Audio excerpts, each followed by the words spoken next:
Wiser with the Sundered Sky just will not die. Look at his health bar. Tick up, right again. Dives in, ticks up, right again. And they have to commit so much to make that happen. The Paranoia from Karaoke was just icing on the cake. Great target selection onto the Ari. Spirit Rushes burn. Flashes are burnt. And then CEO... It looks almost suicidal the way CEO just dived into all the carries up front, but he was dead either way. Like back there, he was just going to get collapsed on anyways. So CEO was just trying to create what distance he could, do what little benefit he could find, and he didn't find a kill, but he tried at least. Yeah, I feel like that play came out of almost desperation from Lev's side. They just caught Dragon. Maybe, yeah. They wanted to get the tower. They wanted to get the fight, but you'd be fine with taking a Dragon away from Pain and taking the tower. That's extra gold without any downside for Lev's side, but they want a little bit more, and that absolutely backfired. And now they're gonna have to deal with the fallout from it, because Pain are on a massive spike. You already have Titan setting up his third item. Like you said, you have Wiser on the Sundered Sky, just healing up on the backline and just being overall a nuisance. And from left side, there's no Grievous Wounds to stop anybody. Sure, yeah. You know, AC, random fact I learned from Geographic National, the bigger the animal, the less they tend to do. Because the opportunity cost is so high. They burn so much energy to move. And with a Leviathan, Leviathans are literally the biggest things you can think of. The opportunity costs have been really high this game. Every mistake they've made. If you want to be theoretical, pain is pretty big. Because big things feel pain. So that would make it big pain. So big things feel more pain, therefore Leviathan facing pain equals massive pain. That's the equation here, the math? Yes, more painer, more better. I'm down for it. No, but Lever definitely feeling the pain here. I mean, down, it doesn't seem like an insurmountable gold lead, or an unrecoverable gold lead at the 6,000 mark, but we have to look at the context of the game. Like, Pain are just dominating at every corner. They choose where the fights happen. And even if they don't choose, they can collapse super, super fast with teleports, with Paranoia, with the hero's entrance. Their composition is pretty tight-knit. Definitely. The just global pressure they're able to put down has been huge. And they've shifted from being reactive to being proactive, right? We've seen the Paranoias come down to set things up. And what I absolutely love as well is the Paranoia not just coming from Karaoke's ultimate, but from denying all the vision that Curry, that Titan, that even Roamer with his sweeper is able to put down. Again, look at this, right? Like, Baron is up. Leviathan can't see it. They tried to get a ward just in the area. And Pain are just like, oh, that's cute. We'll come in and wipe it all out. That's more gold in our pocket. And we are daring you to come in. Is Pain there? No, they're actually recalling. But Lev don't know that. They've got to be terrified just looking, just thinking about approaching that river. Yeah, and they have to, like, Pain can just afford to go back, or refresh their vision while Lever's still deciding whether or not they want to face check. You're absolutely right.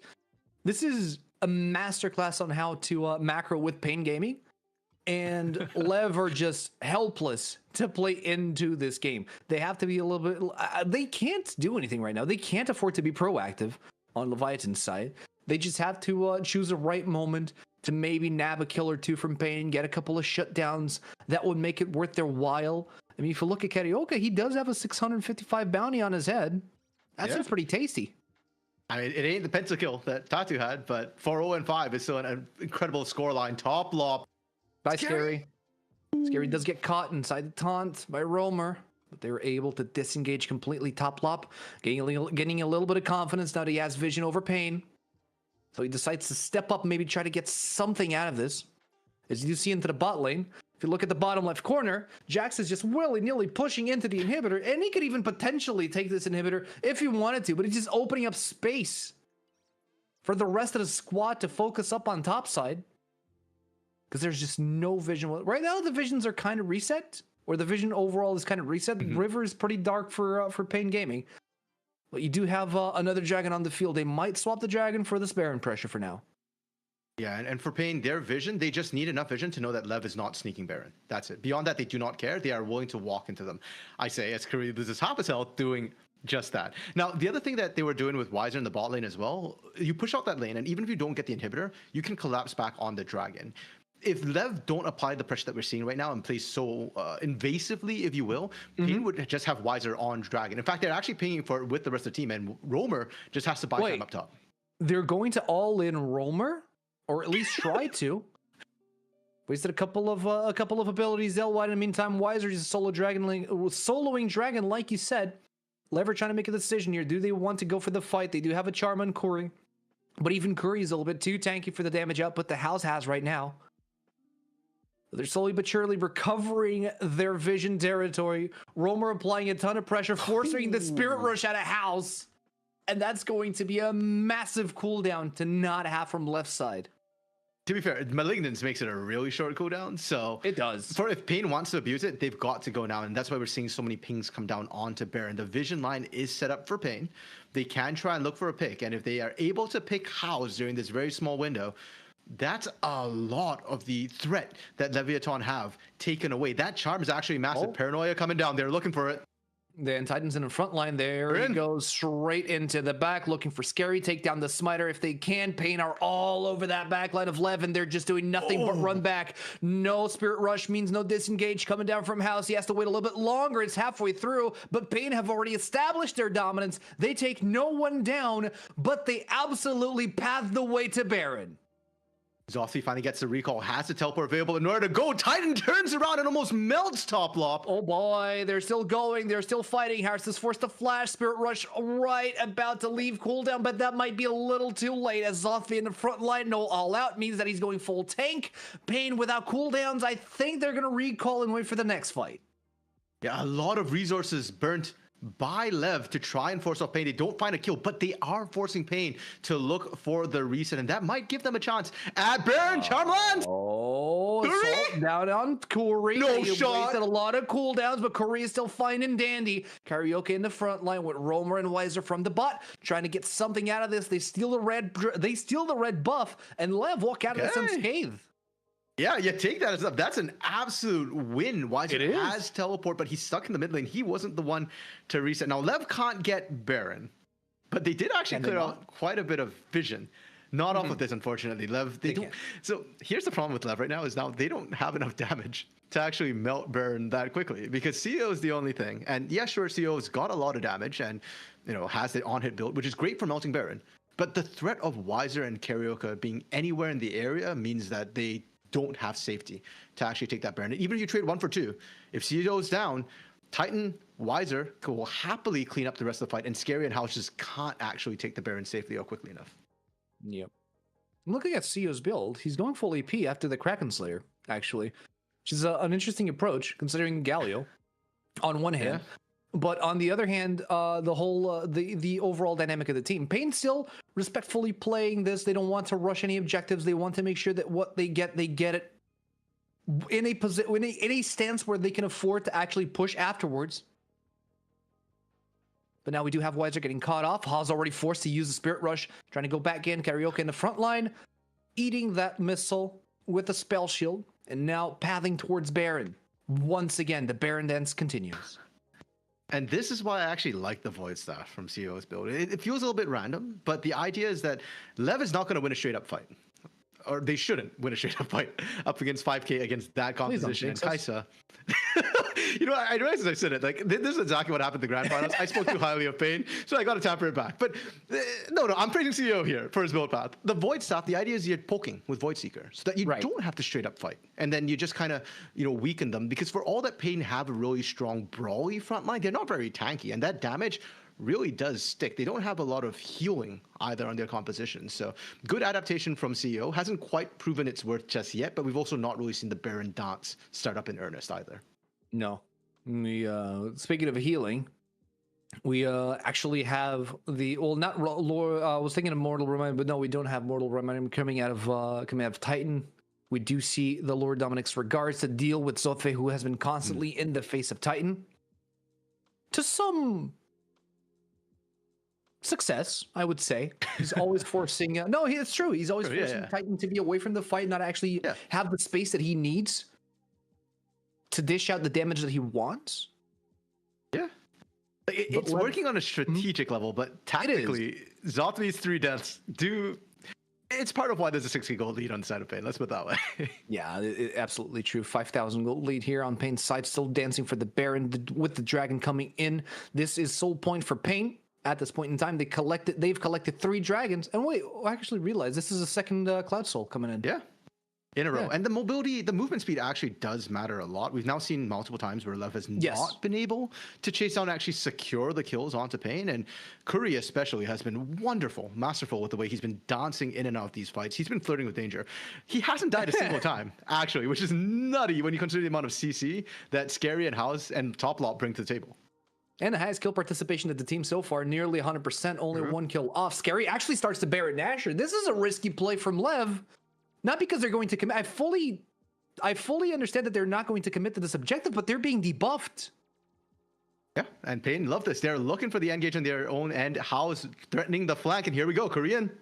Here you go. In goes with the paranoia, forcing the flash away from Scary out of the pit. He's nowhere near. He's under a quarter of his HP as Wiser tries to range in closer and closer. Carioca does not let the Baron reset, and they're looking for the smiter. They're looking for Scary. They don't want to continue this Baron. Are they willing to let it reset? Yes, they are. They're letting the Baron reset for the fight, and they're going straight for Zothvi. Looking for the fight. They find a kill. It's Titan who's unstoppable here with the Corki and a tactical bomb coming through. They did not like that frag. I do not like how the entire fight went right there. You see? The funniest thing to me is there are 3 control wards from Pain in the Baron pit, and they had none around it. So Scary gets out, and there's no kill onto Scary, and Pain, they can't follow up. That should have been a thank you for the leash on Pain's part. Yes. But because they didn't have eyes on Scary throughout all of that, they didn't dare to actually go in and finish that, and they let the leash kind of reset. Now, getting Zothvi down is huge because that was the big tank. Without Zothvi, now Lev, they can't stick in the area, and they have a very small window to try and get in there and either steal away with the Baron's fight or try and pick a fight on the squishier targets, try and take out Titan, take out Wiser. Yeah, I don't feel like they want to re-engage this fight, even though they're in a numerical advantage. Seeing how Pain has been playing throughout this series, I feel like it's one of those, okay, we got a good kill. Let's cash back what we just earned and come back stronger because Soul is on the field as well. And I feel like this barrenness is going to extend across the river to go into that dragon and then back to back to Baron. It's just so iffy, though, if they don't, because with Baron, suddenly CEO can't clear the waves, House can't clear the waves, the empowered minions are just going to march right in. So for Lev, damned if you do, damned if you don't. They're going for the Hail Mary, though, AC. All right. 5 members on Baron. You do have Scary across the room trying to get a smite locked in. He just needs a Q to jump in the pit. Pain are not letting go. They're not resetting. They're just slowing it down, Carrie. You okay? Just making sure that the Baron stays low. He turns down the lights. Nobody can see anything. Jumps in. Smite comes down. Just misses, but it's okay. Pain still take it, and they secure a kill on top lop as a compensation as well. How was that? Okay. So, that was a choice. And at the beginning of the game, AC, they showed a graphic at the bottom about Unsealed Spellbook. So we didn't talk about it then. I will talk about it now. It's the nerf to Unsealed Spellbook's Smite. Yes. Instead of 1,200, which was the same as what junglers carry, they nerfed it to 900. So Toplop was really, truly praying that would work. He had less damage than Carioca on that smite, but they left him there to do that. And if I'm Leviathan, I don't know. I feel like you leave Scary in there. Go for both. Go for broke, you know? Exactly. I mean, to be fair, he nearly secured the Baron there for Lev, considering that it was Titan that collected it and not Carioca, but... Now with the Elder Dragon, with the Baron Nasher, it does feel like Pain are starting the death march to the base of Leviathan. Yeah, Leviathan has done a fantastic job so far, just kind of stalling out the game. 36-40 is the longest game we've seen today so far. And for Pain Gaming, they've got yet to take all of those inner turrets, much less the inhibitor turrets to come through. And if Pain was to overextend, it would come on a push. If they dive incorrectly, they could still be punished. But from what we've seen from Pain so far, they've been playing very conservatively. I don't see them throwing the game, at least not on a lane push like this. No, I don't think they're in a position that they can throw in the game. I mean, considering how fast they can rotate, considering how fast League of the Heroes entrance can drop down on anyone that can get caught off. I mean, I'm looking at Curry. Curry is the wildest player I've seen on Pain so far. He doesn't mind going face first into the back line of Lev, but if something goes wrong, he gets caught in a cross charm. Immediately, there's 2 players that can jump in on him, and the rest will follow suit. So I don't think there's a bad position for Pain to be in. Not with these two massive objectives on them. There's some teams here in the LTA South where, with words like that, AC, I would just say challenge accepted. Some of these teams have thrown harder, but again, Pain is Show me. I want to see it. Give it to me. Oh man, some of the red games back in 2023 and 2024 split one, they came back from some insane games with open nexuses and still found it. But yeah, Pain turning off the lights again. Karaoke has been using the paranoia, not necessarily for engage, but a lot for utility, just to deny away Lev. And you can see the lights went out, Lev walks away, they lose half that turret. And now Titan's going to take the other half. Actually, a fight breaking out mid. Fight breaking out mid. They go for the dive. They take down the turret. Weiser was there the whole time. They get the double stun through. All out is over. Lop Top is in trouble. Top Lop is alive, but look at that. Is that the throw? The opening. It is the throw. Karaoke flashes over the wall. House Spirit rushes after them. 3 members down from Pain. They bit more than what they could chew. And Titan and Karaoke are turning tail and running for anything that they can. Titan? Will they be able to? Titan solo bowling CEO gonna be happy. He got it. Is he going for game? He doesn't get run. He's being collapsed by everyone. He no longer has the Baron empowered recall, and he's gonna be forced to fight. A wave of 3 caster minions comes in, walks into a bar. Scary says knock knock and scares him away back to base. Titan completes the Infinity Edge, but the damage is done. Well, AC, do I have a game for you? 2025 split 3. Did I make that happen? I feel like I made that happen.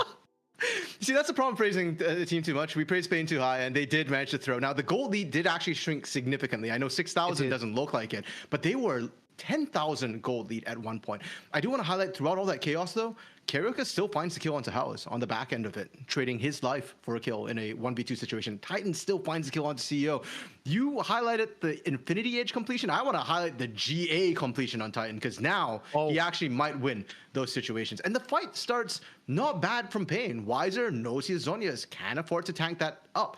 The problem is sort of the follow-up that happens, and the fact that for Pain, they opt to go 4v5 into this. Titan is not here. Titan's up top and, you know, still trying to finish off that turret. I think he could have left that to minions. If Titan was there, the fight turns in their favor, but because he's not, Curry dies for the first time this game. Roamer gets melted, and then this was the fight happening off screen. We didn't get to see Karaoke in a 1v2, even with the TP coming out, just runs down House, and there's the lack of damage for you. No CEO, no advantage, and then CEO died to Titan, as we did see on screen the first time.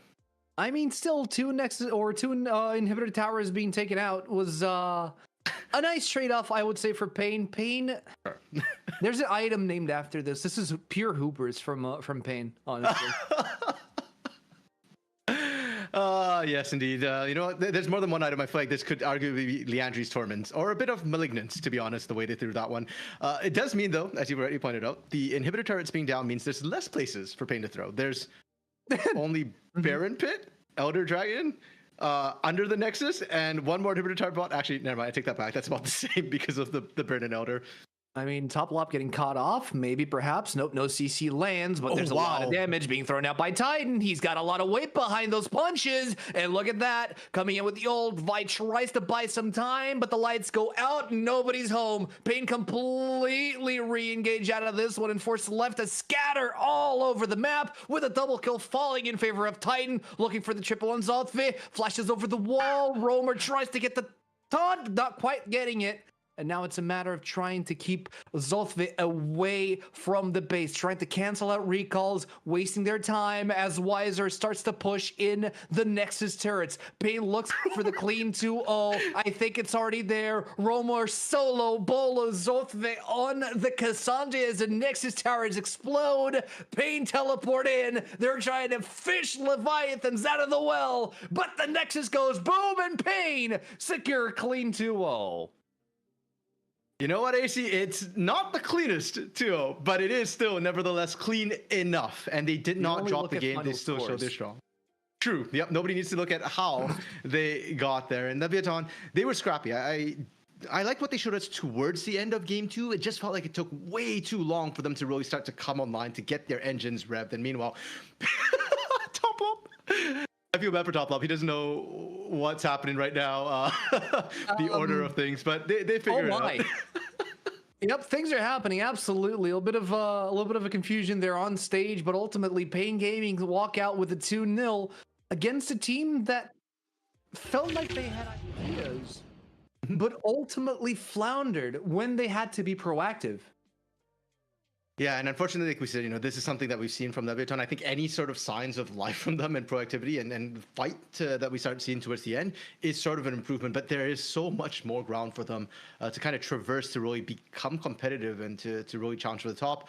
And you know what? I hope Top Lop and House, it's their first game back in for them. They weren't part of the group that got to go to LA to scrim in the offseason. And their roster was kind of a bit of a later roster to come together. So, you know what? They need some time, and this game hopefully is not indicative of them. I'm looking at Pain a little bit, though. I'm a little bit worried that they're slipping. Game 2 got a little bit messy at times. That throw came in kind of late. But you know what? That's fair. They, I think, lived up to where they kind of finished last split.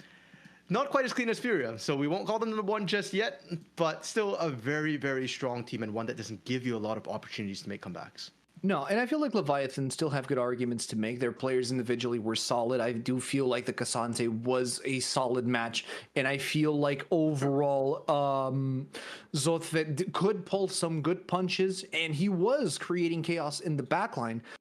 It just felt like there wasn't enough unity in their numbers. They were always collapsing with less players than that Pain were throwing at them. Their ideas were always based on 1 or 2 players instead of the whole team. So macro-wise, there's still a lot of room for improvement here for Leviathan side, which is a good thing. It's better than to have no promise whatsoever and just rolling over and seeing the game getting passed by you. True, fair enough. I mean, you want to at least have signs of lives, but that's kind of day 1 in the books, and we kind of expected the results of 2-0. We still have games tomorrow, and tomorrow will be the more interesting game. So we have Isris Estral going up against Red Canids and VKS going up against Loud with some big roster moves coming in for all of those teams. Just a reminder as well, folks, after the games tomorrow, do stick around because the teams will be picking their opponents. So today, Fuxu W7M and Leviathan lost, which means they get to select their opponents for next week, and the losers of tomorrow's games will get to do that as well. Exactly. But that is going to be for tomorrow. Today, just to recap, we had the first match. It was Pain, or not Pain in this case. Wow, Furia versus Fluxo, where Furia took a 2-0 win against Fluxo. And right now, we just saw a massive win of Pain against Leviathan by 2-0. So is this any indicative of what's to come? Perhaps Leviathan have a lot of room for improvement. We've seen it happen, and we're expecting this improvement to come because we've seen him be on the top of the table on splits past.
To him. Yeah, I definitely agree there. He's done so many like on stream little coaching things as well. Not only for top lane, but even jungle as well. I'm talking about Trundle and stuff. Yeah. So I think he's definitely been like a very positive influence, I think, in multiple aspects for the league and for the community.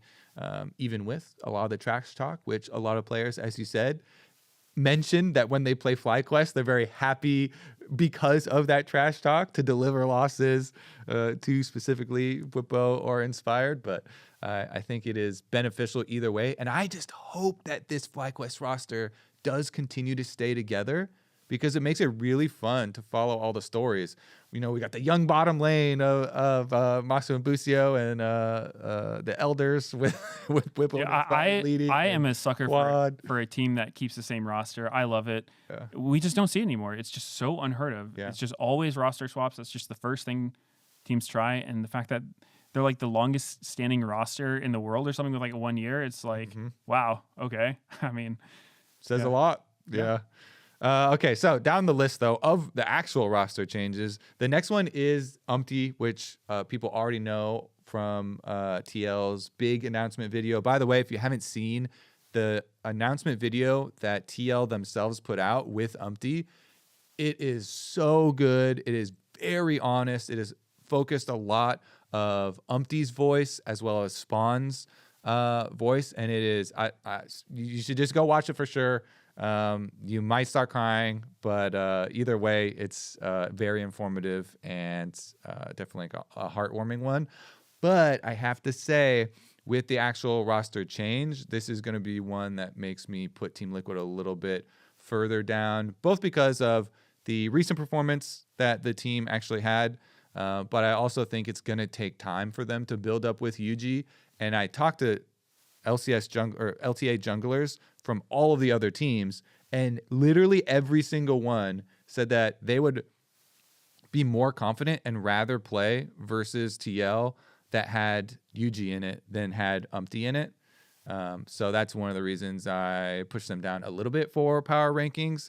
But Umpty very clearly, like, he had this kind of unexpected aspect that he would put some pressure on opponents as far as where he's going to gank and how he's going to play. Of course, had some pretty big errors and stuff that led to this situation, but that is another one of the roster changes. Yeah, I think it's going to be interesting getting to see how Yuji does when he's not splitting time and it's just him, because I think for his debut split, it wasn't bad or anything, but like you said, I think pro players' opinions of other pros is should be the highest weighted thing as far as judging somebody's skill, especially with junglers, because when you play junglers, it's a lot of like mind games information. It's like, what is the expected thing for them to do? And the best junglers you play against, it'll just be very hard to tell what they're going to do. Or, when they do have the advantage or whatever, like they just press it so hard. It's just like, wow, they're taking every camp. Or like, I just can't contest them on these objectives, or wow, they're just showing up at the lanes at like the most important times to swing it. So I think that definitely, like, with all the way people talk about Umpty, I think, yeah, it's probably not matched up with the community sentiment where he was like getting flamed so much. Yeah. Going down the line. Okay. Now we're also getting to some controversial ones, but Dignitas have not officially announced that they are replacing Surdy with Photon, but it was leaked like a couple months ago. And so Surdy, who they super hyped up, and we super hyped up as well, with all of his accomplishments in solo queue and tier 2, they're replacing with Photon, which is not gonna be like the most positive for me either. Spoiler, I might be very skeptical as far as them making this roster swap, but that is going to be another one. Also, there's some things about our day one are any of these like players actually going to be able to play and start. I think that this one is probably going through, but there's always like the door is open for visa issues and stuff. But Photon was of course most recently playing in TCL, and before that Vitality kind of exiting LEC there on that team and going over to the TCL. And so him getting picked up isn't like this like super hype come in and swap, which is why a lot of people are like, what the heck? Give Surdy some time. What was going on with the building? It's kind of hard because all these teams want instant success right now. And so, people are kind of weighing, well, do we invest in the future and keep on building, or are they going to make a swap already? Yeah, it's tough, and it's pretty unfortunate. I think Surdy was a player that we had talked about a good amount, and he's Yeah. someone that pretty much went through everything you needed to do to get into the pro scene, right? It was like #1 solo queue, grinded all the time. Worked very hard. Yeah. Yeah, worked In hard. Practice. Got all the way through to the top of the tier 2 scene. He pretty much did everything you needed to, and it's just a bummer that it never really translated that well on Dignitas. And I think, with any new player, when you get to the pro scene, there's a lot of things that take time to learn. Especially he came into like lane swap meta and all this crazy stuff. And I don't think Surdy had the debut that he probably had hoped for. I think Dig as a whole didn't look that strong, and it's really rare for a rookie on a struggling team to look good at all. So I would like it for, someone like him to get more time. But at the same time, if the team is, you never really know what's going on behind the scenes. If it's just like, everyone's not gelling or whatnot, then sometimes you do have to make a change. And getting Photon like an import, I think he's Korean, right?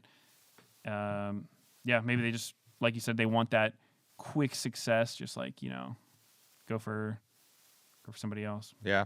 They do open themselves up to flame if they don't get it, though. True.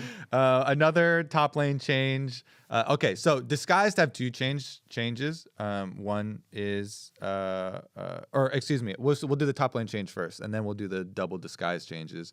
Because Disguise are going to have to play for their spot at the end of the year, and so they're really focused on we need to make some changes right now to find some instant success, and so they're going to change both of their carry roles, mid and AD carry. But the other top lane change is the Lyon change, Licorice for Zamudo, which is the one where I actually do think that there might be a visa issue, and so this isn't just a Licorice for Zamudo change.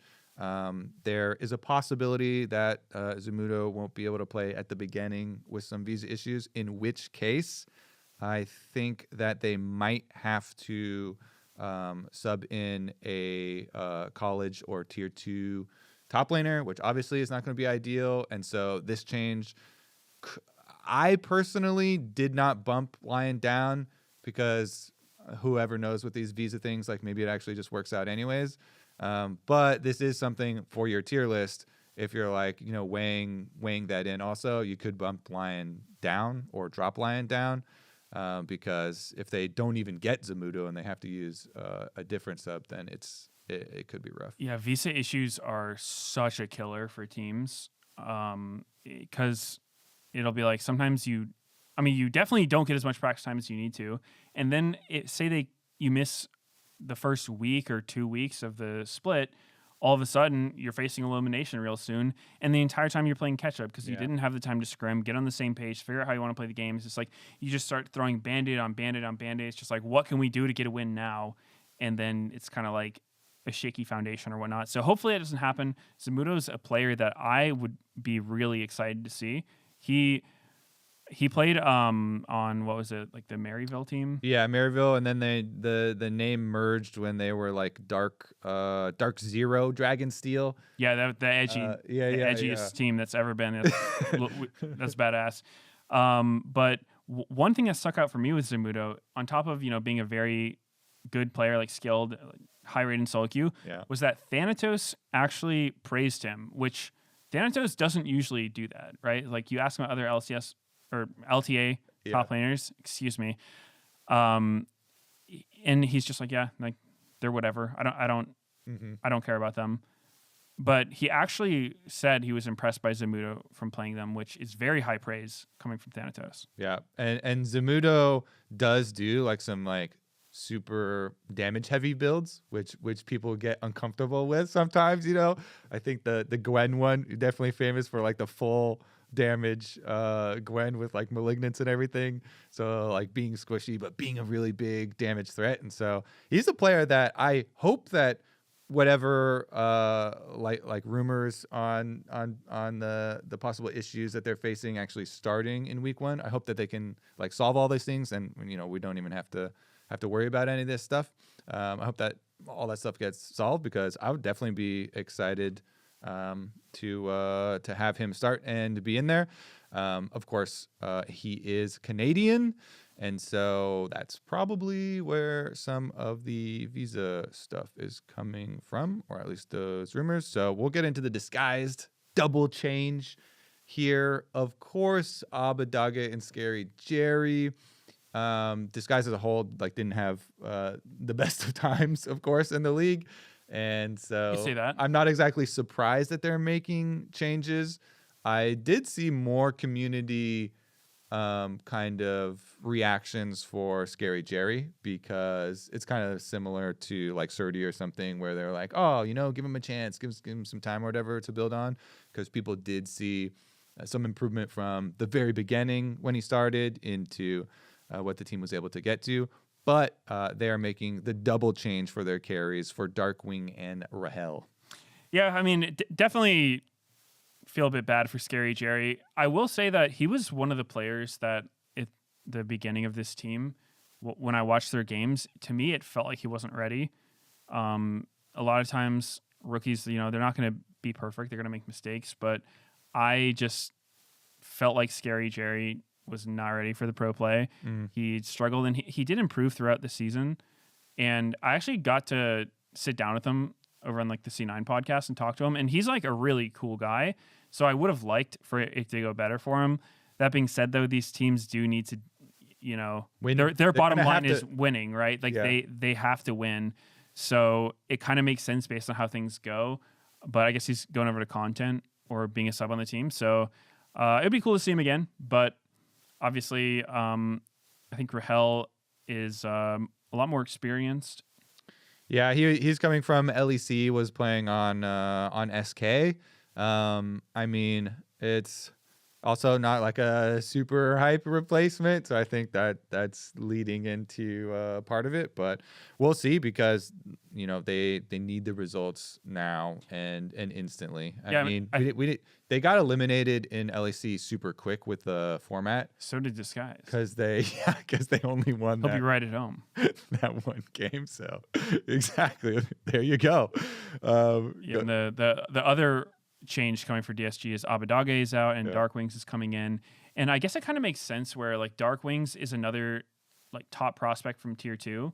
He was on Conviction, and he was actually the team that knocked out Near Airport from the playoffs. Everyone was expecting Near Airport to be like top 2 or win the whole thing, and they ended up going down to them. Darkwings is an interesting player. He's a mid laner who's like, he plays a lot of mages. I've heard that his Hui is very good, which would be awesome to see. It's kind of like a pocket pick that I don't know if the champion is actually that strong right now. He feels like he's kind of on the undertuned side, but if you're really, really good at him, then I'm sure you can make it work. And then I guess if you're bringing in another rookie, then it makes sense to have somebody more experienced with him. If you have a team of like all rookies, then you kind of need somebody to lead when you're in the game. So it makes sense. Not sure how this team will do, though. I think that they didn't look very good last split at all. They really struggled. So Yep. it makes sense for them to make a change, but change doesn't necessarily mean it's going to go a lot better. Let's say our power rankings now that we've done all the subs, and we can start at the bottom. So because we were just talking about the disguised roster swaps, we Yep. all three put disguised at the bottom. Yep. I mean, they've got something to prove, right? Like, Yep. I'm not going to put them any higher after what happened last season and the roster changes. They didn't sign Faker, right? They've got something to prove. Not saying they're guaranteed going to be last, but of the teams we have, somebody's got to be last, and I think they are fitting the bill for now. Yeah, our bottom three. Okay, so disguised 8th. Our bottom three for all three of us are the same, but me and you put Dignitas as 7th. Yep. And Lyon as 6th. Azale just had Dignitas and Lyon swapped. So maybe he is thinking about the possible visa issues and having to have a sub or something. And so maybe that's why he dropped Lyon down a little bit more. To me, last split, Lyon, I was like pretty impressed in a decent amount of their games and thought that they could like reach a little bit higher. So I kept them still up at least at number 6, but I think the bottom 3 is everybody kind of agreed on. Yeah, I think I definitely agree with Dig. They're making a change. 30 out for Photon. I'm not sure that's going to really changed too much. It felt like they were kind of coming together, like they were improving throughout the split, but I still think they've got a ways to go. And then Lyon, to me, is maybe the team with the biggest range as far as his power ranking. I think that's a good way to put it. Right? Like, I think they have the potential to be very good. They could easily be top half, but they've also kind of had some stinkers. And with the potential visa issues, I think that's, taking them down a little bit for me. But I think this team has a lot of talent on it. And I do think Licorice was struggling last season. So if they bring in Zamudo for Licorice and, maybe there's no visa issues, then I can see this team doing really well. Yeah, for me, I was just it came down to at least the ranking between these two teams. I was just thinking about the carries, and I've been much more impressed with the Lyon carries. Saint and Henna, they didn't have all good games, but they had the majority of good games. There was definitely a lot of like feast or famine.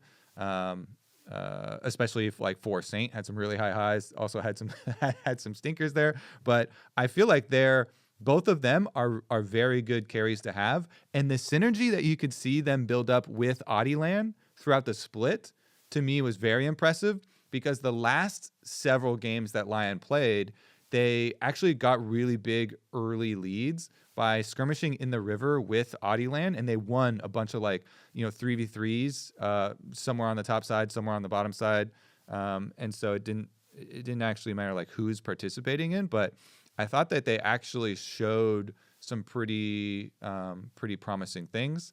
So that's give them the extra little bit of nod. I think that was a good way to put it. It was like, oh, the range is definitely there. Like there's definitely some potential for them to reach up. Let's see. Continuing up from the bottom, I had Team Liquid all the way down in 5th. Wow. And you and Azael, hear from Spawn. You and Azael both had 100 Thieves. Yeah, I literally hear from him every single time, even if I predict them to not win any matchup or something. All right, let's hear it. Let's hear the pitch. Why is Liquid bottom 4? So actually, my pitch could go from the angle of why I put 100 Thieves higher, but I'll do the TL one down, because TL, to me, I just can't believe that Impact is going to be good again until I see it. I kind of took that route, and I also think that the jungle change really is going to take a while for them to work out and build up with UG. I just see this team as now having no surprise. So even though Umpty would make some very obvious and like big looking blooper plays, like the Skarner ult or whatever, bringing somebody back in type of thing, I really value like making your opponents feel uncomfortable and being able to press the game forward in your favor, especially if you have a really strong lane. Like TL's bottom lane, I still think mega OP. I think their bottom lane is super OP and they should be played to. But if your jungle, all enemy jungles kind of see as being easy to read, then it makes it hard for that jungle to like really help that bottom lane. And so I don't know. That's kind of the reasons. And then if your jungle isn't going to be able to have like some big surprise impact and like help the bottom lane, and Impact continues to not play well, then that's why I decided to go out on a limb and put TL 5th, drop them down a bit, and bump up 100 Thieves. Yeah, I mean, it makes sense. I think your points are valid. The thing that I think will probably help Liquid is the overblown nature of like lane swaps being dead. I think they were the team that was hurt the most from lane swaps disappearing, because they were like the swapping team, right? Mm-hmm. They weren't really known for having strong laning phases, and Impact was really struggling last split.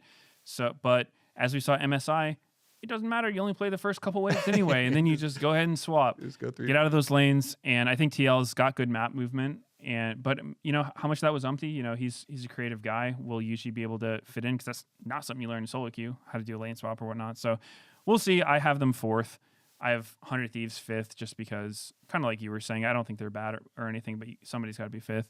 And they looked okay last split to me. I don't know what the news of their departure from the league is going to do to the team. Yeah. Definitely another team that like could be higher or lower, but I think 5th's probably about where they'll land. Yeah, I decided to keep 100 Thieves higher and keep them in 4th, because I'm banking on the fact that because these players like each other and their coaching staff so much, I'm kind of just betting that the news of the organization leaving next year isn't going to have a detrimental effect. Like that's a bet, right? It's definitely not a given. That kind of news has got to affect anyone in some way. Because it does suck. Like, it's going to be in the back of your mind. You don't have as much job security. You don't have as much kind of safety and comfortable feeling. But at least for me, from what I've seen from this team, I think they have a lot of potential, and I think they'll be able to kind of rally each other and, play for like, let's make Rivers' last split, super good, and I think they'll be able to hold it down. So, kept them up in fourth. I especially think Quid is going to continue to be extremely potent mid laner. The mid jungle, I think, from this team just puts so much threat on any other team. I will definitely have the magnifying glass on Sniper because it's definitely been a bit of a roller coaster for him. But I think there's good things for the future for them. Yeah. I put Shopify all the way up in third though because I had 100 Thieves here in fourth, and you did as well. Azael has them fourth. He has TL actually all the way up in third. Maybe we'll ask him about that later. But Shopify, they did finish third in playoffs, but a lot of people were like begrudgingly giving them, the credit or respect. I just decided to full send it. I was like, yeah, honestly, they earned top 3, and with them not making any offseason changes, with a lot of these other teams having them, and especially with TL, not looking as good, and then having their jungle change and stuff. I was like, yeah, I think Fudge's improvements will stay. I think this Shopify team has shown that they built up their synergy and built up basically their ability to, I don't know if it was shot calling or if it, what it was, a mentality change as far as some of these side lane plays where they would just like make the play and it would fail, and then they'd stick around and like make the extra long play there and eventually get counter ganked, or like some horrendous stuff would happen. But I really feel like they have learned from their experiences, and so I think that I'm keeping them up there in third. I was actually kind of surprised. I didn't think anyone else was going to keep them, but you did as well. Yeah, I mean, maybe third is high, but I think with all these teams, it's hard to say. In the same way that I think Lyon has a big range, I think Shopify does too, because while they did look very good at the end of last split, like that's kind of what I'm basing it off of, is how they ended, assuming that they can grow on that. But I don't know. This team definitely hasn't proved consistency at all. Something I wish I could see is like how much each team is solo queuing, because I think that, especially Palafox, he's my boy, but we got his solo queue. I gotta say that to me, that's one of the things that like very closely correlates to how well someone's doing, is like how much time they're just putting into the game. And like I think that this team is like, after the success on energy, some of their players like Palafox and, I mean, Fudge wasn't on energy, but he kind of went through a similar thing where I think they took their foot off the gas a little bit. I think they got a little like too comfortable, maybe a little complacency there, and they just weren't grinding the way they needed to. And then, it catches up to you quick. Maybe you can be good for a bit, but like you're not going to improve as fast as you need to, and everyone else below you is going to catch up. So if they're still grinding hard and they're building on what they did last season, I think they'll be in good shape. But they were looking quite bad not too long ago as well. So, maybe they'll look worse than third. I think that is a really good point. Not just the solo queue, but did they also get any scrims with MSI teams? Because I know Cloud9 actually got to scrim a bunch of MSI teams, right? Yeah. And I like that is obviously very valuable experience. Plus, it is like keeping you locked in during the downtime or whatever. Yeah, I know that C9 was able to scrim like T1, Genji, AL. Like I think they practiced a lot against AL, and from what they told me, it went quite well. So, Yeah. you know, that's granted, scrims are scrims. Yeah. Doing well in scrims can be a huge curse, but at the same time, a lot of times when you scrim those top teams in the world, you just get blasted. They don't want to play you anymore. So if you can hold your own and get them to keep playing you and even beat them, that's, you know, a pretty good sign. Yeah. So, I think it's a really good point to check on Shopify, whether they were able to keep up both solo queue as well as if they even got any, if they were to keep up scrims and stuff, because I think that is a very big thing, is staying warm basically during the international events for all the teams that don't get to go. I highly value keeping up with as best as you possibly can, especially because I do think the meta is going to be pretty similar. So yeah, we're not doing the big season 3 change quite yet. That's going to be a bit later in the year. Yeah, definitely. And I mean, I think that kind of, we were talking about C9 already. That takes us up to number 2, where we were actually all the same for the top 2, which is kind of rare. Normally I'm putting C9 number 1, but you know, I got to give FlyQuest credit where it's due. I put them number 1 this time, just because they've been so consistent. They've been doing really well, especially internationally. They just look like a solid team, and they've got the best of C9 last time they played. Though I will say the teams are very close. Yeah. And I think C9 could beat them and be number 1. Absolutely. It's just, I think it really just comes down to C9 still is working with like really young talent, right? Like I think Thanatos is a total beast, but he's a young dude. He's still learning. Loki as well, I think, hasn't always delivered in the way that the team would like him to, but he's super young. He's a really great dude. He's working hard, so I think they can do it, but maybe they're not quite on Fly's level yet. Yeah, I mean, I definitely am keeping Fly up here. Honestly, like, even though they announced super long ago the Gatghost thing, and I asked Whippo directly about it, I don't think it is going to be one of the situations that puts any like mental pressure on him, or is going to be something where, like, sometimes you worry, you know, a little bit about, oh, if they have a 6th person, is there going to be, you know, conflict on the role, and is any, you know, aspect of the team going to degrade? Personally, I don't think so. And, you know, with their MSI performance, obviously, I wish they didn't, you know, throw at the Nexus, and they had actually ended up beating BLG in addition to G2. And maybe not a zillion. But yeah, and oh my god, they made a zillion mistakes. See, my dream was that they actually cleanly finished out game number 3, which is really funny because when they had a really good scaling comp, and so I was casting the game, I made the call, and I was like, well, if you don't have faith, why are you even here, you know, type of thing. Oops. And they instantly got their comeback play though, and then got Baron, and then they made, you know, and I was like, oh my god, it worked, they're actually gonna come back. And then even with all of their scaling, they still try and rush the Nexus, and then they even like go off in different directions, and they're like chasing people while ending, and I could see it just like slipping away. But my obviously super cope dream world, I was like, oh well, you know, if they had just not done that and they had actually cleanly finished out game number 3, then game number 4 would have went exactly the same way, where they stomp BLG again, and then it would be a totally different story. We'd be talking about how FlyQuest are so good, 3-1ing you know, BLG, and NA, you know, NA is the GOAT.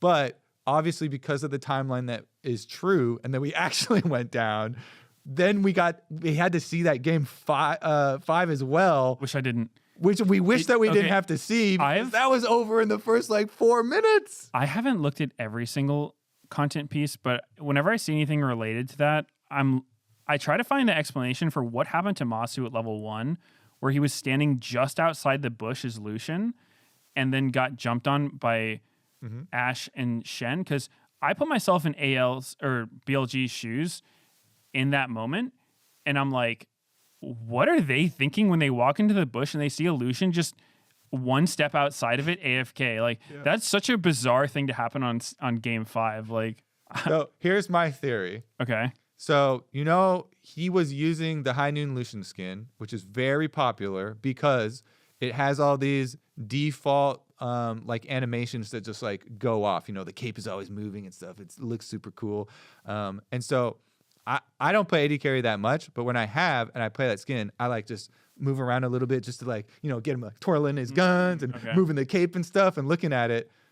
And I feel like that's what he did because he was inside and he clicked out just like a tiny bit. And I feel like he was just like doing the, I don't know, keeping his hands warm, antsy little AD carry movements. I mean, it's got to be something. Oh, God. My theory is that when I was watching the player cams in that one, his eyes looked really irritated. It might have been the dry air or something. I don't know if he was using eye drops, but like his eyes looked very red and like watery. So I'm wondering if he was just like rubbing his eyes or something and like maybe accidentally clicked outside. But yeah, I've been looking for like what happened with that. we have to delve so deep. But at the same time, it's like I wouldn't want to directly ask him because it's kind of rude. But I am really curious. Yeah, it was. And then the fact that it was immediately followed by the mid solo kill where Quadzillion sees this Galio walking at him under tower, and he's like, "I'm good. I'll just stick a bomb on my head, right?"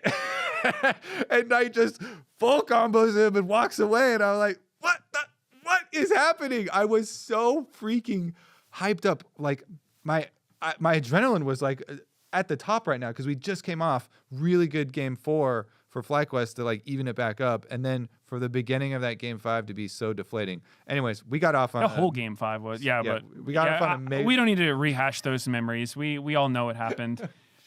But I mean, I do think Fly will be very strong, and I think with the Gat Ghost thing as well, you got to give Fly credit that like they've made a lot of roster decisions that I don't think most people would, and pretty much all of them have been good, right? Like replacing Jensen for Quad.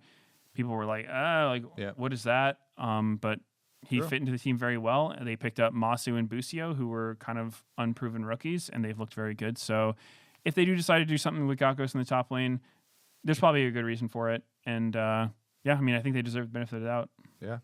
Okay. Well, that wraps up our tier list as well. Thank you all for tuning into this episode. Hope you enjoyed our special guests. I certainly did, the Yunara designer and Ambessa designer. We got a kind of 2-for-1 on our little interview.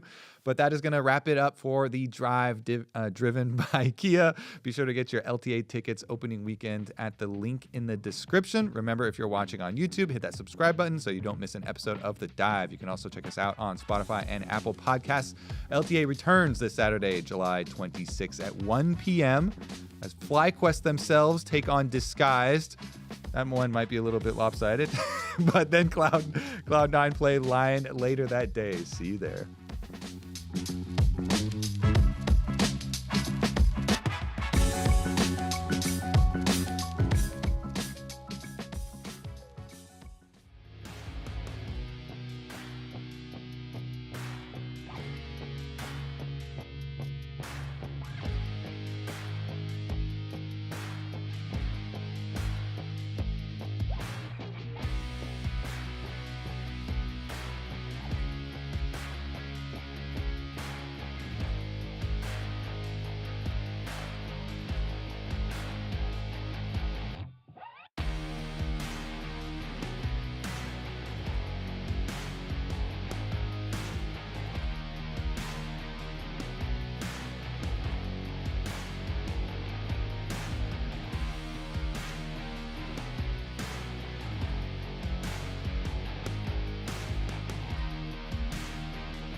the LTA North Split 3. We're back!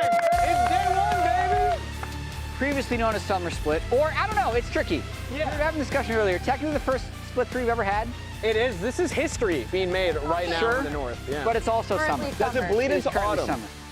Autumn split? It does A bleed little, into yeah. autumn, So yes. it's a little bit of summer, a little bit of autumn. A little bit of split 3. Some autumn, One, a little bit of two. Either way, it is MasterCard opening week. Let's go! For the LTA North. FlyQuest versus Disguised is going to be our first matchup. And FlyQuest has been busy. Yeah. Yeah. They've had a lot. I mean, let's talk about MSI, right? Is it time to talk about MSI? I think it's time. Yeah. I think it's time to talk about MSI. Are you proud of how FlyQuest did at MSI, Raz? Absolutely. The pride is there. They dispelled the European threat. That was, for me, that was the most important aspect of it, was the fact that they just squashed G2. I mean, my thing was, they could have had that BLG They were series, so guys. good.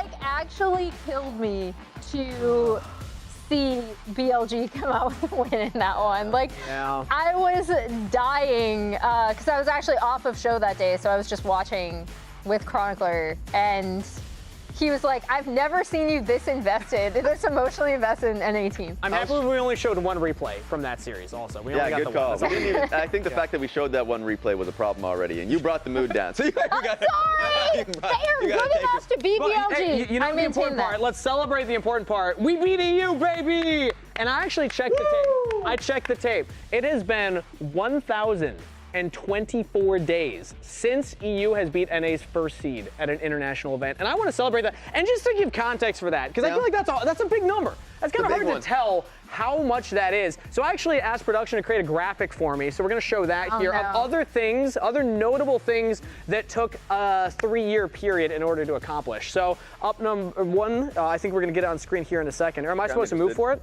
I don't know. if you want to there move it is. it. Yeah, Perfect. what is this? So I created this Did one you for draw us. this yourself? This is my art. So other notable things that took 3 years. Filming the Lord of the Rings trilogy. That took Impressive. 3 years. Okay. It also takes about that long to watch it. Watch it if you haven't yet. The development of Halo 3, which notably Sniper has never even played before. And also, this one's sad, Jojo Pin leaving NA. That took 3 Right. years for him to be like, no, I'm out of here. I'm going over to EU. So just to wrap your head around kind of what 3 years means.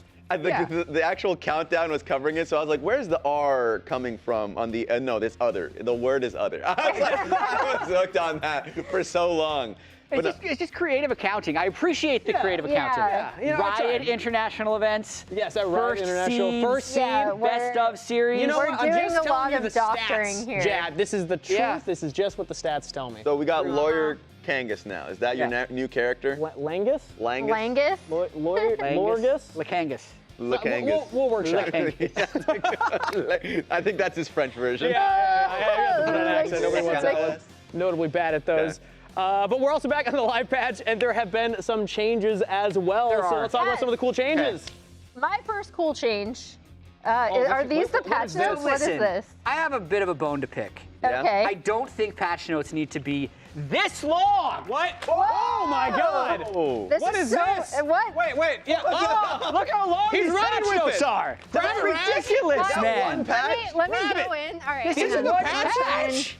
It's ridiculous. Oh, these are actually the patch notes. Oh my gosh. Wait, This is can so I The printer long. ran out of ink. Look at how like This is good. This is gonna take a while to. All right, I found. I'm gonna just rip out. it's absurd. This That's all I have to say. is what I'm gonna talk absurd. about. I can't read, so I'm keeping I the don't. Unaris I should That's avoid that. unfortunate for you. Ziggs buffs specifically targeted at. No one can read this, so we'll pull up a full graphic. screen. Yeah. Specifically at mid lane, right? Guess who we have in this league? Who's a Yon. Ziggs Yon. mid Yon, right? player. Oh, mid. No, Ooh, don't mid let Yon play the Ziggs. Not because he's bad, but because APA is a fantastic Ziggs player. And I'm sure he is very happy about these changes. There he is. Look Yeah. at that. Nice. Look at that This is his mustache. record on Ziggs. And yeah, I feel like you already shouldn't have let him have this champion, but with the tweaks they did, I really don't think you should let him play Ziggs Bay. That's a very good point. I think teams were already learning that lesson even without the buff, and now people are like, But now he's even more of a terror specifically for mid lane play. So, Yeah, he is. And I see what you're putting down. Okay. I also agree with that point. But then I saw another aspect of this patch, something Don't within look these. for it. Don't try and find it. It's gonna take too long. We have stuff. Azir got an HP buff? Okay, Yeah. yes. What happened there? This is insane. I know. Look, I'm going to preface this. I understand there are certain champions like Asante, Azir, Kalista, that if you go into solo queue, it's like 48% or 46% win rate. But in competitive play, it was ridiculous. It was above 60% win rate at MSI. It was being first picked constantly by the best teams. Right now, the 2 picks in mid lane that you're thinking about are... Azir and Talia. Yeah. She got Yeah, him. there it is. She got him quickly. Well, I was also thinking Ziggs because we just did a segment. No, yeah, that's Definitely think of Ziggs for APA. But this is insane. Like, you already had to pry this champion out of mid laner's hands. Insane. Yeah, it's kind of nuts. Okay, so I'm gonna go away from mid lane though for mine, because I like to look at these patch notes from like what affects me in my solo queue. All right. So I actually picked a Selfish, champion. It's selfish, of course, yeah. Of course. So I picked something that I play a lot of, and that is Braum. He's getting nerfs, and it's not just this patch. It's also gonna be next patch as well. We're expecting more nerfs coming through. So base armor down. It's gonna be hard. Wow. This is why you're talking about Braum, not because the armor matters. It's just because you cosplay Braum. Yeah. If you are a Braum aficionado as well in the solo queue ladder and you're worried about these nerfs, I got some other alternatives for you. Play the Taric, play the Tahm Kench, similar play style, similar kind of tankier bot laners are going to keep your AD carry alive, but sorry Braum, pour one out. He's probably going to leave the meta zeitgeist right now. I think also the big thing for me is that, first of all, great Braum cosplay just constantly in life. But then second of all, I think what this could mean is after you get through the stable of like typical engaged supports, right? Because we were seeing Braum a ton at MSI as well. He had like a 76.9% win rate. Yeah. Already with LCK and LPL combined, he's at a 47% win rate currently on this patch. A little bit worse in the LCK than in the LPL where he still has a positive win rate. But I think we might see him drop off and maybe see a little bit more of a pivot to Enchanter supports after those initial engaged supports are gone. My only thing on all of this is with Fearless we've had so many Fearless best of 5s, right? Sure. Yeah. Everyone already played Azir. So Yes. he gets buffed a little bit. The only thing that'll impact is if you don't play Azir, it's slightly more punishing. Sure. Other than that, everyone is the same. Yeah. So I don't know, personally, I have a little bit of patch no fatigue. I have a little bit of patch no fatigue. Patch fatigue aside, there's also You don't other like reading changes. this? Yeah, I mean, I do not. that's a novel right Okay, there. just The making most sure. exciting change, though, is that we're back with a new format that all leads to our cross-conference championships. So here's a quick overview of how it all works. Hello everyone, and welcome to the LTA Split 3 format refresher. It's a little different from the usual splits, so here's what's going on. Split 3 kicks off with best of 3s and the debut of an all-new pick-and-play system. At the end of each week, teams will choose their opponents for the next week with no repeats allowed. One by one, the lowest ranked teams in the standings by match and game record will challenge teams above them in an attempt to climb the standings for the first 3 weeks. That's because in week 4, the elimination phase and best of 5s begin, putting the bottom 4 teams at risk in the lower bracket. During this phase, the selection process flips, and higher ranked teams in each bracket will select from lower ranked ones in these matches. The last team standing at the end of week 7 will be crowned conference champion, lifting the Split 3 LTA North trophy and guaranteeing a spot at Worlds. The top 3 teams also continue on to the cross-conference LTA playoffs. The 3 teams from the South will fly up to LA to battle it out for the last spot at Worlds before finishing the LTA Championship in Texas. And that's everything you need to know about Split 3. Thanks, Jat. You're welcome. Question, Jat. Yes. How do you prepare for a split like this? So, interestingly enough, I think this is the most punishing split format for Worlds qualification that we've ever had. Yeah. And I'll just compare this to last summer split. So last summer split, we had a 7-week regular season, and then 3/4 of the league were able to make it to the double elimination playoffs. Yeah. Whereas here, after 3 weeks, the bottom 4 teams are immediately up for elimination in week 4, as opposed to what would be week 8 for only the bottom bracket people in the summer playoffs. So with only, as well, 3 of the 8 teams advancing to LTA playoffs at the end of week 7. So you're eliminating twice as many teams. Yeah. You're eliminating people sooner.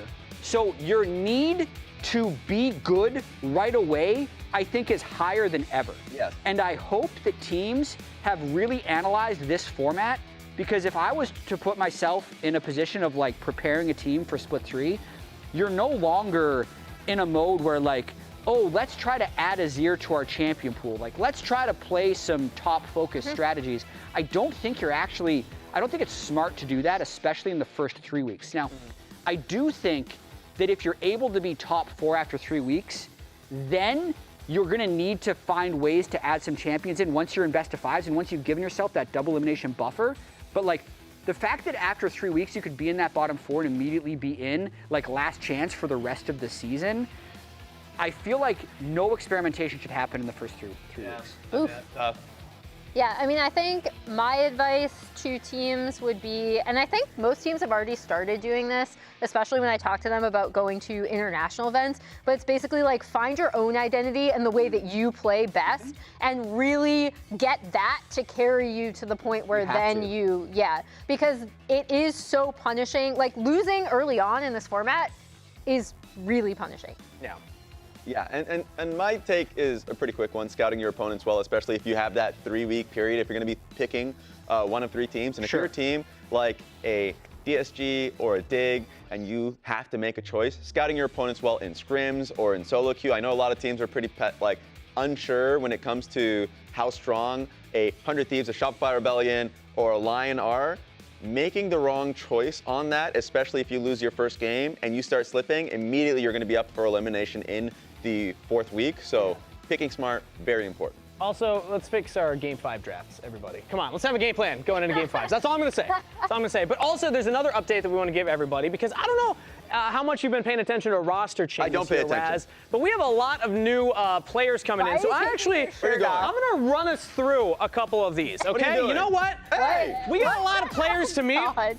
And I'm gonna need you to time me, Raz, okay? You got this? I got you. Are you ready? I'm counting. Wrong side, we're over here. All right. You're already messing up. Time me right now and go. So up first, Darkwings. Let's take a look at him. 2024 CLOL champion alongside Surdy, by the way. He eliminated players like Yuji and Scary Jerry while doing it. And apparently he can lick his elbows. He told us that, but that is yet to be proven on camera. So that's impossible. Yeah, let's look at Rahel over here. Most recently played under SK Gaming and LEC. Started off strong, kind of middling results at the end of it right there. 20 seconds. 20 seconds right there. Okay. Also, he has a puppy named Zeri, but he's never posted a photo of it, and I hold that against him. Okay, let's take a look over here, though.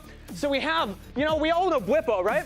New top laner, Gakkos. Gakkos, let's talk about him. He's the new top laner for FlyQuest. He's gonna be splitting time. Turkish player, turned heads of the NFL Division 2, and he was born 1 year before the league open beta came out. That's nice. Jad is double his age. That's crazy. Jad is over double his age. All right, let's take a look over here.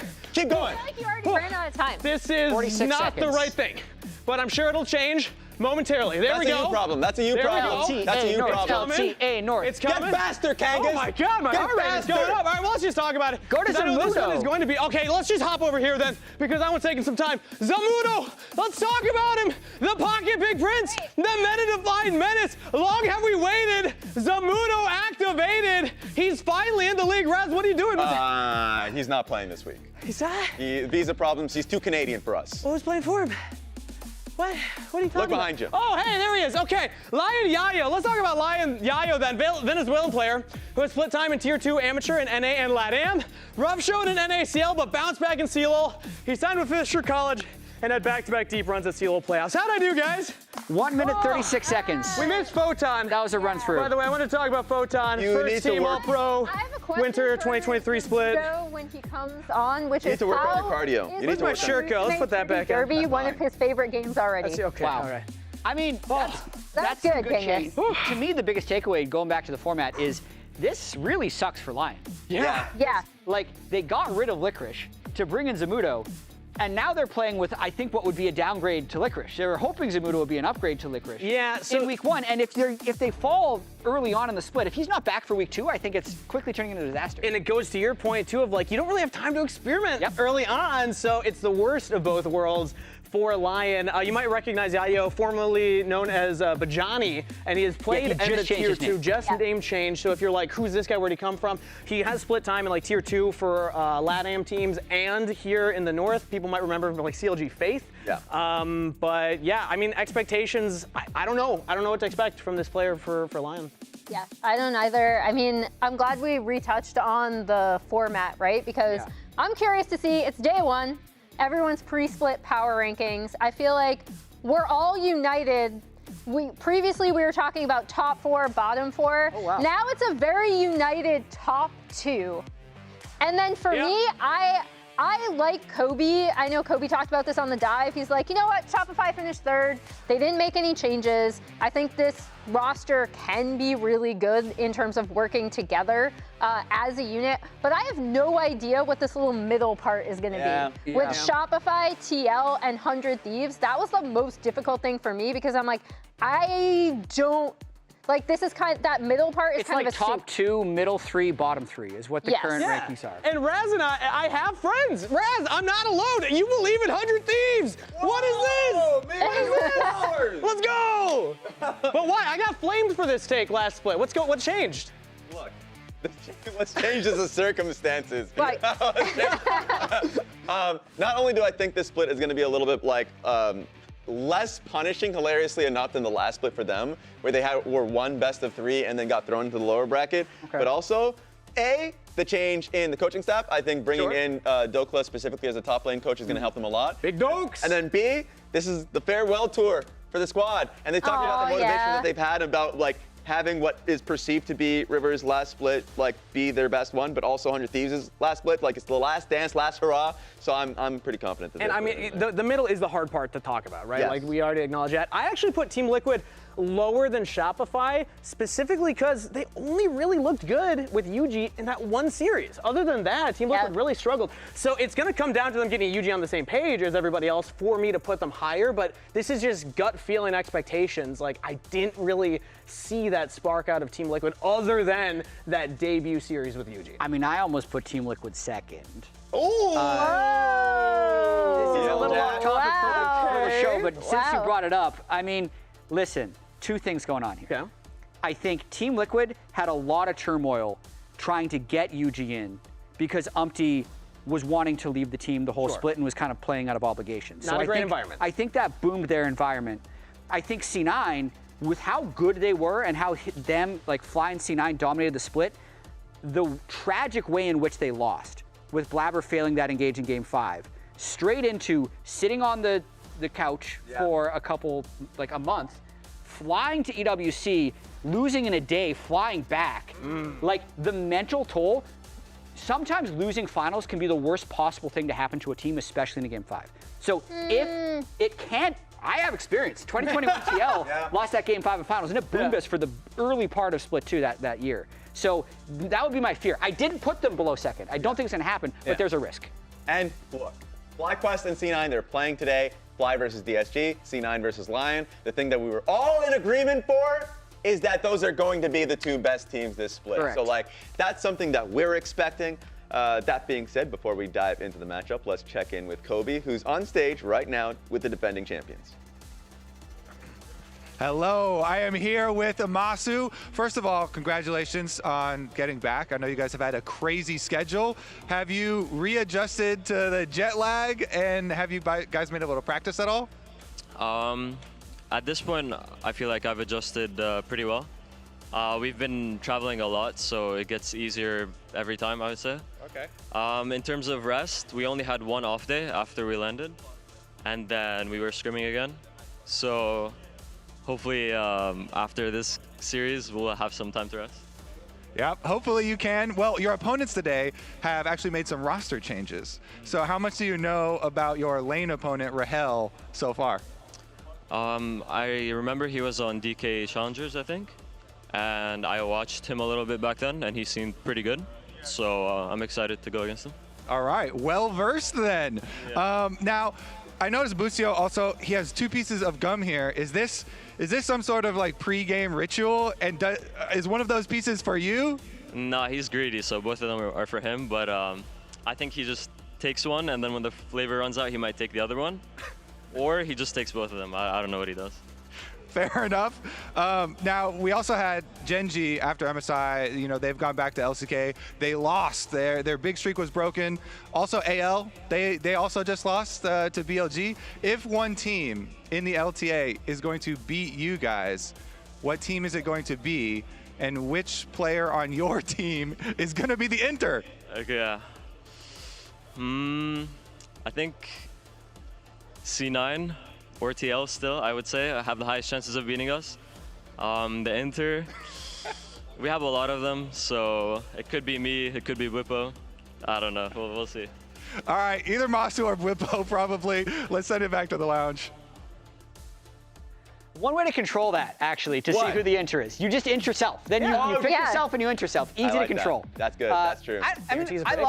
I love the attitude that FlyQuest has had. I hope they haven't burned out from their crazy international schedule, and I hope they've actually been able to get stronger because they've been able to have so much practice that they can carry that through into the split. Because everybody on this team has had their individual moments. For me, the player that I've liked watching the most has actually been Busio. Yeah. With how much confidence he's gained since seeing him as a rookie when he came in on 100 Thieves to what he's become now as a player, where he's just carrying himself with so much more confidence in social media. His champion pool has been such a weapon for the team. And I just really love the way he moves around the map, controls vision, and just has a strong, vibrant personality within the team. That's a really great point. I'm going to take the boring answer that is very, at least, segues well. Because who does he work with a lot? Inspired. Okay. Inspired as a Monster. I was going to say Monster too. Watching you guys that trolling. You even scared the camera guy. Yeah, exactly. Like, whoa, wait a minute. It's bad boy inspired. The fact that he got both the MVP, the championship. He was the main reason why they ended up taking down G2 and going decently far at MSI. He is such an incredible player. He is the MVP in every game that they end up playing, it feels like. So he's just, you can't really undersell him as a player. And on top of that, incredibly diverse. I know right now it's a pretty stale, like Wukong's Zin's out meta, but like he's the type of person willing to play a whole host, a range of champions. So I'm looking forward to seeing his games today. Speaking of someone who's willing to play a whole host of champions, it is Whippo. Yep. But we will get back to that in a minute because Disguise is jumping straight into the hot seat, and we're going to check in to see how Dark Wings is feeling before his first match.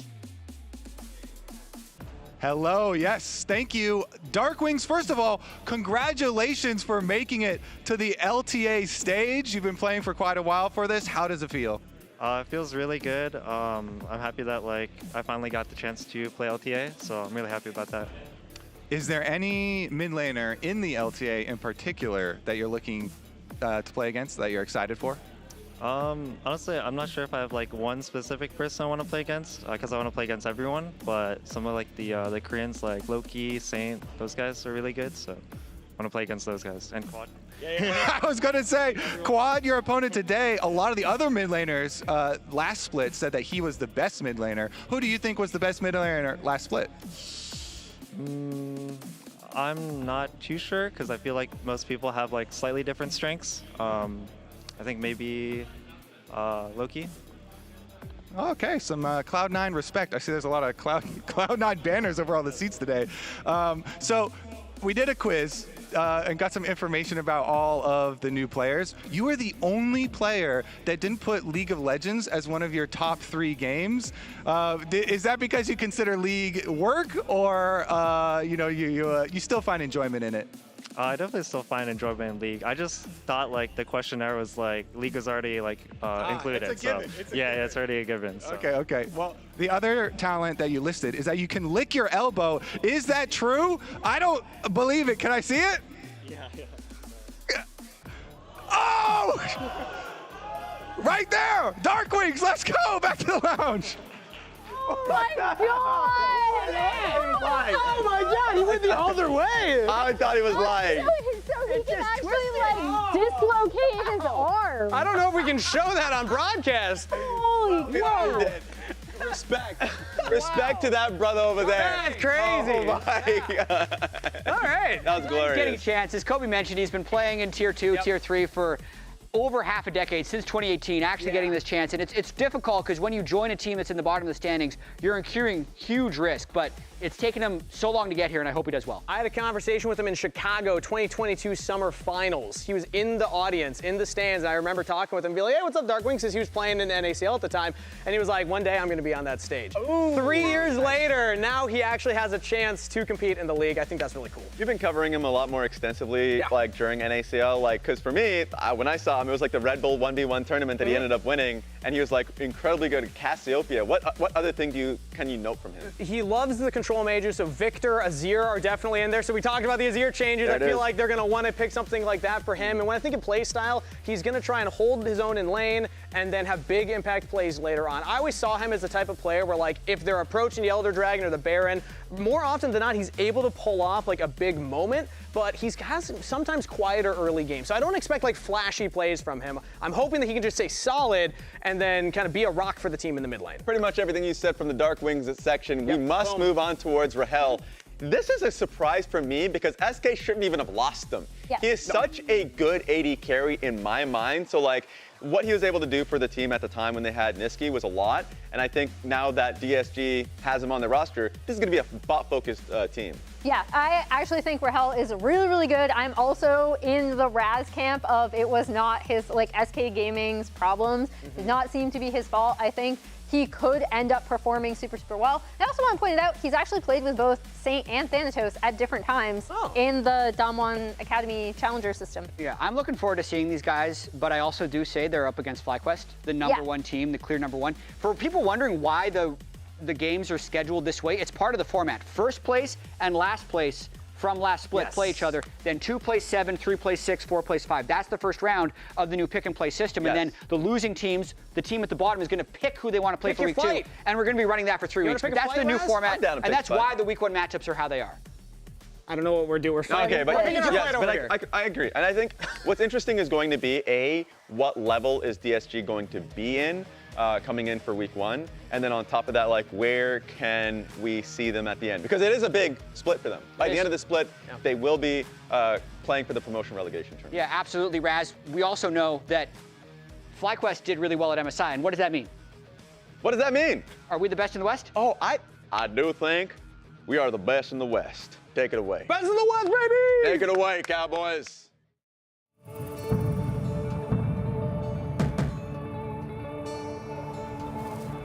Split 3 is just around the corner. As we get closer to Texas, teams are deciding who they want to fight to earn their way.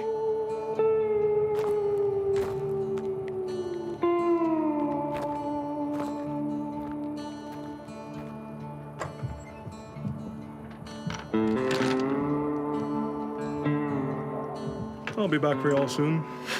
That means all eyes are turned to the sheriff.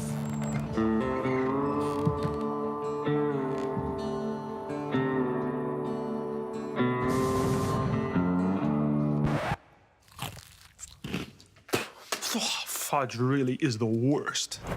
You trying to start something?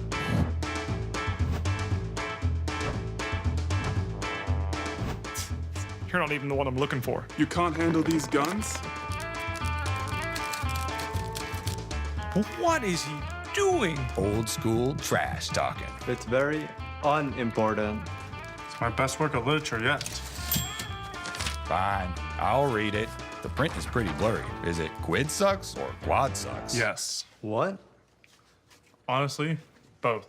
You two after our playoffs match.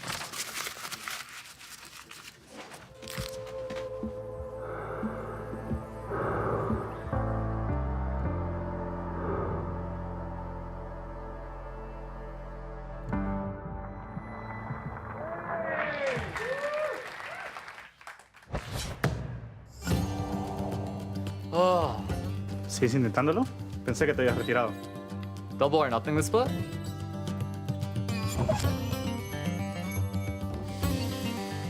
Quizás nada para ti y doble para mí.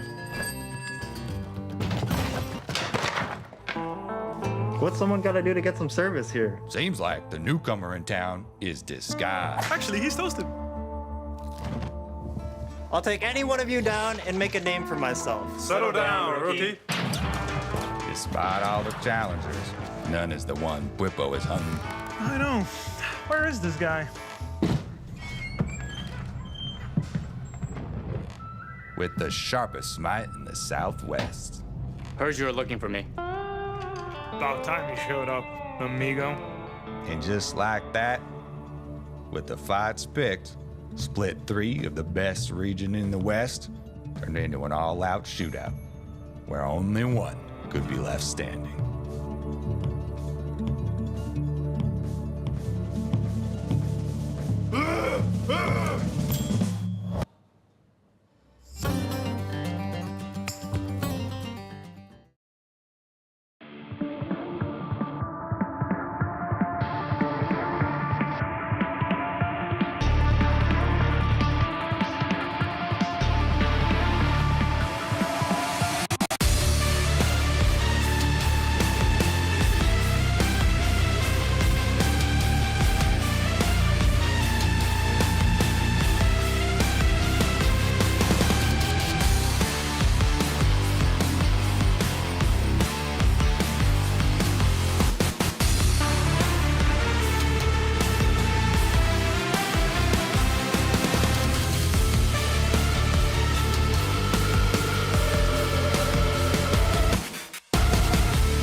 Welcome back to the LTA. Summer is here, and it's time to kick off Split 3 as our teams return to the Riot Games Arena to pick a fight in our pick-and-play phase for the first 3 weeks. Teams at the bottom of the standings will get to pick their opponents from anyone with a better record than them to prove they've got what it takes to make it to Dallas in just a few short months. First up, they know they've got to fight to keep their provisional spot here at the end of the split, and they're bringing in 2 new carries to level up their game. Please welcome Disguised.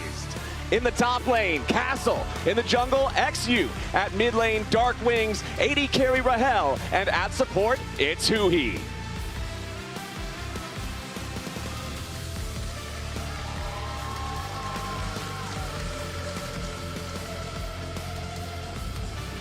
And their opponents, North America's top dogs, are back from international competition, eliminating G2 in a clean 3-0 sweep and going the distance versus BLG. Now they're back home, ready to keep topping the standings. Please welcome FlyQuest. In the top lane, Whippo. In the jungle, Inspired. At mid lane, Quad, AD carry Masu, and support, Busio.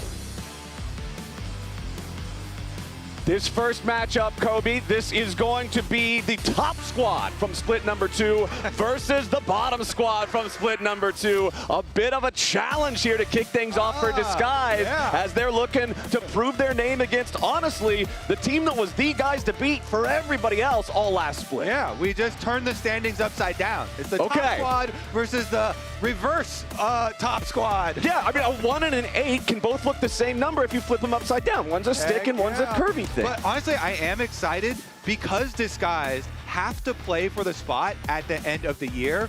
They have put in 2 new players here with their roster swaps, so we get to see how these roster swaps actually look, hitting the ground running with not very much time to really build together and get cohesive before they have to play immediately and find results very quickly. Exactly. It's going to be a pretty fast-paced split, and I think for Disguise, with how rough the year has been so far, trying to figure out their game plan, trying to find their footing here, I'm not surprised to see them making big drastic changes, like bringing in 2 new players for these carry roles. Both of these guys, I mean, you got a lot to prove, and your first challenge is a pretty tough one. Yeah, definitely is going to be a big one for them.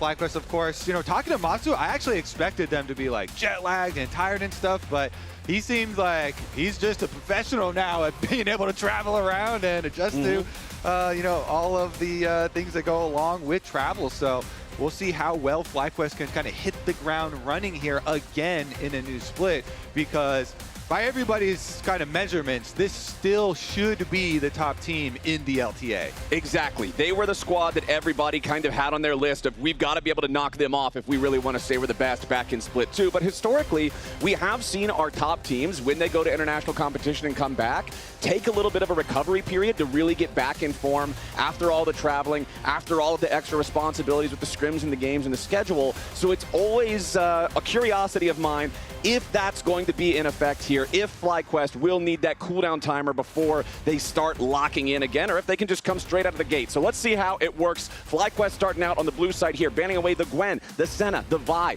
DSG. They'll remove the Pantheon and the Azir. Anybody who watched MSI knows Pantheon was the best jungler in the game on the patch, and he was banned all the time. So Varus is left up, though, because they got to ban out both the Azir and the Talia, since we're not trading those two back and forth. Varus kind of left up and lingering here to see if Masu wants to jump on that one. And it's a pretty hard offer to refuse. Varus, so strong. You can play him, of course, for the DPS or the poke builds. Has a lot of laning presence. Just a ton of value there to blind pick that one. First there on the blue side, the response from DSG will be a quick Aurora lock for what I'm assuming is Darkwings in his first game here in the LTA. Well, I would also say that is definitely flexible and very well could be a castle champion as well. Because Darkwings does play a lot of control mages, and double AP is actually so much better now that they added the Bloodletter's Curse into the game.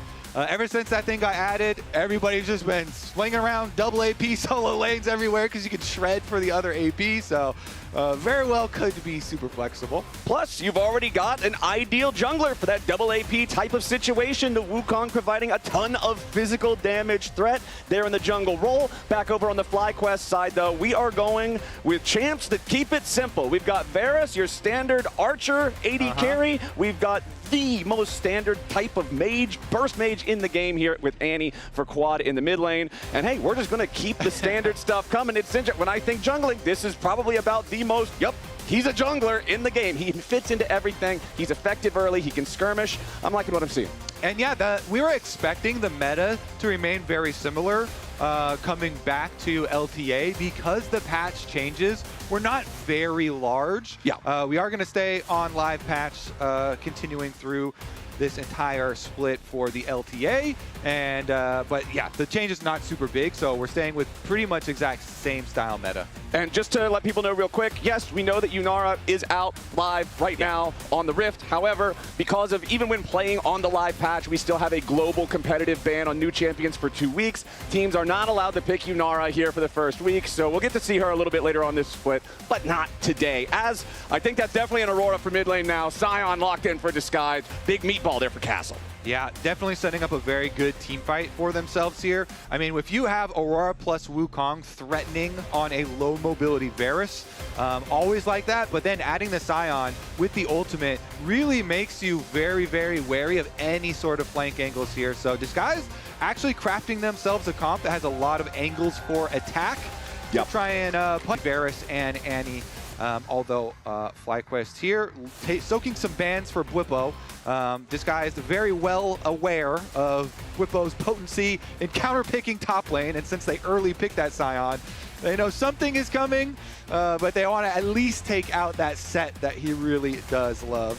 I mean, it's a big advantage for FlyQuest in the fearless era of League of Legends, having a top laner who will just play all sorts of crazy stuff all the time. But yeah, the set and the Rumble banned out here as it's double AD carry targets coming out from FlyQuest. They'll remove the Jhin, they'll remove the Ezreal, two of those longer range carries that can contribute more safely to the team fights if they need to be. They want somebody that's got to put themselves in a little bit more danger. They want somebody that's a more easily accessible target for the Annie and Xin Zhao to jump on and blow up before the fight can even start. Yeah, definitely do want to remove some of the safety, some of the longer ranges ones. And Ezreal definitely comfort champ for Rahel. Let's see what he goes with to pair with that Alistar. Meanwhile, on the FlyQuest side here, already locking in the Rakan for Busio. This is a huge champion for him. He had some crazy good engages. I feel like these two have been performing so well. They very well could just go with that Xayah because you're facing a lot of dive on the Disguise side of the map. But we go Swain! It's Swain! He loves to deal with dive as well. He just absorbs it in a bit of a different way. It's an anti-dive bird champ. So they're going along the same direction, but the Swain is so strong here. And we mentioned Flowers, the double AP being so much more popular with the Bloodletter's Curse. This works for bottom lane as well. And since Swain can build for Bwipo here into Rylai's utility for later also, it's like you have so many options here for the Annie plus Swain combinations. Double AP for FlyQuest into the Sivir to actually round out this disguise comp to just turbo speed their dive comp flowers, give all the extra speed to the Wukong and the Aurora and the Alistar in their attempts at flanking and getting into those low mobility carries. But now, if you're diving into the Swain, and the Swain had a strong early stage of the game, then the Swain just could be this monster that is super tanky, had got like free grass stacking procs all over the Scion. We'll see how well this early lane phase goes and how quickly they lane swap, because that might be a way to get around allowing this Swain just super easy stacking mechanics. Yeah. Because you stack with your passive, you stack with grasp as well, and a lot of HP. If you stack a whole bunch, then mid game you become pretty brutal for a lot of the short range comps, and this DSG comp is fairly short range. All right, we've got the Swain locked in. I love to see it. It's time to kick things off here. Finally back in the Riot Games arena. Split 3 underway. FlyQuest coming back off of some international competition. Disguise trying to bounce back from what's been a difficult 2025 so far. Make sure they're in the right shape when they have to defend their spot here in just a couple of months. Can Darkwings and Rahel be the secret sauce that Disguise has been needing this entire time? Or are FlyQuest going to serve them a quick 2-0? I'm excited for the comps in this first one. I'm hoping it's fast-paced, it's bloody, and it gets there early. But let's see how this one all shakes out as we hop in to our first game. Let's see if anything is immediately jumping out. Bwipo, so not going to be using the grasp on the Swain, instead going for the phase rush. Allows him to be more effective in the face of some of the powerful slows. Castle, of course, won't be able to slow him down with the Slayer's Roar. Then later on, once you get into the team fights, remember that Aurora's weirding is an 80% slow, so being able to have phase rush and get back out when you're having to scrap with her can also be really strong. Yeah, and just dodging the abilities there as well, avoiding damage with the extra move speed and the jukes. So let's see, lots of deep wards towards Raptors, so both teams will know pretty early on, or we'll be able to assume the blue starts. All right, so Lee's keeping some standard vision there in the jungle to start off here early. Castle does not want to give Bwipo any opportunity to hit him with the free damage early on. Obviously, as Scion starts to build some MR in this lane, things will become easier, but you do still have to be respectful of that harass, of the extra power of dealing with a ranged opponent. Down here in bottom lane, Huhi and Rahel versus Masu and Busio. Not only are Huhi and Rahel having to go up into this first matchup specifically against the toughest team from the league last split, but Masu and Busio have been standout performers even on the top team. This is a duo that has been playing together for a good long time now. FlyQuest as a team, one of the longest standing rosters globally played together. The longest standing roster. So not only are your two young carries coming into a new team trying to make sure they can all gel in time, you're going up against a squad that's been playing this game for a long while. Yeah, they've built up their synergy, gone through a lot of heavy competition and doing it as well. FlyQuest, of course, so much international competition that they have been able to test their skills against. So starting out though, does look like we are getting pushed in for FlyQuest on both side lanes. So easy full clear for Wukong as well as Xin. And the Xin, of course, going to be ending on the bottom side since DSG's bottom lane knows that their jungler's pathing up towards top side. They're trying to be safe. You see them go just place their ward here towards Tribrush and towards the river. So both those wards for DSG are going to make sure that Inspired isn't going to have any sort of route towards them after Krugs and would have to go all the way around. But Exu is going for a level 3 gank here to get the flash. He skipped his Krugs instead of going for the full clear to get the earlier time here and get the anti-flash down super early. And I feel like you're loving that if you're playing Wukong. This champion that's normally known, power farm to 6, get value out of the ulti. The ganks, not that great early on. That flash feels very nice. But for Disguise, what they're feeling mostly, Kobe, is pressure. The clock is ticking. They must defend their spot at the end of this split no matter what. 2 months, 4 days, 23 hours from now, Disguise has to fight to stay in the LTA. So when you look at the roster, when you think, okay, replacing mid and AD carry between Split 2 and Split 3 is definitely a bold move, they've got to find something. They've got to do something that works and start trying to find that coherent gameplay, that team play that they've been lacking so far throughout this year if they want to have a chance of staying in the league. Yep, time pressure is on DSG, so that's why they make some roster swaps and trying to immediately find some success. So we were looking for early lane swaps, Flowers, and we do get a fairly early post 4 minute one. Looks like a lot of these ones are going to die to the tower, though. Also remember, because XU did skip the Krugs early on, in his second clear, it is going to be delayed respawn on those Krugs, so he's going to have a little bit of extra time after his Raptors to kind of fish around and try and find something. Probably trying to focus on Quad here, who without the flash and pre-6 should be a bit of a target. Huhi doing his little support roam timer here duty to make sure the control ward through River allows them repeat angles to try and put that pressure out. Yeah, Quad gets a little bit of damage there onto Darkwings. Darkwings, that snappy Aurora trade back, though. The champion just does so much upfront burst, as long as you, of course, hit both of the abilities. But. And they're going to bring 2 for this gank, Flowers. Control wards on both sides for these DSG members. And Quad, with the wave pushing away for him, look at that. That is self-control. Patience. The minion's dying in front of him. He does not go greed for that minion out there because he has no vision on either side at the time. And so good job there by Quad, avoiding that timing window where he would be vulnerable to a gank without his flash. And then he waited until Busio was able to get there with some vision. And you saw Busio kind of pass through mid and at least get him a control ward on the bottom side of mid lane. Okay, Busio back down into the bottom side here. He and Masu can put some damage onto Castle. This isn't really going to threaten the Scion's life, but it is going to harass him enough and make him fall back underneath that turret. Set FlyQuest up with a good spot to just control the tempo of this lane however they want, and it gives Inspired a great opportunity to start up the Drake. You've got total control over bottom lane. Mid lane also, enemy player still making his way back from the recall as Darkwings had already used the TP earlier. So FlyQuest has total control over this neutral objective. They'll pick it up for free. Yep. Easy Drake for them. Meanwhile, top side, there's 3 members of DSG. Remember the timing window we talked about while the Krugs were respawning for XU? Yep. He was kind of fishing around up there. Now they have respawn, so he can go finish it out and look for his level 6. But Quad! Yeah. The tempo tibbers. Lots of times Annie's just using those for early value. You get a powerful trade, knock the guy down low, also get some extra pushing power to control the wave better. But Darkwings, of course, fires right back himself. Both mid laners going to be chunked down to about half HP now. Ultimates used from both, and about a quarter of that timer. You can see 90 seconds left on the flash for Quad. So once that comes back up, we'll see if FlyQuest want to try to make a play with it, or again, if Disguise can try to punish it still in that last minute and a half before the cooldown's ready to go. Yeah, plus, you know, Whippo on the top side, even with the extra members up there, did not fall to any of the extra pressure. So the Swain has been farming just fine. Yep. He is currently at an extra 225 bonus health. From the Swain passive, just stacking that up himself.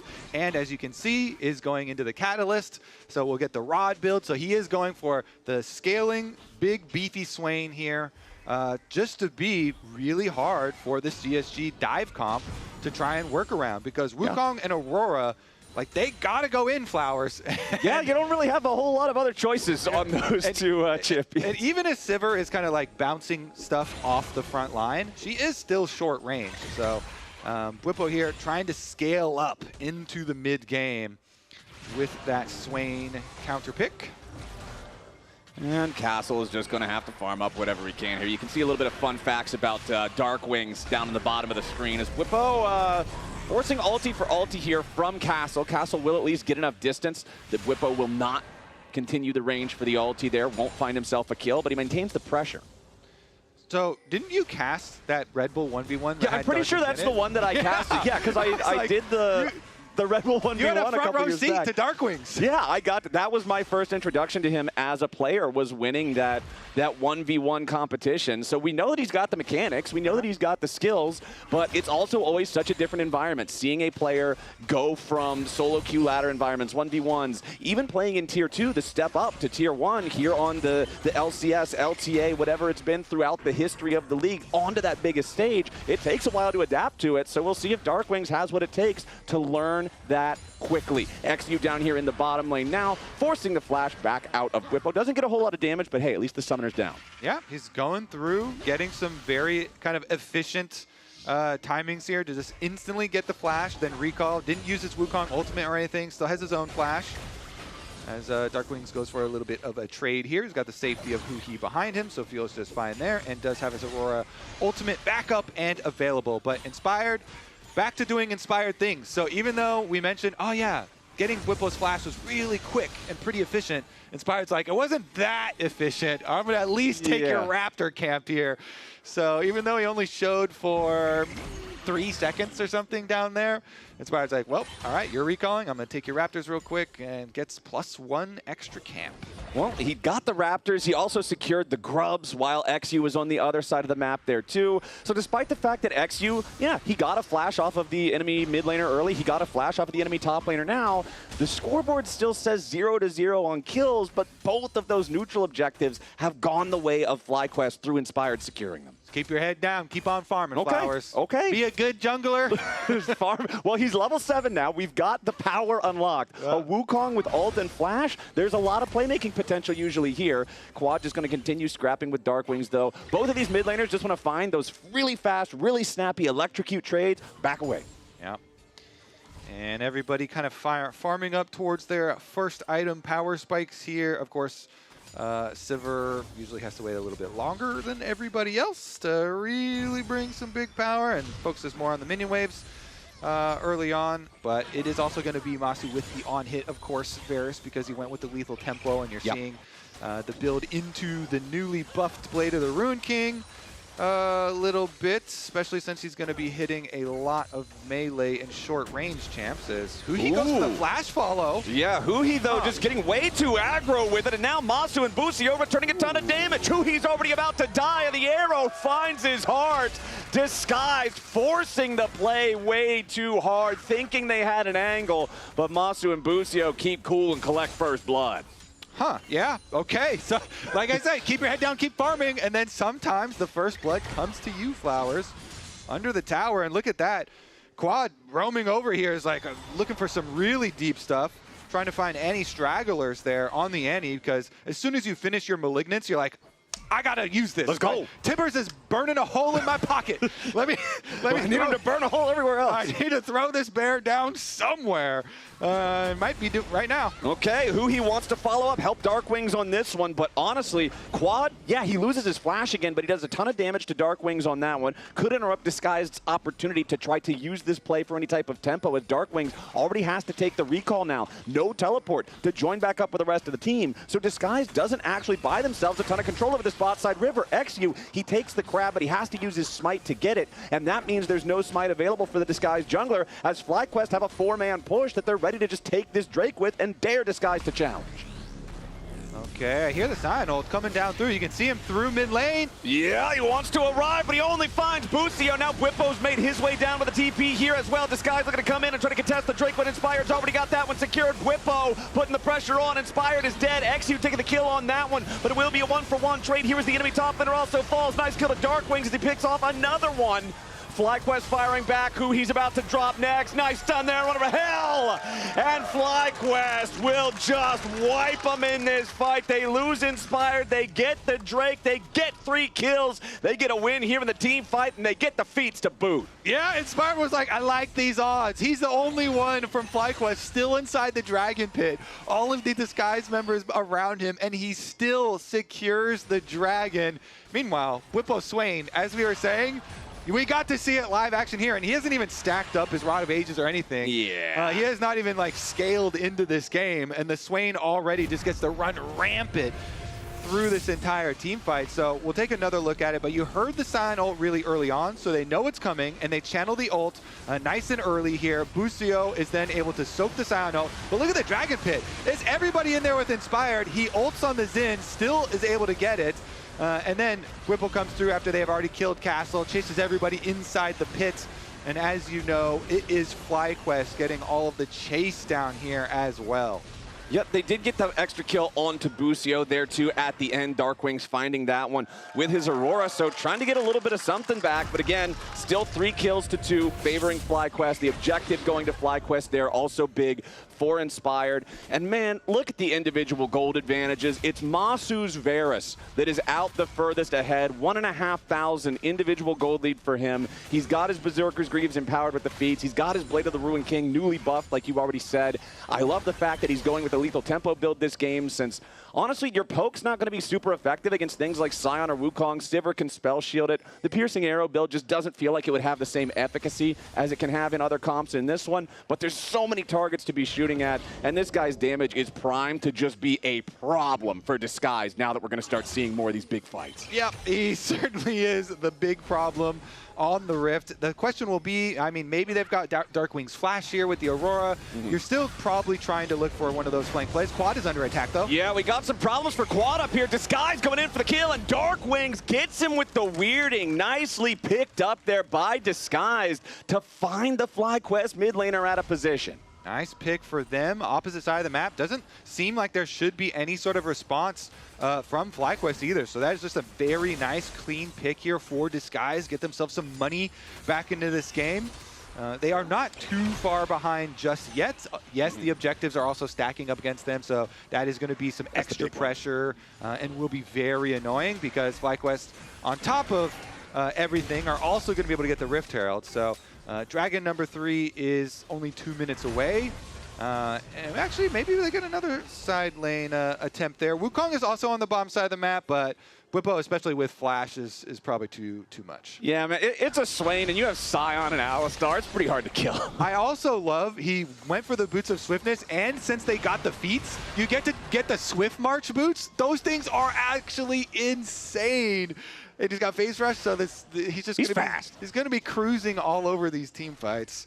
For an old man that just walks menacingly at you, he's a fast old man in this game. Yeah. FlyQuest, though, he used to have a cane. He doesn't have a cane. Yeah, he doesn't have the cane anymore. That was removed with the rework. But Inspired has the Rift Herald eyeball, like you already pointed out earlier. They're not even going to need it to take down the Tier 1 turret up here in the top side. 16 minutes means the plates are long gone. FlyQuest gold lead now builds up to about 2,000, and they've still got the Herald to use it mid if they want to. You can see a couple of pings in FlyQuest colors coming out on that objective now, as Quad might just be the target again. Disguise seems to have a game plan, and the game plan is kill Quad. He wants to try to get away from this one, but that's just way too much manpower. XU picking up kill number 4 of the game for Disguise. They'll tie things up in kills, but you already mentioned it earlier, Kobe. Kills aren't the entire game of League of Legends. All of the objectives are all FlyQuest. This whole game, 3 grubs, 2 drakes, 2 turrets. This is Disguise. They just get some of these under control. Yeah, and the turrets are the real kind of kicker there, because the turrets have so much money in them, and it means you have so much less area to play with. So FlyQuest here feeling pretty confident. We got this nice little summary, by the way, of our extremely, well, not extremely, but newly buffed up, format that we've got with multiple stages, and the lower teams getting to pick their choice of the higher rated teams. Who do you want to try and get some? Well, actually, are they going to go for a bottom lane play? Everybody's headed towards the Dragon. Whipple's the furthest one. He does not have teleport, so the Swain is going to be a bit delayed, and DSG actually want to jump on that. They're immediately going to start out this Dragon. Okay. Whipple's almost all the way here, though. Yeah, this could, even if they get the Dragon, the fight from FlyQuest is a very scary proposition. Disguise are sticking with it, though. They're going to keep trying to go. Inspired and Busio looking for a chance. Darkwing's first weirding, not going to get a lot of value out of that one. Quad coming around from the side. Rift Herald summoned up as the distraction. Whippo ready to step forward. Pops the ulti, creating space. Who he wants to put pressure onto the back side of FlyQuest, but it will not matter. Whippo continuing to march forward. FlyQuest on the chase. Honestly, though, Kobe, that went about as good as it could have possibly gone for Disguise. They're going to get the Drake. They'll get everybody out. Yeah, they rush it down. They see their little timing window here. They wanted to do it, too, before the second item started to get completed by FlyQuest. Because even with that gold lead for FlyQuest, they just had a bunch of extra pieces in inventory for items. And so they were still on pretty nice footing here for DSG. And getting a Dragon here, delaying the possible soul point for FlyQuest and that extra stacking is definitely one step for them. And I think that the timing you're talking about is best shown through Whippo, because he, nice catch there with a max range, Chains of Corruption. FlyQuest punishes Darkwings for trying to stick around the Tier 1 a little bit longer. They'll take that kill, they'll take the turret in mid, they'll take the gold lead up to over 3,000. Ooh, Masu just snipes an Aurora. That is so hard. Yeah, man. Nice snipe from Masu here. Flash, Ghost, Varus, move speed. He actually has been doing this for quite a long time. Likes the extra move speed there. Moved in, hits his skill shot. Darkwing's going down, and they even got the flash too as he tried to ulti and use flash to get out of there. But very big pickup for FlyQuest, getting that extra boost of gold and one of the critical summoner spells here down for DSG's team fight, where they want to be able to pull off that flank. They know they have to kill Masu. Yeah. And it's going to be very hard to do that if they can't get Wukong and Aurora both onto that Varus.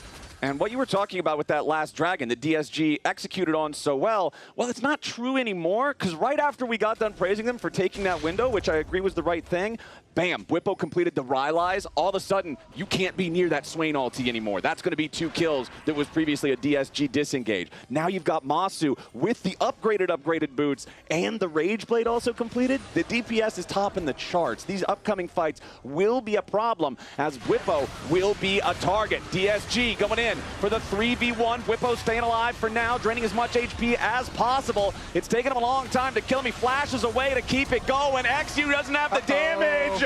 Disguised overplays their hand, and now Bucio's into the back lines. Darkwing's going to be taken down here first in the front as Castle should be next to fall. The Scion wants to try to get away, but Masu's not going to be a target. He's an executioner. Unstoppable for the Varus, and Bwipo's not done yet. Rahel's got to try to get away as who he wants to play cover. Rahel's spell shoot absorbs a little, but Quad's ready to find 2 more.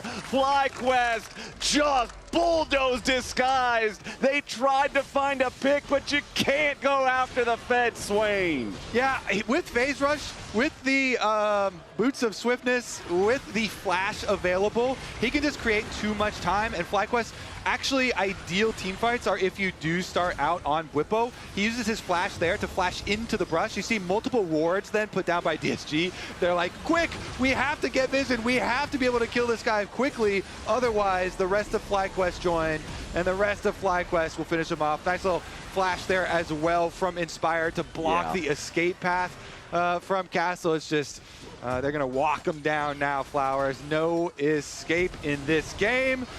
Flash forward from Quad, as you know, to finish that off. Nice job. Yeah, we killed them all. Nice. Huge. Well played. Yep. Business as usual. It's just another day at the office. Yep. Nice.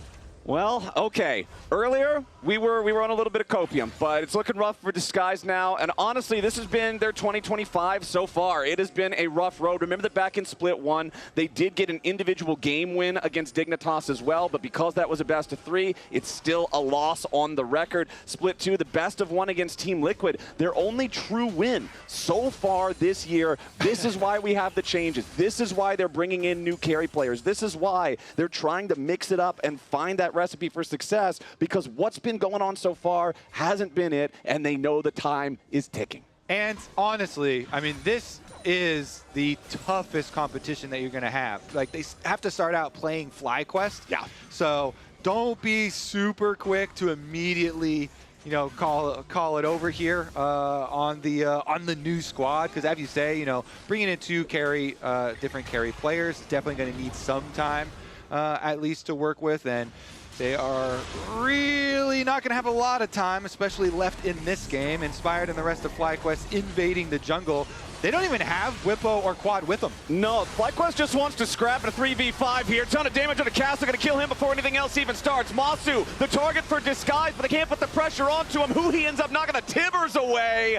Quad's on a killing spree. Rahel tries to flash over the wall, but Bwipo's got him. The power of the Rylai's, no amount of spell shield will save you from that. Bwipo picks up another one, 13-4 FlyQuest. Yeah, it's brutal out here, Flowers. You got Inspired behind your own turret, so Darkwings has to go north. He is going to find an escape route up to the top, but the turret can't run away. Nope, no legs on that turret, no legs on that dragon, no legs on Disguised chances really in game number 1 here. 8,500 gold lead now with a soul point. 23 minutes into the game. Let's take another look at how it started off, because FlyQuest knew no fear. Yeah, I mean, FlyQuest with 3 members are like, yeah, we can go full invade the jungle. It's all good. You know, Quad and Bwipo will be here eventually. So they do that, and after they get the Scion ult out, they just turn right back around, and they just kill the Scion. Masu is so fed, the on-hit Varus just melts right through the tank front line. And then even though at the end, who he does get a combo onto that backline, there's no extra threat, because how do you get through the Rylai's Swain? Well, the answer is you don't. He's level 16 right now, so he has the full levels in his ulti, and he's just running straight through your squad. Yeah, I think who he wanted to try to knock Masu back into the dead Scion there, maybe for some more damage, but then at the end, because it's a clump, he headbutts Tibbers away instead. Yeah. Not really a whole lot you can do about that one. I mean, honestly, if they're just soloing your entire front line, like 3v5 by themselves, the game's probably in a pretty rough spot. So the Varus damage, man. Also, now that he has the Terminus done, like, I don't know how you kill him. I really don't. It's too tanky, man. Well, maybe you just go after Quad again. How about that? That game plan did work, and he bought a Medjai's. So you get extra value if you just go kill Quad again. They're actually going to go mid instead. They're going to look for Busio, immediately collides with the Scion ulti, and Masu's already down. That's a great start for Disguise. But Whippo's made his way into the fight now, and he and Inspired are going to look to push this one further forward. Rahel will die. Quad goes on a rampage. X, use your next target. The Wukong not tanky enough against the power of the Fed, and he double kill back over to Quad, and Castle can't get away. Whippo finds another one. Disguise started the fight with a pick on the most powerful player on FlyQuest, but they will still lose the fight 3-for-1 because Fly are just so far ahead. And Quad's got 20 stacks on his Medjai's instantly after that. He had 10. He had 10 before it started. 10 more stacks there plus the Baron. But you did say you didn't see how they're going to kill Varus. Well, they did accomplish 1,000 gold, I believe, shutdown on the Varus. Okay, so you got to start somewhere. They got 1,000 gold shut down on the Varus, and before the fight, the gold lead was 10,000, and now the gold lead is 11,000. So they've, unfortunately, I think the needle is still moving closer and closer to a FlyQuest victory. But Disguise, they had a moment there. They can find Masu. Problem is, the game is so far out of their control. Even doing it, it feels like you got to spend too much firepower, and there's nothing left in the tank to deal with this raid boss Swain, to deal with all the power coming out of Quad's Andy. Even though he's been targeted, it's not like he's behind. He's got plenty of damage. And since he bought the Medjai's, you kind of slingshot right back into Omega Powerful here because he's got full 20 stacks on it already. It's rough out here, man. And he's also got the arm guard, a couple of arm guards there. Whippo has his 2, and the Guardian Angel on Inspired is almost ready for completion. So here come FlyQuest here, marching in game number 1, looking to finish it with this Baron buff. Whippo does have teleport, so he's going back to base. Whippo can teleport in, and FlyQuest can just brute force this straight through the bottom side, full 5. Yep. Let's see how much Disguise wants to defend here. Inspired just going to push everybody back. Castle's not here. He has his teleport to try to join, but that bottom lane inhibitor is just deleted before Disguise can even do anything about it. Never moved there onto Huhi. Locks up the Alistar for a second. XU looking for a flank, but Inspired trying to mark him. Now Whippo's in the middle of everybody yet again. The Swain creates so much space. Nice stun there on the Dark Wings, who has to try to get away with a hop across the Veil. Now Castle also continuing the retreat here with a flash. First Nexus turret down. FlyQuest undeterred. Inspired leading the charge as they've got the next minion wave already ready over here underneath the tier 3 turret. Whippo going to be taken low by Dark Wings, but he goes golden, giving himself alive. XU is first to fall as the turret drops here to the exhaust back into Dark Wings. Quad needs a little bit more damage, and Dark Wings doesn't have enough to get away. The invulnerability from Quad keeps him alive as Castle is felled as well. Masu dies to the Scion dead body, but Disguise base is in shambles. Rahel fully retreating away from Inspired as who he wants to try to save the day, but the Alistar can't do it. He's not even level 11. His will is very breakable now, and FlyQuest 20-6 slam game 1. Well. FlyQuest starting it out with a smooth game number 1, crushing through it. They got the counter pick on the top side because the Scion was picked in the first 3 there by Disguised, and Whippo definitely made use of it with the Swain. I think FlyQuest is looking good. Lounge, what do you think?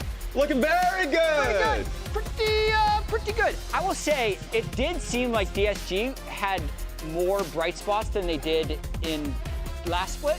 Yeah. But then by the end of the game, they just got slammed again.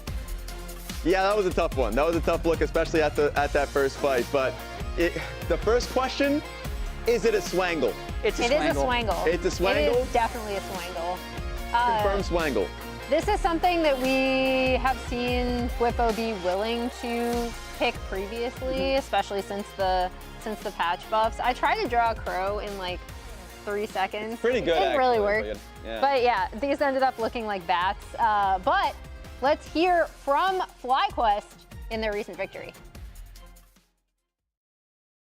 I'm done fighting, okay? I'm not that strong anymore. Him up. Okay. I'm strong. I'm strong. Take Behind on the right. Just look front. Yeah, I have Zhonya's. Can you go Aurora? Save it with Aurora, guys, here. I can't reach her. I can only go Sivir.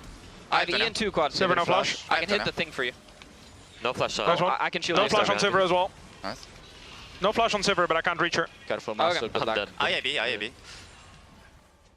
Alistair, no flash now. Heal. GG. Save it, no flash, low. Yeah, it was pretty brutal, and I wanted to take a focus on Swain in particular because we saw it in Split 1 from Whippo, and once again, he brings it back in a pretty reliable matchup versus Sion. A few things to make note of course, you can cancel the Sion Q with Never Move, and I just wanted to focus on the passive here. As you can read here, you can get the soul fragments from Vision of Empire, W, and E, and so like he's getting it constantly off of Sion. And as you can see, he already has 26 soul fragments, which means he already has 390 HP before the fight starts. So typical Swain fight, and actually this fight initially looks pretty good for DSG. And let's take a look at Inspired. He's crying. He's looking at 3 members, especially XU, that's going to be contesting Drake. So he's looking like this is going to be a smite fight that his team's not going to be aware for, but already Whippo not only pushes off Dark Wings, but also is able to immediately get the kill on towards Castle, and just 1v3s. Technically a 4 if you focus on Castle, but in general, he is buying so much space for Quad and Masu that even though Busio dies here, he just walks past them and allows them to just free hit on Rahel, and XU has to push away. So like this was the biggest win that they had, and yes, a bonus, they won the smite fight. So that's 2 dragons and a 1-team fight, and I feel like that's the main beauty of Swain, is if you're going up against a pretty beefy front line, an Alistar and a Sion, you can just regen so much. And I wanted to focus on another aspect. Do you remember this part of the game, guys? Oh yeah, I know exactly where you're gonna go. I already kind of just spoiled it for you guys, but basically, you're a little desperate if you're DSG, and so you're seeing Whippo pick up this wave. Let us kill the Swain. Yeah. We must kill him. By the way, this man has about 1,600 bonus HP. He has so much bonus HP, including the passive that he's getting here. And he has tier 3 boots, and he has the Rylai's slow, so they don't even get close to killing him before Busio comes in and allows them to just walk through them. So this is how oppressive the pick is. This is something that I wanted to point out in both just the team fight that we saw initially in that second Dragon fight, but also, very difficult to actually get a kill as a squad. Yeah, and you can see he led the game in champion damage on the Swain as well, 27.8k, partially because he was just existing in those fights the entire time. I want to see this. Oh yeah? Damage taken. Yeah. Oh wow, Also actually, a lot, yeah, it is in Joe, but still a lot. Yeah, I mean, beautiful Swain angle right there because the damage from DSG was very burst heavy. Plus, there were enough melees that he'd always have someone to drain in fights. And with that, Whippo's rewarded by getting subbed out. Yeah. Good job, brother. You can take a break. For those people out of the loop, though, FlyQuest announced Gakkos as a 6th man in Split 2 for Split 3. We weren't sure if we were going to be seeing him today, but I imagine Game 1 went so well, they figured this is a good time to get him stage time, Emily. Yeah, and I did have a chance to catch up with Papa Smithy before today's games, and the way he described getting Gakkos in is that the S-tier champions that he's good on and the S-tier champions that Whippo is good on, there's almost no overlap in that Venn diagram. So it's another attempt at like, okay, we have another top laner who can play a lot of different things, and as we know, like Whippo already kind of had that relationship with some other top laners. Like I remember we compared him to Thanatos, and they seemed like they basically both got what they wanted in a lot of those matchups. But the other thing that I found interesting to know about Gakkos is that he actually has been splitting scrim time going in. So they were expecting, even if we wouldn't have seen him today, to be able to sub him in eventually. And then also he got some extra scrim time with some of the teams that had a little bit of trouble with visa issues potentially with their tops. So he has been getting a lot of practice in, and he's been looking good. And even just taking a look at the notes, he's 17 years old. Yeah. He started playing League at 9. And his signature champion is Aurelio. To prove your point about how different kind of he is, it's like the driver rest situation with CFO. So that's really cool that they get the opportunity to experiment where, Jat, you were wondering if there's going to be a chance to experiment in the split. I feel like this is it. And metaphorically, big shoes to fill, physically big shoes to fill, replacing Whippo. So we'll see how he's able to do in his first LTA North game after the break. Also, a reminder, LTA North Twitch subs are back. Join the community for exclusive content, including the League of Legends in-game emote. Bring it for paid and gifted subs. Plus, get access to all of our exclusive LTA North Twitch emotes. Subscribe to the LTA North today and come back right after this break because we've got a new player making their debut for FlyQuest.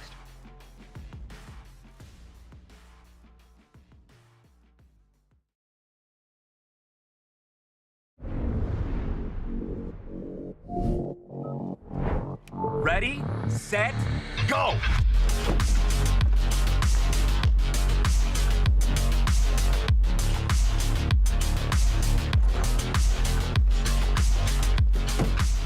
I'm at 47%. Oh, I'm on 63%. Man, I'm at 50%. Boom! 80%. Winner! The Kia EV9 can go from 10% charge to 80% charge in just 24 minutes with DC fast charging. Gives you wings. Rich in the ground before Dub can even get there. In time to try to knock out as Impact gets bursted. Don't feed.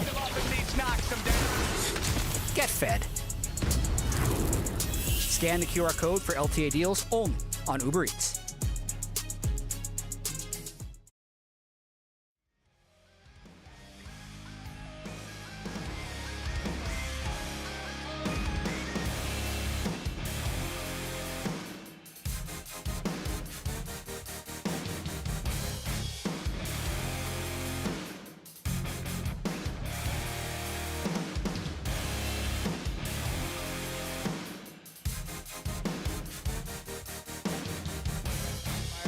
FlyQuest invading the jungle. They don't even have Whippo or Quad with them. No, FlyQuest just wants to scrap at a 3v5 here. Ton of damage on the castle, gonna kill him before anything else even starts. Masu, the target for disguise, but they can't put the pressure onto him. Who he ends up knocking the Tivers away. Quad's on a killing spree. Rahel tries to flash up the wall, but Whippo's got him. The power of the Rylai's, no amount of spell shield will save you from that. Whippo picks up another one. Nice job. Yeah, we killed them all. Nice. Huge. Well played.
Ladies and gentlemen, welcome back to the LTA. Split 3 is kicking off today, and our opening matchup has Split 2's #1 team, FlyQuest, taking on Disguised here. And game #1 went about the way most fans would predict after seeing FlyQuest performance throughout this year. They totally stomped the first one. And now it's time for this new 6-man roster to make its true debut here in game #2. Whippo is subbing out. Gakgos is subbing in. That's right. They announced this pretty far back, even last split, that FlyQuest were going to bring on a 6-person.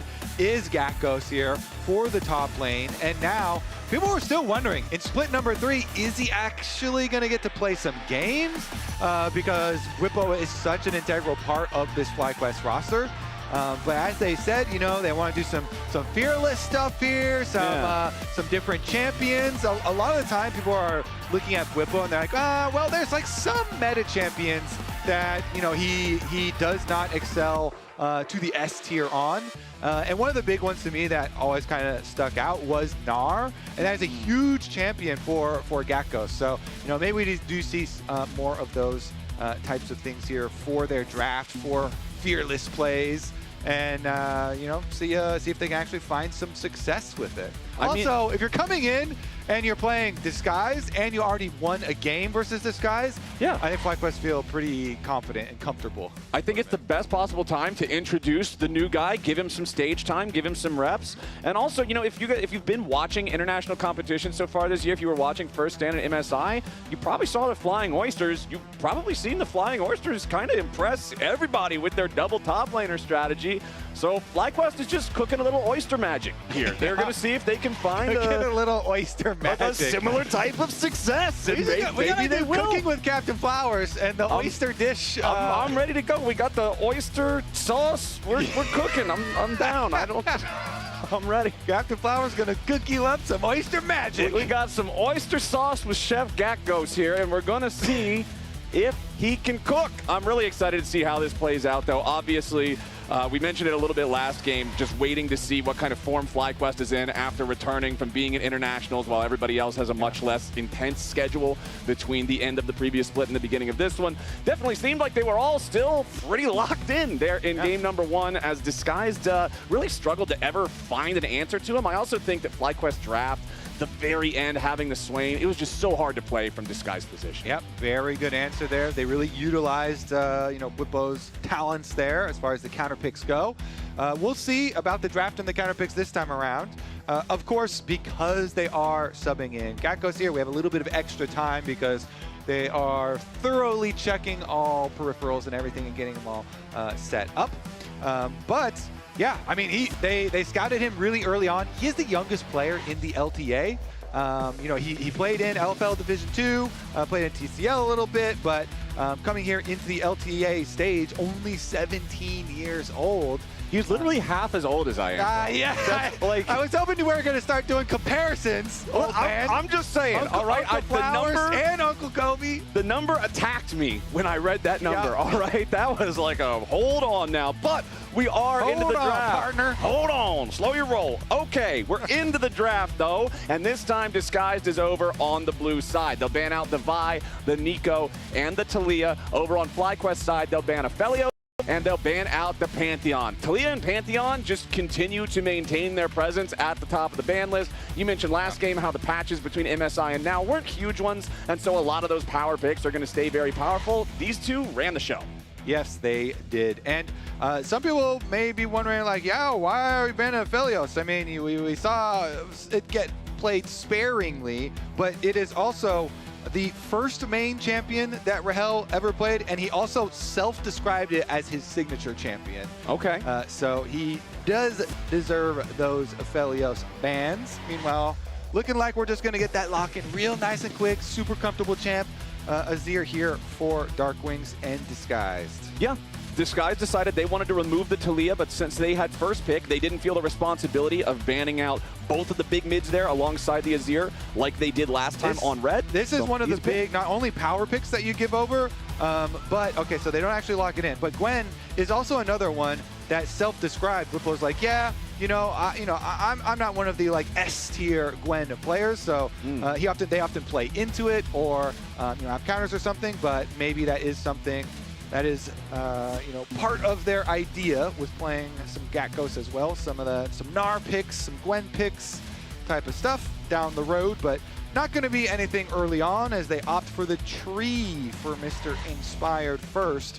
And whenever you're looking at the Maokai, you're looking at the AD mid laners here, the go-to, the Yone into the Azir, a classic.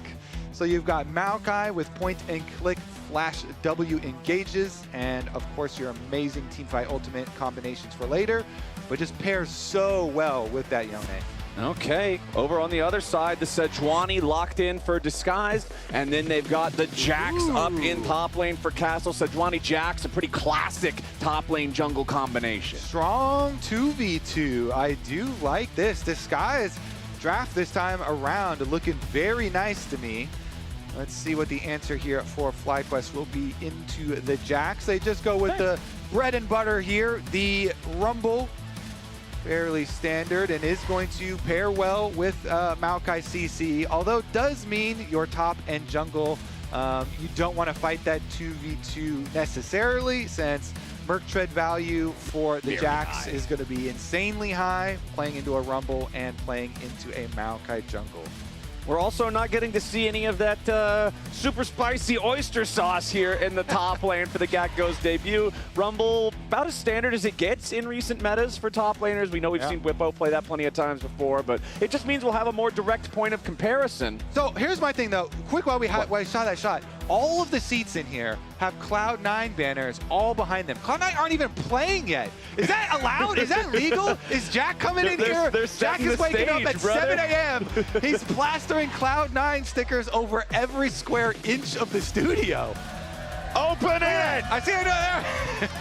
Yeah, wait, he's actually doing it. Let's go. Open. Pop it. Oh, he tore the whole top off of it. Yeah, get in there. Nice little one-piece collaboration. Yeah. Wow, yeah, okay. All right, we're doing it live. Yeah, he got it. I can't read it. I have bad eyes. Yeah, enhance. Let's go. Hell yeah. I hope it was something good. Hell yeah, brother. Hell yeah. I can't see it. I just know. I know that we're banning some 80 carries here in the second half of the draft. Misfortune, Jin, Kaisa all removed. Nautilus also taken out there as the only non-marksman.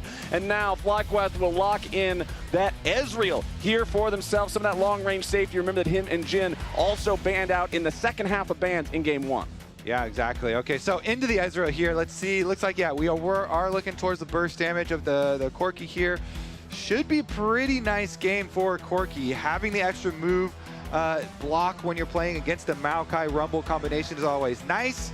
And they do decide to lock that one in. I mean, the Azir and the Corki, both pretty good carries into this. So let's see. How does Huhi want to round this out with some sort of engage? We definitely need Huhi to, or at least I feel like he's always better on these, like Rel type champions, where he gets to flex like his shot calling and gets to be the engage for the team. So that plus a Sejuani should be very, very good engage for DSG. Honestly, this time around, I feel like their comp is really well-rounded, and they definitely have themselves set up for pretty even footing in this game. Huhi, not the greatest game in game number 1, had a couple of misplays, the early turret dive underneath the tier 1, the headbutt onto the tibbers there in the river. So hopefully with the Rel, with this game 2, he can find a little redemption, find some of those big engages. We know that at his peak, Huhi has been a hell of a shot caller, a hell of an engage player. So maybe we just got to get him on like the biggest team fightingest, engagingest support in the game and let him shine a little bit. But FlyQuest plan is to say, hell no, not going to happen. Braum, great for disengage here. Yeah. Get some more flexibility on their side. So if Huhi does, get one of those really big engages for his side, Braum adding a lot of defensive utility like you're talking about. But also, in a world where you've got an Maokai and a Yone, getting a big team fight, Braum could do nice follow-up stuff. He doesn't always have to be pure defensive with the ultimate, but if your Yone finds a really good angle, if the Maokai ultimate caught somebody towards the side too, they can combo it there. And Let's see about it. FlyQuest here with Gakko's first game with their squad on the stage. Is that what you want to see, Kobe? Is that what we need from Disguise to have a chance here? Is you just set all sights on the top lane, set all sights onto the player that you think is going to have the opportunity for you to really make an Achilles heel out of him? Because they've got the Jax, they've got the Sejuani. Do we just full send it top? I mean, they've got a lot of really good scaling elsewhere. Like, we've got an Azir on our team, Flowers. We can just play for, Azir to scale up as well. So maybe a calm approach to this game, I think would be not pedal to the metal. Yeah, DSG, they've got some really nice scaling available to them. Get that Azir scaled up, and maybe that could be your way to a W on the stage. All right, Disguise, let's see if they can bounce back here and make this one work. FlyQuest up 1-0 in the series.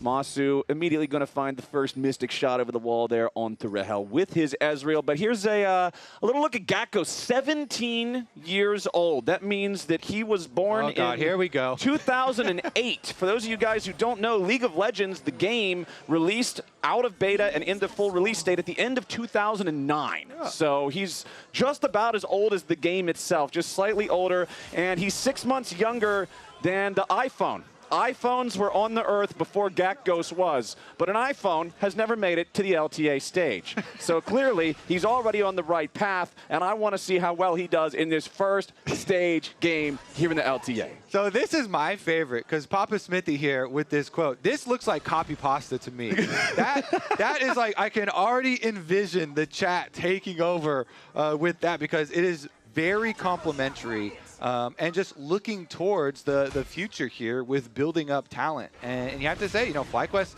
they definitely have had a good approach where FlyQuest have paired a lot of younger talent as well as veterans, with the likes of Inspired and Whippo on the squad and have found a lot of success. So we'll see what it does look like here.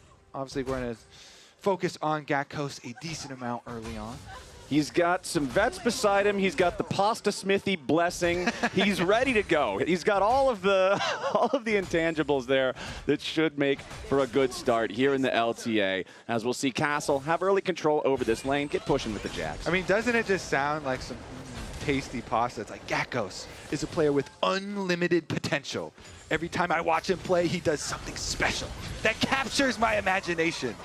But at the same time, he is super fresh. It's very play and has a lot to learn. So we'll see.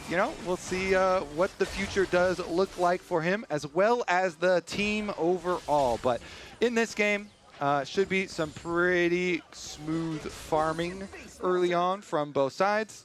I guess the one that you expect volatility from is usually the Yone pick into Azir, because you're going to lose some health here on the Yone, but constantly looking for these E trades and looking to keep up pressure. Perfect timing quad, thank you very much, right there. Goes for it and trying to whittle him down. And we'll see if either of these tank junglers make any sort of early visits to blow people's flashes, because both of the solo lane matchups can be pretty heavily influenced by junglers early on. And getting a summoner spell down greatly changes how either of the solo lane matchups are going to go. So Scuttle Crab fights do matter a decent amount. XU is able to get this one. Yep, remember in game number 1, XU did have some presence early on in the lanes. He got the very early flash out of Quad. He got a flash a little bit later out of Whippo, but it ultimately didn't turn into anything that Disguise could then take advantage of and punish. Coming for a dive, buddy. So maybe they can find a little bit more luck up here. Dive in the tier 1 tournament in game number 2. Gakko's trying to get away, flashes past him. Gakko's has his juke boots laced up, and he breaks their ankles on the attempted dive. Nicely done there from the new blood of the FlyQuest top lane. Okay, flash down, evades death though, so that is definitely always a positive here. We'll see if there's any sort of repeat visits, Flowers, because we were just saying, oh, the top lane can be heavily influenced by a jungler blowing your flash. We'll see if that's true. Yeah. It's a possibility. Can XU get the payday from the summoner spell that he couldn't find in game number 1? That's what we need to see here. Or Castle just do it himself. Yeah, sometimes. Sometimes you just need the alley-oop. He doesn't have to return later on, but Huhi going to make his way through the mid lane right now. Worth pointing out, too, just a quick difference. We do have Summoner Spellbook on XU. We also have Summoner Spellbook on Busio, so a little bit more creativity in the way that they can use those for positioning. We saw a lot of this at MSI. Supports taking it, using early TPs to get across the map, catch people by surprise.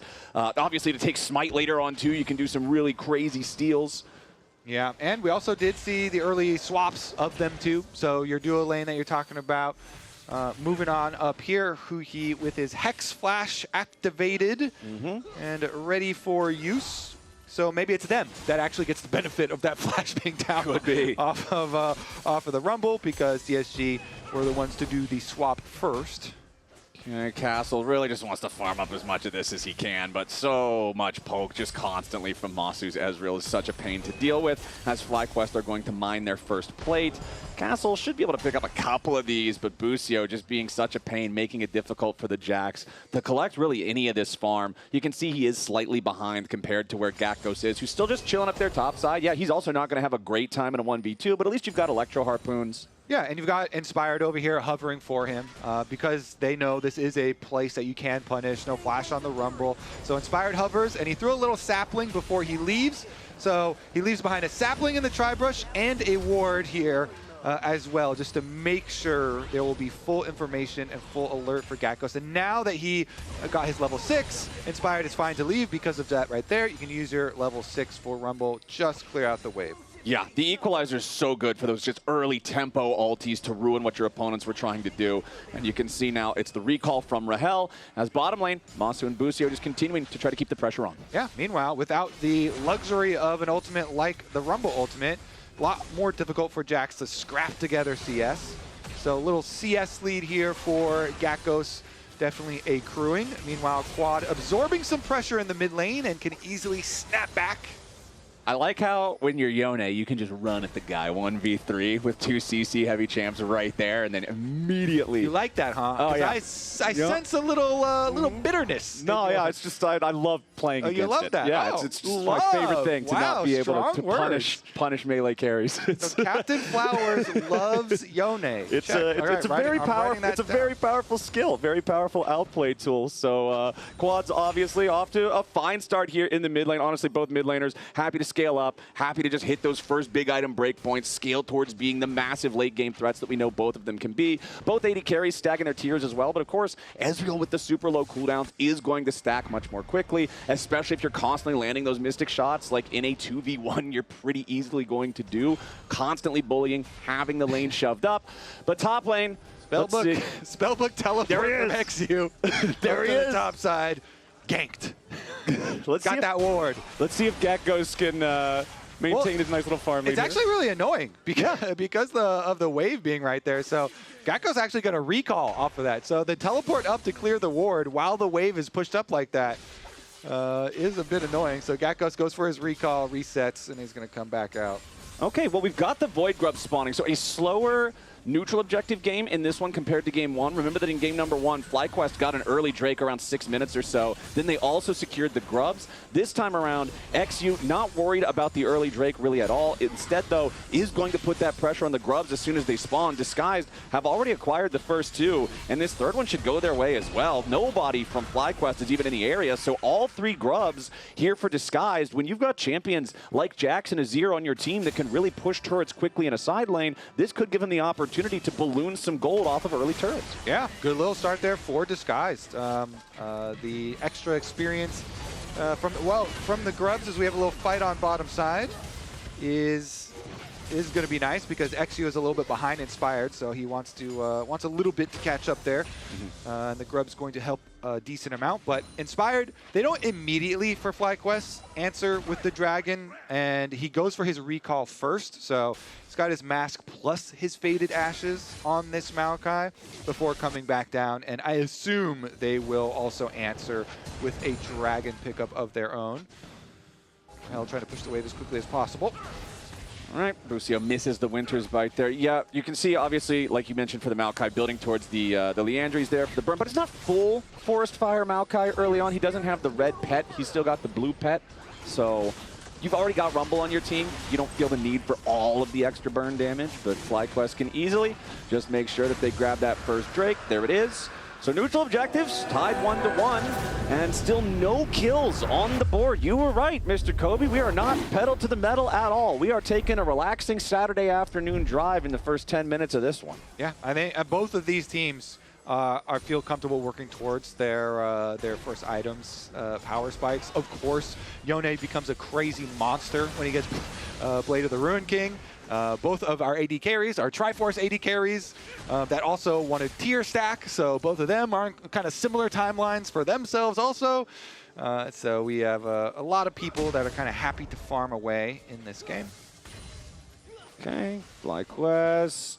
First versus 8th, still just such a challenge here for Disguise to start off with the most difficult enemy. But I also feel like that gives you the chance, like you mentioned in game number 1, to just take the small wins where you get them. If you find some good fights against FlyQuest, even if you don't come out with the dub, you can still take learnings away from it, because these guys have shown they are the best team fighters. They are the most coordinated team. They're getting creative, and now Gakkos is in some trouble. Castle going in for the solo bolo here on the top side. Gakkos wants to flash away, but Castle with the solo kill for the first blood sits Gakkos down. Now Inspired wants to try to get the follow-up, but he can't find it. Bramble Smash missed the target. Inspired still with a flash, looking to chase Castle down, but Castle stands tall. And he's out with the blast code! Castle! Holy, for DSG. Flowers, when they first entered the league, a lot of the focus, wait a second. Oh my goodness, if that killed him, I would have lost it. Okay, the interrupt on the recall is pretty good.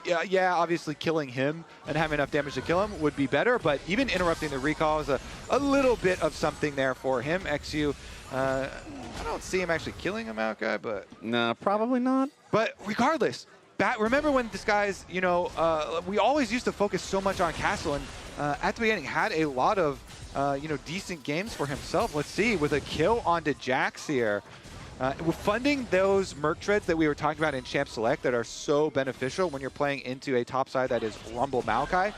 It is just so much value for Merc Treads, so that does fund those Merc Treads, and he's got teammates up here, so they're looking for Gakkos again. No flash! Okay, Gakkos got to try to get away from this one. The Shattering Strike has already collided, and Magnet Storm's looking to keep him locked up. XU tanking everything underneath the turret. They need a little bit more damage.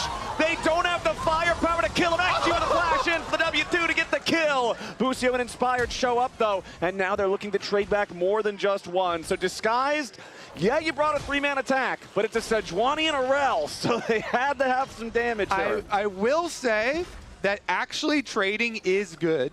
So even though, yeah, it took a long time and it got really dicey there, trading is good because then Gakkos doesn't get to farm that cannon wave. So even though XU, flashes there and does go down, I do think that is worth for DSG. Like you said, they committed to a 3-person dive.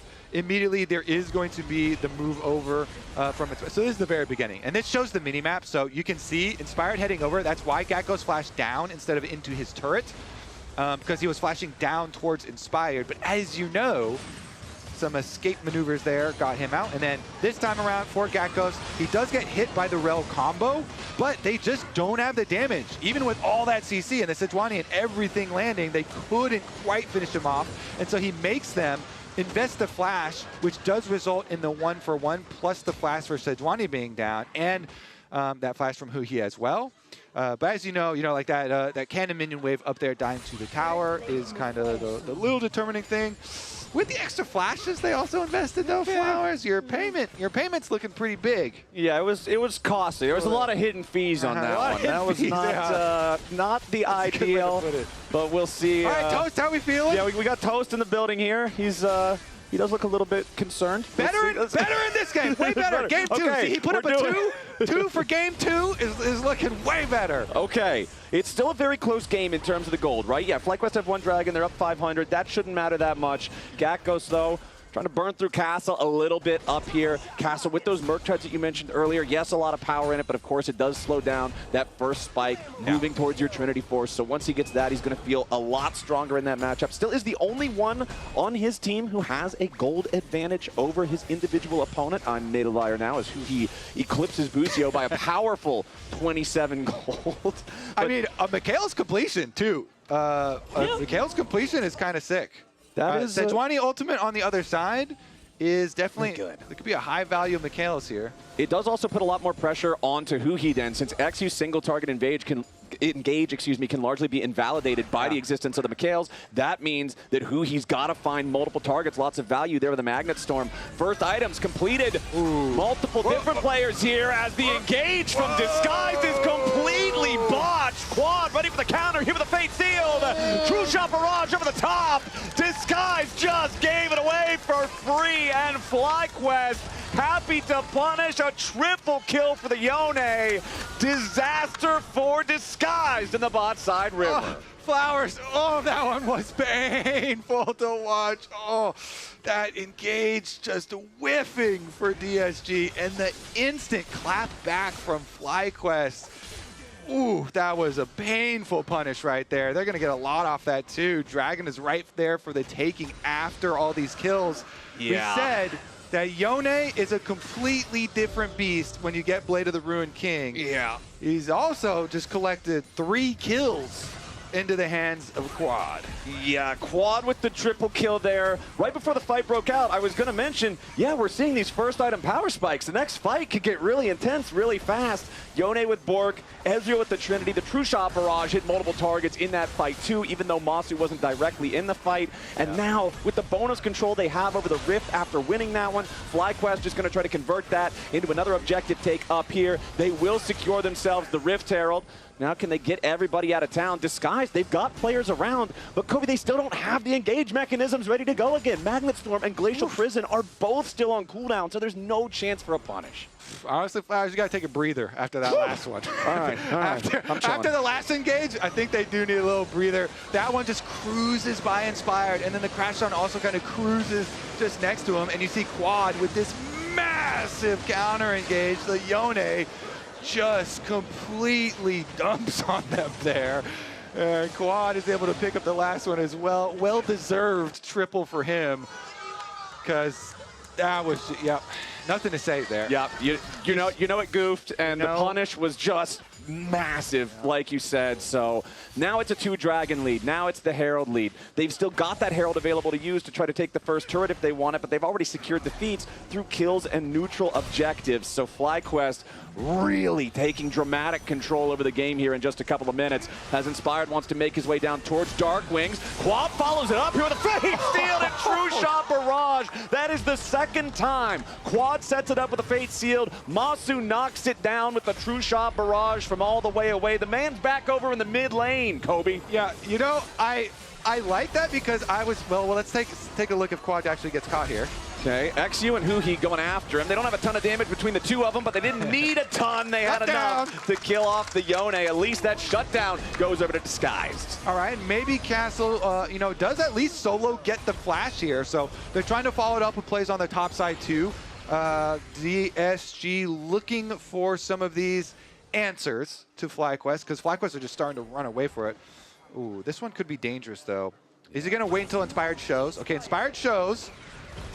Okay, Castle wants to try to turn it around, go after Gakkos immediately at the start. If he gets Gakkos, Inspired doesn't have a lot of damage, but now Bucio's ready to join the fight. He locks him up with the concussive blows, and Inspired beats him down. So a 1-for-1 trade, but well played to Castle, making sure he flashes aggressively. He wants the kill on Gakkos. He knows he has to get it quickly, and so he at least makes it that 1-for-1. Honestly, I like that attitude, Flowers. Yep. I'm gonna get mine. Take somebody with you. If they're gonna send the whole squad. I don't care how many people are up here, I'm gonna get my kill. Meanwhile, though, bottom lane, hey, Dark Wings picking up some objective money, some much-needed objective money for Disguised. Bring that gold lead back down below 3,000 on the FlyQuest side. Yeah. Now making a teleport to get all the way back out as Quad was heading his way over. So Dark Wings is right back up to farming in the top lane this time. Herald's still available for FlyQuest too. The next Drake is spawning here in 1 minute. It'll be Soul Point if they secure it. And we know how easy it is to just use the Herald as the distraction, give them something else to deal with, force control over the bot side river. Yeah, I think that mid lane tower is basically dead. That thing is so heavily damaged. All you have to do, pop down Rift Herald. Yeah, that thing is one shot. FlyQuest, hey, there it is. Okay. Yeah, you're like, we could do this by hand, Or we could just summon up this thing that's literally made for it and just send it in there. Kaboom! Rift Herald takes out the turret. You can see everybody falling back to the top side river, ready to regroup here as our dragon spawning in 20. Oh, that's not the dragon. Is that the dragon emblem or is that the Otacon emblem? I think that might be the Otacon. Dragon is coming up in 45 Yeah, I was seconds. looking at the wrong one. Otacon's coming up in 12. It was mostly right. I confused the Otacon one for the dragon one. The dragon is in 45 seconds. Otacon's in about 5. Problem is, Kobe, FlyQuest is so far ahead that if Disguise loses even like a single man on getting caught out, Otacon could be a pretty fast call for FlyQuest. Definitely could be, especially up at the top side of the map here. Blade of the Ruin King Yone can just melt through that thing. And it's a lot of 2-item power spikes right now for FlyQuest.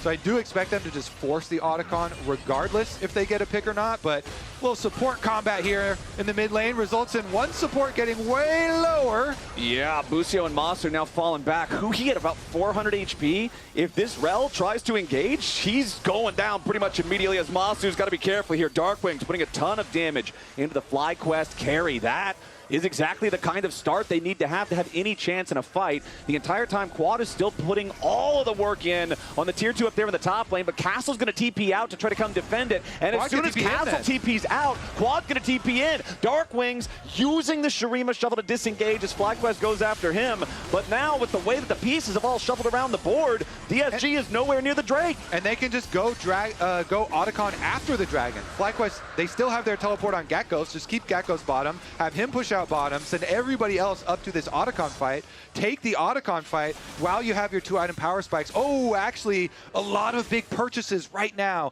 in base coming up for DSG. They got the Rylai's, that utility from the Azir. Going to be pretty big here. Plus, you finally got Rahel transferring over. His Muramana transformation is complete. And even XU gets his Undying here. So a lot of clutch 2-item power spikes just purchased for DSG. They can take the Otacon fight now.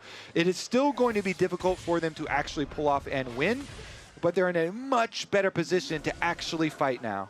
Okay, they've got to try to get some kind of a big angle here. They don't want to allow FlyQuest to keep walking away with this game. The FlyQuest items are scary too, man. Immortal Shield Bow for Quad's Yone. Goes down so quickly. Yeah, this thing is getting melted, and you've got control over the river through Maokai. He's so good at these situations. The Otacon is already down, and FlyQuest takes almost no damage as they conquer that objective. Now with a TP to reset position back over the tier 1 in mid lane. Gekko's trying to defend this one, as Disguise should be able to still overload it in time to take the objective, but FlyQuest with the Otacon feeling good.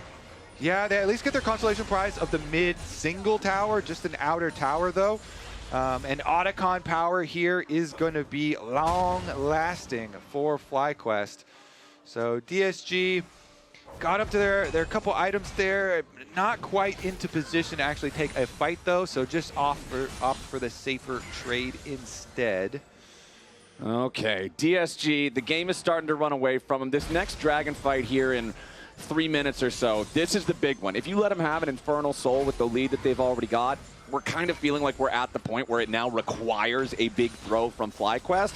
But for GSG, that means you've got to be there first. You've got to make sure you've got control over the area. Because not only are you dealing with a team that's this far ahead, you're dealing with a team that's this far ahead with Maokai and trying to approach through that ulti, through a bunch of saplings. We saw how effective FlyQuest was just up at Otacon. Throw the Maokai R out, all of a sudden, nobody gets anywhere nearby. And I really like what FlyQuest are doing here. They're taking over, wait a second, that's a lot of damage. Okay, they're taking over the bottom side of the map well in advance of the spawn of that dragon. Oh, and immediately they full send it after XU. The Sejuani is not tanky enough. It's Busio leading the charge, Quad on the follow, and again, Masu's long-range firepower gets it done. They'll take the kill, they'll take the tier 2, they'll take total control over the bottom side of the rift. Yeah, Quad just ults right through any of the defenses there.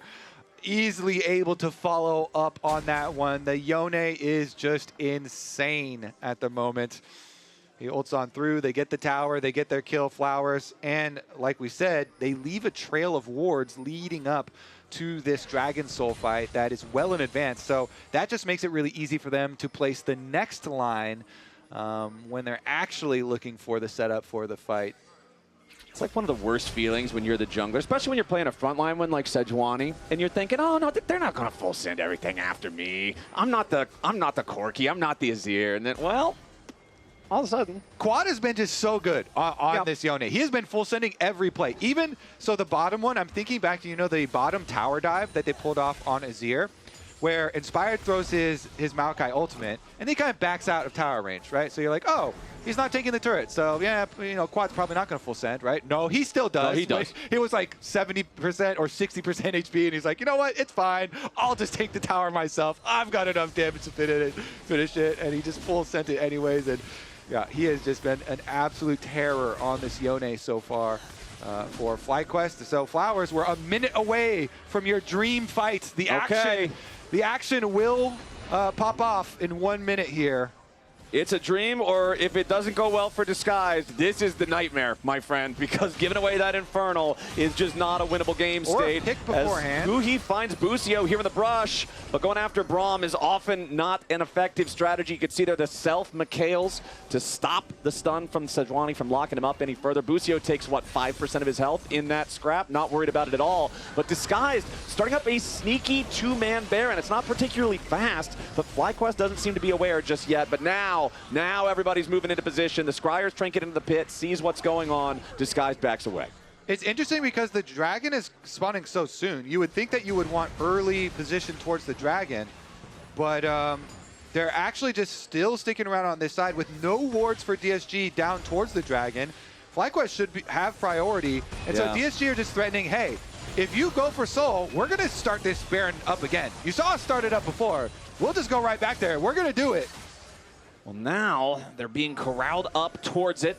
FlyQuest happy to shove them up that way because Quad is just going to do the dragon on his own. The Fed Yone with the Blade of the Ruined King can slow this down very quickly and take no damage. Masu getting away there. Nice cleanse in the Glacial Prison. FlyQuest doing just fine here in a 4v5 as XU has to try to get away. Ton of damage to Darkwing's there. Masu's already killed him. FlyQuest in a 4v5 like those odds. Busio trying to get away from the counter strike here as Castle at least picks up a single kill. Infernal Drake, Infernal Soul going the way of FlyQuest here at the same time as Gakos and Quad have more than enough damage. It was a 4v5 for most of it, and almost everybody on Disguise is a corpse. XU's the only one still standing. He's got 200 HP in a dream, but FlyQuest are going after the Baron. Gakko's going back up into the tribe run. XU flashes over the wall. It's an ace for Fly. Disguise is out of there. Would you classify Ezreal as an assassin, Flowers? I'd classify Masu's Ezreal as an assassin because he just went in. Masu desperately has the assassin tag up on that Ezreal. That was crazy. He nails the skill shots. He jumps in, takes them out from behind them in their own jungle. And with that, FlyQuest claim the Soul. They claim the Baron. Flowers, they're looking like they're going to claim the series. Let's take another look at it. All right, Masu here. He puts down so much damage. He instantly cleansed that. That was such a clean cleanse from him. And then look, every Mystic shot is hitting. That's like 5 in a row, 6 in a row. He just deletes Darkwings, and he almost deleted XU. He even flashes over at XU to try and finish him too. Yeah. And as you said, this was all without Yone. So that was without even the super fed Yone that's been destroying them. Quad basically gets to teleport in for the little movie at the end for the last player, but yeah. That is, I mean, you're playing the best team in the LTA right here. It's a tough first day, man. It's tough first day of work for sure. Yeah, but this is not the intro you wanted for Split 3, but somebody's got to play him. And right now, FlyQuest is looking like they're about to wrap this series up. 12-5, Infernal Soul, 10,000 gold lead. They're up 15 Flowers of extra adaptive force as well, and they've got the Baroned up push ready in the bottom lane. All right, I want the analyst desk to slow down the Masu cleanse frame by frame as we see them destroy the rest of we might need to slow down these deaths frame by frame because FlyQuest is already just deleting everybody. Who he's the next to go? Castle, Rahel, and Darkwing to stand their ground as Busio is almost dropped and Inspired is killed off. Disguise looked like they might have had a chance there, but Masu is still healthy, is still firing, is still too much of a problem. Busio barely staying alive as Inspired does drop a quick little counterpunch there from Disguise, but they're going to need so much more. Yeah, you better send an army at Masu to take this guy down. He is so confident, and he is popping off right now. Looks like when your AD carry steps up and forces Jax to walk back, you've got a bit of a problem, as Quad's at least going to get stunned up there. Castle went in for the counter-strike aggressively, but that's Masu Ezreal. If he's in range, you're down range, and he is not stopping the fire. Yeah, I mean, Jax jumps in and stuns Quad. Masu just spaces back a little bit, steps outside the counter-strike range, and then let's rip. Oh, you stopped his recall. I'm like, careful. Bro, I don't know if you want to do that. I don't know if you want to stop his recall. I don't know if you want to walk that far forward. Masu Ezreal keeping the pressure on as Quad goes into the base seal, and Dark Wings is down. You should have let him recall. You're looking at the freaking Globetrotters out here. FlyQuest. They're still going! One more hit would have killed Huhi, but they don't quite have the damage. Masu snipes it! Another one comes in. A double for Masu in the enemy base. Disguised is just made to look foolish here at the end of game 2. An unceremonious ace for FlyQuest, as they will knock down the Nexus turrets. Castle can't step off of the stairs to the fountain, and FlyQuest 20-6. They win the second game as strong as they won the first. It's a clean 2-0 to start split 3. Wow, Quad and Masu just absolutely styling in this game. Woo. Holy moly. Yeah, maybe the lessons learned. If Masu's fed, you just let him back. Don't even stop. That looked like it was not the right time to be going after the AD carry, man. Masu having a great time with that one. FlyQuest really just flexing on him there at the end, showing them how far they've got to go if they want to challenge the top squads. And FlyQuest are looking good. I'm thinking back to his cleanse towards the Baron. Yeah. If we slow that down frame by frame, how many frames was he actually CC'd for? Any?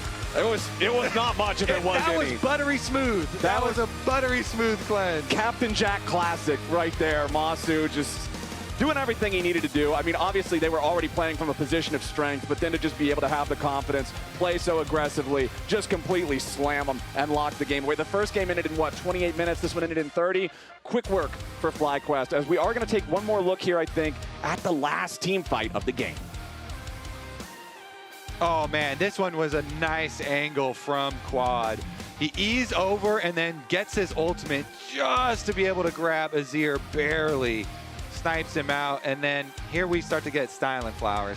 Yeah, this is the this Infernal Soul just makes this Ezreal gameplay that much more sinister too, because you're getting so much extra value, and it looks like, oh hey, maybe we're done. No, Glacial Fissure catches him.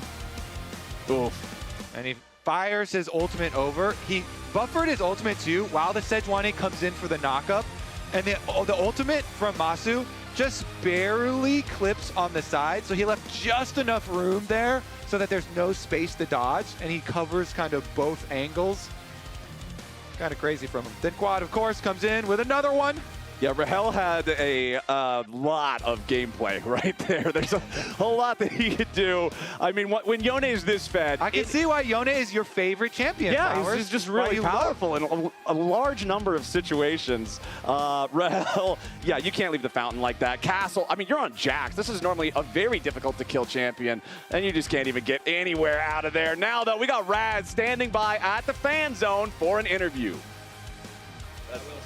If you take it, I will give it to you. What's up? I got you, Busio right here, Victorious Busio.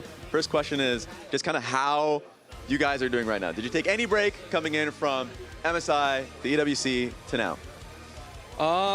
Yeah, we had a one-day break, so not the longest, but I did appreciate that one day. How's scrims coming back, just in general? Because, of course, with the little break that you guys have you guys just been rolling? Yeah, I mean, the level is weaker domestically than at an international event, of course. So for us, it's just important to stay disciplined and kind of remember your learnings from your time at the international and try to keep applying them so you don't lose it. And a new addition, of course, is Gatko 6-man coming into the lineup. Anything that you guys have been doing to integrate him into the team? Yeah, I mean, we ran some arena lobbies in the morning. That is the best team bonding available, so yeah. How have those lobbies been going? I mean, me and Masu smurf all the time, but Nuke Duck and Mithy are pretty tryhard as well. Okay, any kind of goals you guys are going into this split with? Because, of course, the format's different. There's going to be a lot of best of threes, best of fives, any goals that you guys want to have personally, of course, looking onwards to not only Texas, but also Worlds potentially. Yeah, similar to what I said earlier, just remembering our takeaways from the international and just playing at a high level, even if you might fall into bad habits here back in NA, just staying focused. All right, appreciate it. Welcome back. Congratulations. Any takeaway from the fans, just a message, because you guys ended up taking down G2 in embarrassing fashion. Anything you guys can tell them? Go NA! Woo! Woo! All right, after this is going to be C9 versus Lyon, so welcome back.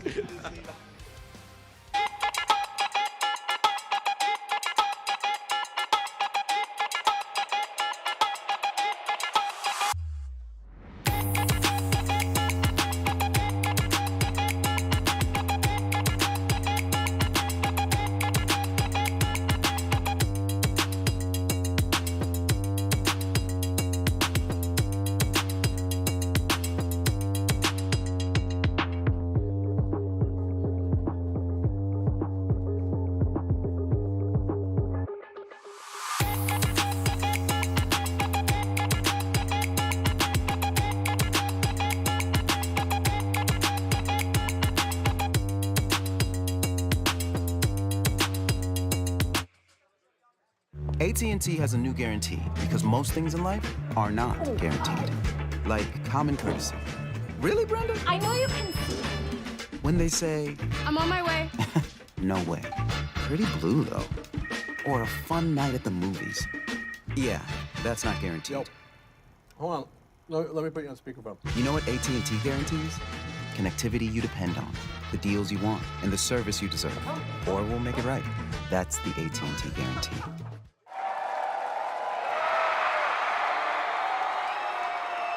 Red Bull gives you wings.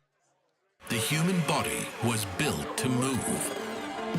Not trapped at a desk in one singular posture for 12 hours a day. It's time your chair evolved. This is Secret Lab Titan Evo. Ergonomically engineered for you, gamers, hybrid workers, artists, backing your every move.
C9 versus Lyon coming up on the LTA North opening weekend. Also a reminder, finals tickets, they are already on sale for the LTA Championship driven by Kia. Join us in Dallas in September to watch the first ever LTA Championship.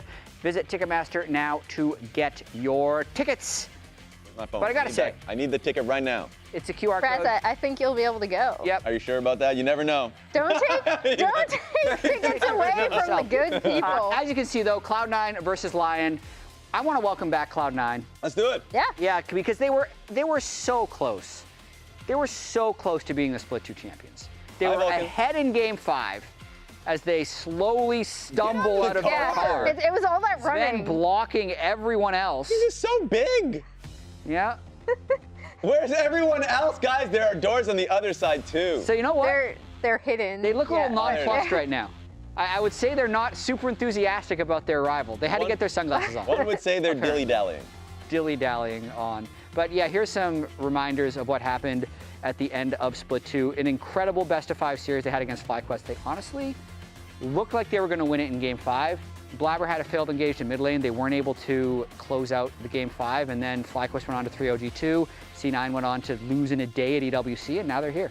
I think the big thing coming out of that finals that I was going to pick a bone with you earlier today, but didn't, because you were talking about how a loss this close can kind of potentially mentally boom you. Absolutely. I actually thought Sven's response afterwards was so good. Like you could feel in the interview and then later in a tweet, his kind of passion for the game, the way he talked about how he talked to the younger players on the roster in Thanatos and Loki about taking this loss, using it as fuel to go forward. I actually thought that response was amazing, and I fully expect C9 to bounce back in a big way. Yeah, I agree that Sven had an amazing veteran response, but I do know from experience, even if you say all the right things, shaking a loss like Cloud9 had, especially with what happened after the game.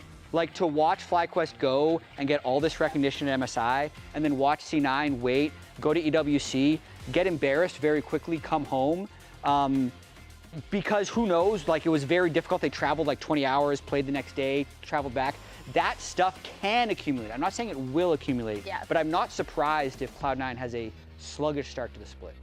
Yeah, and I mean, just imagining, yes, a younger version of Sven would have to be upset in that moment, just because he had an incredible series. Like, I feel like this team looked really good during playoffs. Obviously, in the regular season, it was back and forth, and it was specifically with FlyQuest that they were having troubles with. But they found a lot of growth. He had a great level of performance, and anybody that will look at Sven at his old age, they would be expecting something to be diminishing. No diminishing. He's only gotten more passionate, as you said, from his post. He's only looked better, in my opinion. So it's really great to see them and himself only get stronger. Yeah, and I don't disagree with you. I'm just saying I do think they have the tools in place to be able to bounce back. Another thing we have to talk about, though, for Lyon, they've kind of had some of these same issues before. They had a rough end to their split. I thought I was actually expecting them to beat Dignitas in that series that they ended up losing. They had leads. And then now, starting off this split, unfortunately, they are unable to get Zamudo in time because of visa issues, so they are going to be subbing in Yayo. We talked about how punishing this format is. Absolutely. I mean, Cloud9 was the second place team in Split 2, which means in round 1, they play the 7th place team, second to last place team, which is Lyon. But I would say, like, throughout Split 2, Lyon didn't feel like the second worst team almost ever. So it is a little weird to me that they ended that way, but to talk about their strengths, it is about Saint and Henna. Like, Saint, in the first 3 weeks, was borderline MVP of the league. He fell off hugely throughout the rest of the split. Henna is a massive carry threat for this team. So at their best, they can be very good, but I do have to worry about what's happened with their top lane. Getting rid of Licorice, wanting to replace him with Zamudo, and then essentially having this last-minute substitute stopgap solution while they wait for the visa, it sucks. How frustrating, because even just seeing Audieland's like Twitter, where he's just like, another visa issue, right? Because this entire year has been marred by visa issues at the very beginning. They got in late because of visa issues, so they didn't get the running that they wanted to. Now you're in this situation. That being said, you're right. I feel like they're a strong team. They gave C9 a lot of troubles, so I'm interested to see how they do today. Let's go take it away, casters. Hello and welcome back to the Riot Games Arena, where we're about to witness the continuation of a fresh new rivalry. Their match was so close last time around, so strap in for round 2. Up first, with the roster swap in the top lane, the Kings of the Jungle look to make their mark in the LTA, the pride of Latin America, Lyon! In the top lane, Yayo! In the jungle, Adilan. At mid lane, Saint. At AD carry, Henna. And at support, Lions.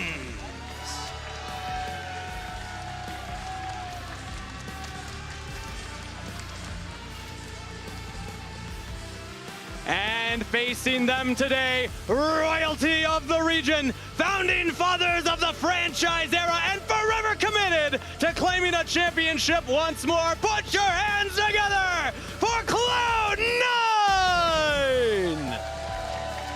In the top lane, Thanatos. In jungle, Blabber. At mid lane, Loki. AD carries Sven, and at support, Vulcan.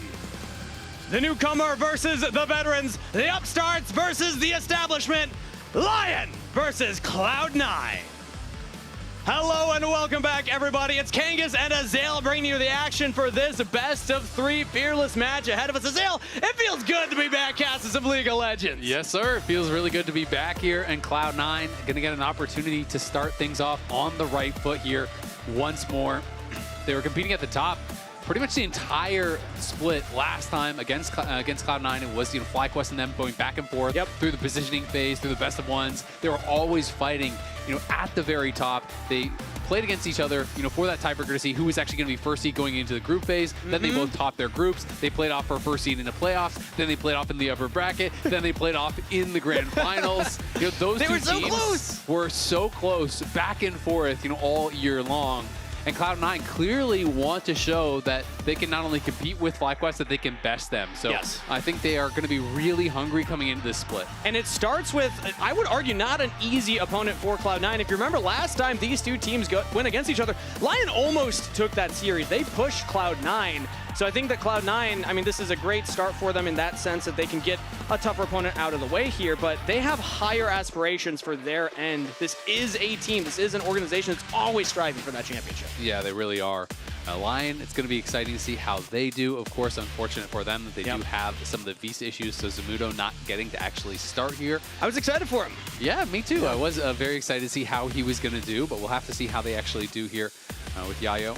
And Audioland, Saint, Henna, Lions, I do think they built together pretty well. They had a really hot start last split, but it did not really come together, I think, in the way that they were expecting. I think especially, with a really strong start, people were expecting that they would be, up near that top 4, kind of competing, with the best teams. But it didn't really come together. And it's kind of interesting because they have some really strong individual parts, but for whatever reason, they just weren't kind of gelling and on that same page. So going to be interesting to see how Lyon does build into this split and to see if they're actually going to be in the running for a world spot. And what their game plan is going into the series. We can catch up because we already have a couple of bans. And the first pick, Varus, blue 1 for C9, no surprise there, as well as the bans so far around with the Pantheon taken off. One other of the really high priority champions we've seen around the world so far, something like the Vi, but instead, it's Azir locked in for Lyon early. Yeah, Azir going to be locked in here, and Trundle, which has been really rising in priority, and especially against some of these low mobility carries, such as the Varus. The pillar can be really, really valuable. Kind of need the Flash to really be able to get away from that pillar as someone like the Varus, and it is going to be Talia Vi as the lock-in here for Blabber and Loki. A lot of power here, a lot of engaged tools already grabbed up, and the ability to move around the map and attack these side lanes very heavily as well. So Sign going to get locked in as an answer here up in the top lane for Lyon. Makes a lot of sense. You can throw some protection bans down potentially as well if they want to try to limit what Thanatos could bring out, because this is a tough first test here. Yeah. For a new top laner coming in, you're going up against Thanatos and you're also blind. That is really, really rough. but at least he is playing more of a tank. He's not expected to smash this lane. He's more of a placeholder for the team. It seems like with the first 3 more front to back from my expectations, but Cloud9, something I was very impressed with them last split, the pace of play. They were playing faster than we had seen them in split 1, and so far, Varus, Vi, Taliyah, they can play pretty fast with this composition. Vi, Taliyah in particular, just such a scary mid-jungle combo. Yeah, so it is going to be double bans on Vulcan here, just trying to limit the support pairings there alongside the Varus. On the other side, looking at that checklist, sorry, it looks like Ganks. The Ganks was the name of the game from that fan. Yeah. So a couple more AD bans coming out thus far, just trying to limit what Henna is going to be able to play. I believe you spelled Teemo wrong, sir. It's okay. He doesn't want Teemo, he wants his brother, Temo. Yes. Yeah. Is that like the Temu version of Teemo? Yeah, exactly. Temu? Okay, yeah. There's a whole lore behind that somewhere. Alistair locked in for Lyon. Yeah, so they double ban support and they take away the Alistar. There are still a lot of options over on the other side for engage, things like Leona, Nautilus, Rel. You know, I think that Lions is going to be pretty comfortable into a lot of those. Rakan still is up and available if they want that, as well as kind of that explosive engage. So it is going to be the Rakan getting locked in. I do think support bans early on in Fearless are kind of wasted for the most part, in my opinion, just because there's such a large pool of champions that kind of do a similar thing. You know, there's like 5 or 6 engage champs that all kind of fill a similar role. Yeah. So it is interesting to see so much focus on that, and we'll see if they can kind of build an advantage here, because it is going to be Sivir, Alistar, and while Rakan is obviously not really strong in the 2v2, Varus is, and Alistar's not really a strong 2v2 laner anyway, so you know, maybe part of the idea is just trying to get through that early phase. Shout out Mrs. Chim Chim. Also, again, I'm just going back to the earlier point I'd made. I'm curious what your thoughts are, Azale. It really feels like Lion's composition is going to be just the front to back. Like, it seems like there's like one big clear thing that they want to do. I mean, it's all scaling and it is all front to back, right? Like, clearly they're trying to draft for, I think, really simple win conditions here. It makes a lot of sense, you know, especially when you have a player who is subbing in. We don't know how much they've actually been scrimming with Zamudo versus with Yayo the sub. So, you know, if Yayo hasn't had a lot of time to prepare with the team, draft the easiest possible thing here. The problem with that is that you're giving Cloud9 the heavily expected favorites, kind of all the agency, the ability to actually drive the game, to be able to, you know, be in control early here, taking objectives, putting pressure on you, and that is going to be tough for Lion to deal with. But that being said, if they can keep even in these early stages, you have Azir, Sion, Sivir, Trundle, like everyone scales incredibly well. So if they can get, you know, relatively even coming up on that 20-25 minute mark, I think they're going to be an incredible spot to take some team fights. And non-subscribers, we'll see you in 30 seconds. But for everybody else sticking around, it's C9 versus Lyon. Expectations set for the draft. Can Lyon pull off the team fighting composition? They were so close last split when they faced off against C9. It was one Nexus turret dive difference between a win and a loss in that series. But C9 again with their sights set on a championship yet again. Starting off split number 3, C9 versus Lyon. It's also really interesting, Thanatos here is going to go Conqueror, so he's not going to be playing, you know, any of the more kind of like defensive runes. Sometimes when you're against Trundle, you'll see Phase Rush get a lot more popular, because not only obviously is there the slows from the Scion here, but there's also the slows of that Trundle pillar. So I do think Thanatos is actually going to be quite gankable, because he's not going to be playing, you know, kind of that more defensive choice here. We'll see if they can actually get a setup here on that top side to try to punish. I feel like that would be the easiest place probably to attack. It's just one of those instances where you have the option, but it's for Yayo coming in here. This is we don't know how much time he's had to practice with the team, how confident they are to try and play through him, plus on the Scion of all things. So maybe if Adiland's able to pick up gold, it feels good. We'll keep our eyes on that. So early jungle pathing, it looks like there was a ward cleared out by Adiland there at some point there, as he does have 5 gold in the inventory. Yep, you can see it's going to be Ghost Flash for Sven. He is playing Lethal Tempo, so we'll be playing on hit. And it's going to be Spellbook there for Vulcan, but Lion's not electing to go for the Spellbook. Is instead going to be playing Glacial Augment. He's actually just Q-flashing on Sven immediately. Aggressive play early on. Sven has to use the Ghost. Really nice. That's heal out of Vulcan as well. I actually really like that because he's playing Hex Flash as well, right? So just wants to put the pressure on him. He does get the heal off Vulcan. He gets the Ghost off of Sven. Yes, he is down a flash, and they traded out Henna's barrier, but that is helping to give them some prio in this 2v2. Henna with a clear HP advantage. Sven has already used his potion and is still way down on HP, so I like the early aggressive look there from Lions. And Blabber's pathing up, Adiland's pathing down, so if Lion can keep Sven stuck in this lane, you never know what can happen once the Trundle gets there. Yeah, that being said, it is warded out, so Cloud9 will have the info on exactly where the Trundle is going, so should be able to play appropriately around that.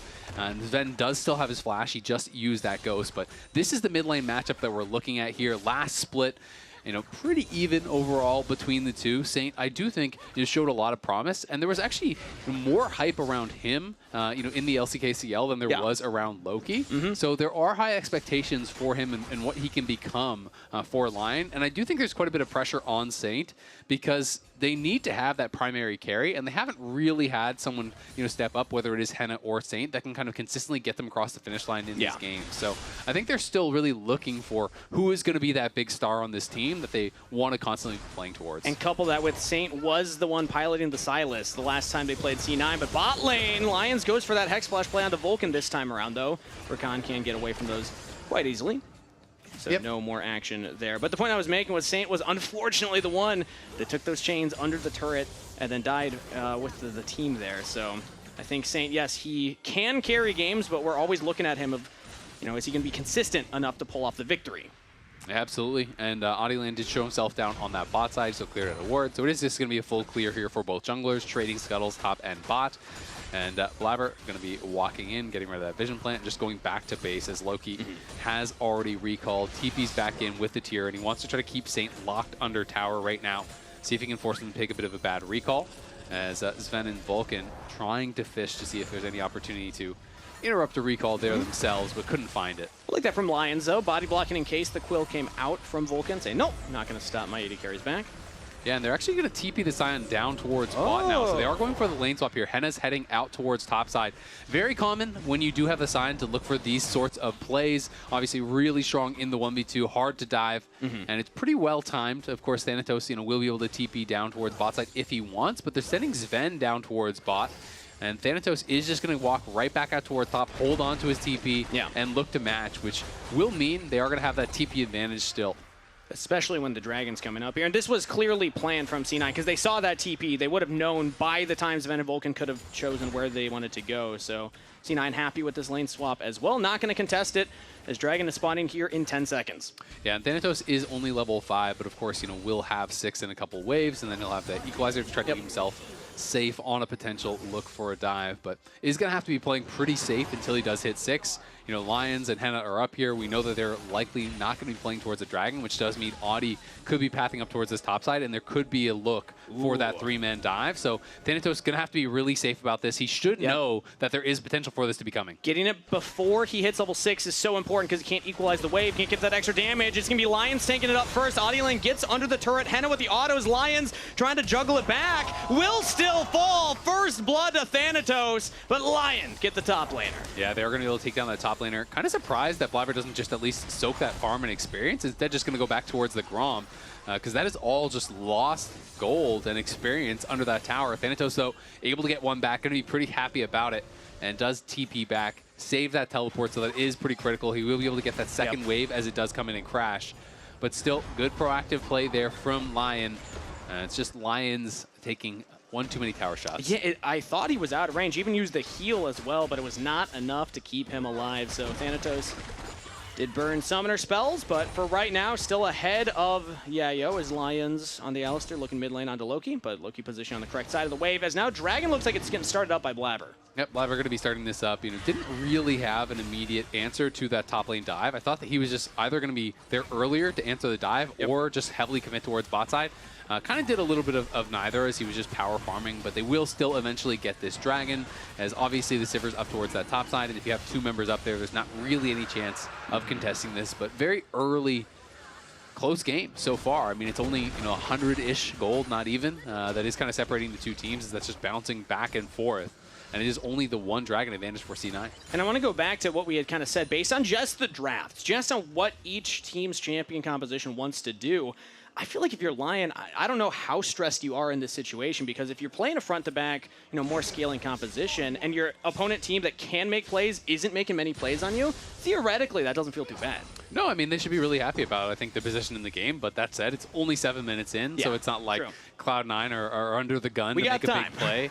But, I would say if we hit like 25 minutes and the gold is like this, they are really starting to feel confident, because this is the kind of composition that when you start hitting 2-3 items, you're going to feel really good in those front-to-back fights. C9 will still have opportunities to obviously make big plays and to get picks and to do other things, other than just straight front-to-back fight. But if you do go for that front-to-back, I think it's going to be incredibly hard for Cloud9 if it is on even terms later in the game. So now I'm looking at the options of C9. They already got that dragon. We're going to have the next spawn here of the grubs coming up shortly. And Loki has the ultimate available on Talia. So this is the moment where their comp really can start to make these side lane plays. Yeah, and I think C9 is just going to be coming to every objective and looking to fight. And Audioland is here. Ooh, the nice pillar interrupt, but he has the other battle dance. You do get 2 of those. Good chunk. He does have teleport, though. That's kind of the problem, is that he's just going to TP right back, so the HP chunk doesn't really matter. But C9, I think, are just going to want to try to fight all of these objectives if they can. They are going to teleport back in. We'll see if they can get there in time to fight these grubs. Blabber has ult, Loki has ult, but currently Saint's actually going to get there a little faster. So Lyon are not going to give over the grubs. They will look to fight for them. Do C9 contest? They have engaged tools. Blabber and Vulcan are both there. The Weaver's Wall will come out, separating Saint. Flash engage from Lions as Saint getting some damage in right there, but the re-engage from Vulcan. Blabber fails to flash over the wall, and Lyon get the kill on the Vi, earning themselves the objective. Yeah, nicely done. They're going to get all 3 of these grubs here as well. Thanatos cooking Yayo, but should be able to just walk it back because he's going to overheat. Really well done. It was a great engage from Lions, who has been pretty active. Straight from level 1, helped to get them that prio in that 2v2 on bot side. You can see that Henna out of this lane swap is going on 20 CS in his favor right now. Is getting zoned off, it looks like, a little bit, but still good CS advantage for the bot lane 2v2. Finds a great engage here up over by the grubs. Ooh, and looking for more. Saint gets flash out of Loki, does not have to burn his own. Yeah, well done. Just more proactive plays here from Lyon. They're playing the game at a pace they're going to be really, really happy with. We can watch this one more time. It's really just all about Lyon. And as C9 walk in, they kind of stack up right in this area. Yeah. And he just sees the opportunity. They see that Loki didn't actually ride in the wall. So as soon as you see there's no Talia on the wall, they are stacked here. You're going to get the advantage in the play. Yep. So that is where they immediately call for that go button. Had the Talia been riding in, maybe they're going to engage on the Talia instead, or wait to actually play that a little bit differently. But I think that when Loki wasn't riding in that wall, Blabber and Vulcan needed to approach a little bit more slowly, make sure that they were together with the Talia, because then if you flash in on that play with Talia already there, there's more of an opportunity for a punish. But great angle from Lions. Helps to get them all 3 grubs, and still looking really strong in this game. So trading objectives overall, they lose the first dragon, but getting 3 grubs and also being up a little bit of gold. We're not at that 25-minute mark yet. We're still early in this game, but Lions so far have been the team that have been making more action happen, whether it was the dive on the top lane, whether it was forcing that grub fight, which is surprising considering the tools that C9 have to make plays. I still want to see C9 go for an angle where they use this Weaver's Wall to get in the side lane. They use this Vi ultimate to proactively start the fight. Yeah, and I mean, I think that's what they were intending to do at the grubs. They just didn't execute well, right? They threw down the Weaver's Wall. They were trying to section them off, and then they think they were going to come in and look for that Vi ult into the seismic shove and trying to zero someone out. But they did not approach together, and Lions punished them. So, C9 looked for it. They just didn't execute on it right. That being said, Thanatos still doing very well for himself here, up a good 700 gold.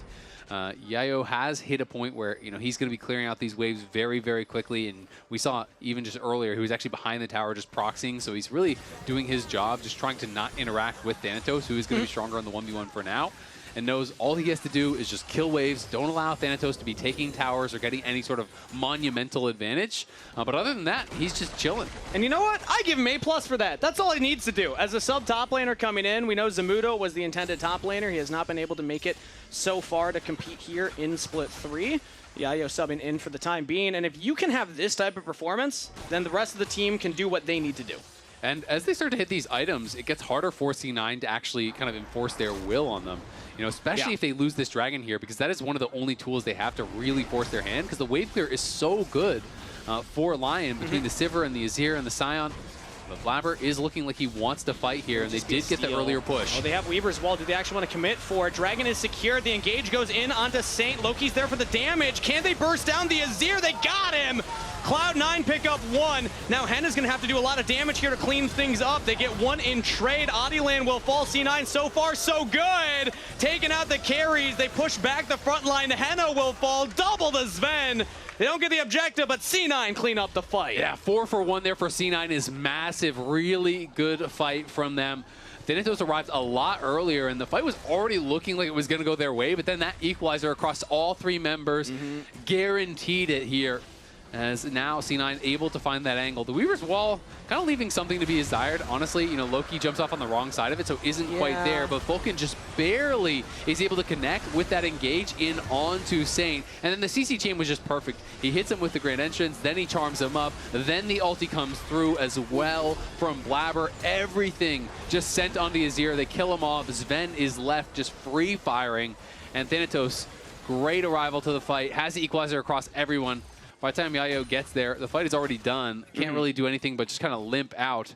And Loki now, you can see, you know, having a good fight. 13-3 career on this Talia. Outside of the Weaver's Wall, jumping off on the wrong side, he did play that very well, locking down Saint, making sure that the Azir can't really do much. When that fight, Loki was down. He was a half an item completed. Now has an item built, but Saint was up in that exact moment in time. Yeah, and you can see Henna about to cash out on the call, so, you know, it's tiny gold lead for Sven, but it's basically dead even, and with that call cash coming through here for Henna, he is going to be able to open up an advantage. But C9 starting to build a lead, largely thanks to Thanatos, who is absolutely cooking Yayo, and has not been attacked whatsoever by the Trundle, so, you know, not kind of going for some of that kind of more defensive tech has not mattered whatsoever. The Conqueror in the extended 1v1 is going to be really powerful, especially when you have this kind of lead. Oh, this is a little disgusting, actually. Thanatos might just get the solo bolo! Takes down Yayo in the side lane, 1v1, stacks the Conqueror. No response from Lyon. Yeah, Yayo there just kind of disrespecting when you're getting cooked that hard and you see he's about to overheat, you just need to early flash. Like, you just need to accept it, and by the time he actually goes for it, it is too little too late. He tries, you know, the flashing comes from Thanatos, and he tried to actually just stun him with the ult under the tower and see if he could get a turnaround kill, but at that point, Yayo's so low that he realized, you know, nothing to be done there. And it was looking decent for a time being, but at this point now, Yayo is really far behind. That's 2,000 in the lead for Thanatos. 3-1-2, and we've seen Thanatos run away with game state leads before. Yeah, absolutely. And I mean, he hasn't really been able to pick up any farm in the last couple of minutes. He TP'd into the play, then he goes bot, he's getting zoned off the wave, then he gets solo killed, the wave gets bounced. So they're going to move him out towards topside, but he is very far behind. They are looking for a dive here on a Thanatos, though. He's going to clear out the wave, though, so there will be no minions to take up the turret. Saint's going to try and get in there, and so far, so good. Thanatos does not have the backup of the team, and Lyon get the shutdown to Saint. Yeah, nicely done there. Lion's able to just tank it up, no problem. Give that over to Saint. Vulcan is in the area. It's going to look. He has Ignite. Oh, looked for the engage onto Saint. The Ignite goes down, but now Vulcan, again, nobody nearby. That's a teleport coming in here from Loki. Can Lyon get out now? Adilan gonna continue the chase onto the turret. Vulcan just making him look silly, and C9, it doesn't end there. They're gonna look for more. Loki completed the teleport. Lion's gonna be the prey this time as C9 pick up 3. Yeah, it's a very delayed response, but they do get the kills back at the end of the day. I think Adilan just kind of made the call. With the TP coming in, I'm probably dead if I run, so he decided, you know what, I'm just going to send it, try to get a kill here. I actually really like the look, though, from Vulcan, because had Saint not just immediately flashed, I think he just kills him. With the Spellbook Ignite, you know, with the damage landing in, he would have had enough. So, you know, goes for this aggressive play, then is able to kind of just bait Adilan into chasing after him. And by the time he's committed that heavily, the TP's coming in, there's nowhere really for him to go. So, nicely done by C9, and are able to open up an over 3,000 gold lead here. We'll see if Vulcan can get this all the way down to the tier 1 bot. Chugga, choo-choo. There we go. It's not going to go down. It's fine, though. They got some damage on it now. It is still focused down Thanatos. Make this guy regret what he did to our substitute top laner. They just don't have the damage. Adilan not going to be enough in that instance, so Thanatos gets out. Yeah, the slow is very powerful there. Thanatos couldn't quite get away. Now just going to drop the equalizer. He sees Saint there, and he knows, okay, well, with Azir here, they definitely have enough damage. But Yayo still pretty tanky. Yeah, he's got a lot of magic resist, and I don't know if Loki's going to be able to get through Varus all is of coming, that. though, so he's got to try to get out. Early flash from Yayo. Going to try and keep this turret alive, and a couple autos from Vulcan means that he will not do that. Exhaust goes down. Should just be an easy kill pickup. He will throw out the ultimate and is just going to try and run away. All right, this is a lot of action we're seeing here in the bottom lane. Wait, he walked specifically back. around this area. No! Yayo! He doesn't That get was a a cannon. no-yo right there. Ooh. Oh, okay, mid lane. Lion got something. Thanatos, it just has a target on his back right now. Yeah, it is getting it's getting a little bit fast and loose here in this first game. Yayo realizes he's probably dead, so he's just going to try and go for a proxy angle, but then I think Greeting walking back for the cannon ends up going down. Don't think he intended to die there. They will be able to make a play, though, on the other side. Do end up killing Thanatos once more. Have been attacking him pretty heavily in these last couple minutes. You know, they had that dive on bot, then they look for the gank on top, then he goes mid, he gets killed there, they lose the tier 1. So Lion doing their best to try to keep it close here. But the objective bounties have spawned. And C9 looking strong. It is going to be Hextech Soul on the table here. Thankfully, Lion did take one early dragon, which is going to buy them more time to delay. And you can see the second item is already through for Henna. Saint is going to be working in towards that. You know, if we can see Henna get in towards, you know, an IE or something like that, you know, as his third item, that is where he's going to become really problematic. Let's see if Lion are going to commit to defending this buff right now. They have Henna coming up, so both carries plus Alistair engage, but C9 just smite it and run away. Oh, hey, Vulcan! Kind of sacrifice right there, but he's Rakan, he's fine. Gives a thumbs up, runs back to the team. It looks like they will also get this top turret here. Lion were a little slow to that play as Vulcan looking for 4,001 assists over the wall onto Saint right there. That's a pretty big number, so congratulations, Vulcan right there. 5th ever in LTA North. Nice. Yeah, congratulations. Big milestone. Yeah, give him some for woos, Vulcan. crowd. Let's cheer for Vulcan. Yeah, that's a big number on screen. Yeah, that's a big number. Vulcan up here with Loki. Is Lion are just deciding, you know what, the way to play this game, overload one side, just try to attack that side and hunt for these towers. So we'll see if they're going to be able to grab it here. Are looking to try to push forward, but on the other side, Thanatos is pressing.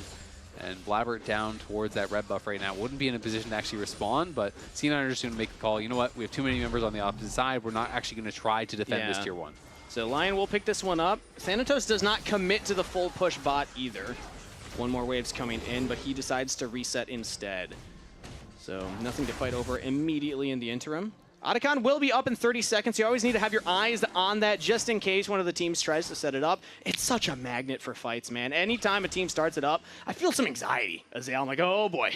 I've seen this go south before. Yeah, I mean, it does a lot of damage, and it shreds a lot of your resistances, which is the problem. And it's honestly, it's quite easy to avoid the abilities, but it becomes more problematic when there is a fight happening at the same time, right? To actually be able to position properly for the fight while it's still not getting hit by the Otacon. Especially when there's a Rakan, a Vi, an Equalizer on top. And they're just going to immediately start it and try to force Lion to come and respond. So this is the creative decision-making that Cloud9's composition can allow them to do. If you force Lion to walk into you, yes, they can try and front to bank you, but you can always threaten them with your engage as well. They're committing to it for right now. Let's see, Lion don't have Sion with them yet. He might be ulting from the mid lane, but with that little wall in the river, it's kind of hard to angle it correctly, and C9 are just saying bet.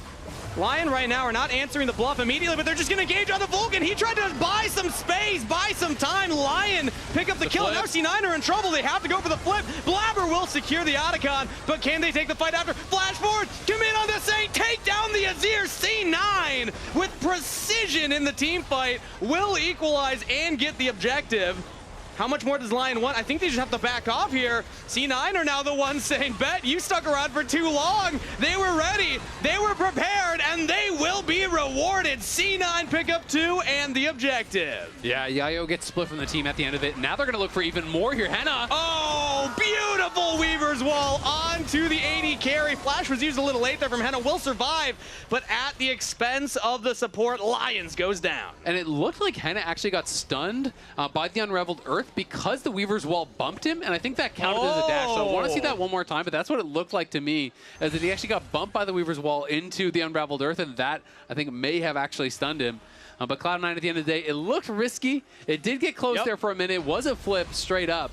Vulcan says, you know what, I have to block this for my AD carry. That is absolutely the correct choice. But of course, he was hoping that he was going to be able to survive off the back end of it. They did get this shutdown. Watch Blabber. And then this is where it gets really risky here. Look at this. It's down to 1,400, and then it is just the E smite there coming through from Blabber. Flashes over with Thanatos and Loki to zero out Saint. And then Yayo needs to stay with the team, but notice the 3 members here are all going out the top side, and Yayo kind of steps forward a little bit too far by himself. Henna's getting zoned out, and this is where he realizes he has made a mistake. He did not stay with the rest of the squad, and this allowed them to try to go for the continuation of the fight. And I want to see if this is actually the interaction that I thought it was here, as Loki was going to throw in with the Weaver's Wall. He jumps off and throws out the Unraveled Earth. Airbound. And then, see, because he's in the air from the ultimate, that actually counts as a dash and stuns you up on the Unraveled Earth. So it's a really cool interaction, but it is rare that you can pull it off because you have to be basically right there as they are getting thrown off. So really nicely played by Loki. And of course, Henna is waiting for the seismic shove to spell shield. You know, you can't actually just like spell shield the ulti in that way. So look, really cool. I've been playing League for 10 years. I'm a caster for 7. I've never seen that. You see something new in this game every day, and that is beautiful. Well played from Loki right there. But we also saw the Dragon taken by C9. Now Thanatos is getting this top turret. So they are getting very far ahead in this kind of second half of the game. It was a slower burn early on, but C9 really have roared to life now with a 5,000 gold lead. Yeah, and a lot of these big team fights, they have been executing very, very well. You know, Lyon came out on top on that fight around Grubs, but pretty much every other team fight really has been going the way of C9, it feels like. And now they're on Soul Point here. You know, as you talked about, looking for that Hextech Dragon Soul, which will be incredibly powerful. You know, Henna is still kind of that kind of hope that you have, that he's building towards this IE. When he gets that, he is going to be a real threat. But Saint, his progression feels like it has been slowed down quite a bit. Loki as well as Thanatos are just miles ahead. Okay, Lion's going to make a play here onto Loki, but Saint can't quite get close enough, and the rest of C9 are here, and again, they're just going to say, you won't go for the engage, we'll engage for you! Thanatos with the teleport in and equalize it. There's just no hope for Lion! They're going to get clean aced, a triple to Thanatos! I mean, that was sick from C9. Perfect engage there. Blabber goes in with the ulti, the seismic shove is there, the equalizer is there, all of the AoE comes down, and Saint is the target here. They're looking right for him now. Look at this. There's the ulti, perfectly into the seismic shove. Thanatos arrives, equalizer across everybody. Then the Q from Blabber even knocking him up and locking him into that again. And then you're looking over on the other side. Right as Henna arrives, he's getting knocked down too. Cloud9 just crushed them in that fight. The Soul Laners massively ahead. We'll have to get some comms of Mrs. Chim Chim there. Her thoughts on that one. The expression said more. I think it said, Uh-oh. She talks a lot with the eyes, you know. But Lion now heavily on the back foot. I just said, what, like 2 minutes ago, 5K gold lead. Do you want to read that number on screen now, Zale? 9,000. In fact, it's over 9,000 is quite a lot there, as they are going to be heading up potentially for an early Baron here. Cloud9. Okay. Looking good. Hey, Wave, Wave! Shout out Mrs. Chim Chim. Awesome to have you here co-streaming with us. You know, I actually told her months ago that I would say for the girls on broadcast for her, and I never did it until earlier today. Yeah. It was just 6 months delayed on that promise, but we got there. But did you give a time frame? You know what? I don't think I did, actually. Then you know there what? There we go. Yeah, thank you for the save. You're saved. All right. Weaver's Wall used by Loki. And not going to catch any members out from Lion, but now they have easy access because of push in the mid-wave to look at that Baron. Lion are going to go for their own engage. Saint Flash is trying to catch Sven, cannot get on him. Sven with the outplay, sidestepping the engage. C9 pick up 2. Yeah, Saint just looked like he was in range after the flash follow, but I think he got nervous that it was just out of range of the ulti, so he kept running in, trying to get in range, trying to get there, but then he gets stunned up by Blabber, and at that point, it is way too late. I think he just needed to have confidence and just throw it out. If it misses, you're going to look a little bit silly, but in that position, that was the only way that play could have worked. I think the name of the game for Lion has just been commit to the engage. We've seen a couple of times now where they play around with it. They're thinking, okay, are we going to go in or are we not? You just got to commit in moments like that. Yeah, they absolutely do. And now they lose the Baron. It is now 11K in the lead here. Yeah, Audieland gets the Krugs on the other side, but who cares? Cloud9 going to be out on the map and immediately will be setting up for this Hextech Dragon Soul, looking to try to seal the deal with that. But Henna and Lions are out here. I mean, the IE is done, but it just feels like it's way too little, way too late. And this time the Weaver's Wall will get a little more done. Flash out from Yayo, as now the rest of Lion. Oh, Lions! Headbutts the minion, has to pop the ultimate to try and survive. Flash as well. Vulcan says, where you going, buddy? I thought you wanted to scrap. C9, pick up a freebie. Yeah, Saint trying to go around on the side, but he's actually just spotted by that ward, so he's heading over towards mid lane. This tier 2 is gone. C9 are just going to keep pushing here. They can always retreat back towards the Dragon if they want. But with them knowing Saint is not with the team, there's just 3 members here, and there's no way for Lion to actually step up and defend. So they're going to lose the inhibitor tower very, very quickly. And now likely to just retreat back towards this Dragon. Sven not able to hit with the Chains of Corruption, so just going to back it up here. Thanatos is pushing in mid. They're just taking away the jungle camps. They're really eliminating every opportunity that Lion has to try to get back in this. And I got to just give credit to C9 for how explosive the last 5 minutes of this game have been. It was at the 23-minute mark that they were that 5K ahead. Now 13 and a half, they're gonna get this Dragon Soul as well. They really ramped it up here.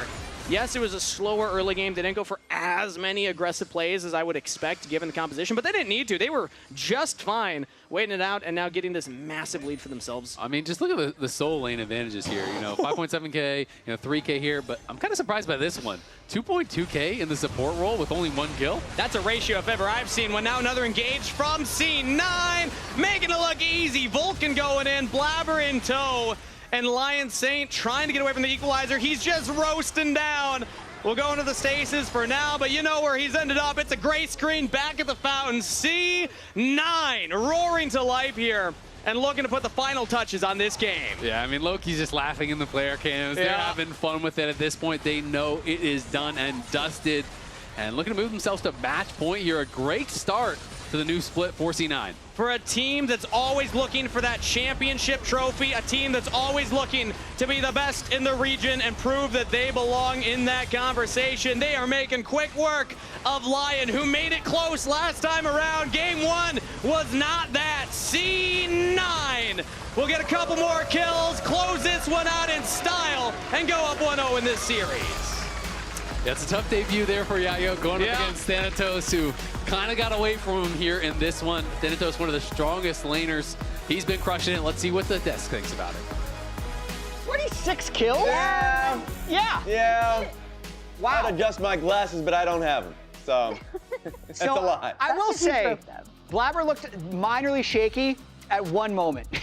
And aside from that moment, Cloud9 looked completely in control. Yeah, the flash, I was just like, oh no. And then every single team fight, he was on Saint. Like, he recognized, like, we need to take this Azir out as soon as possible. We'll hear from C9 now during their victory in the victory comms.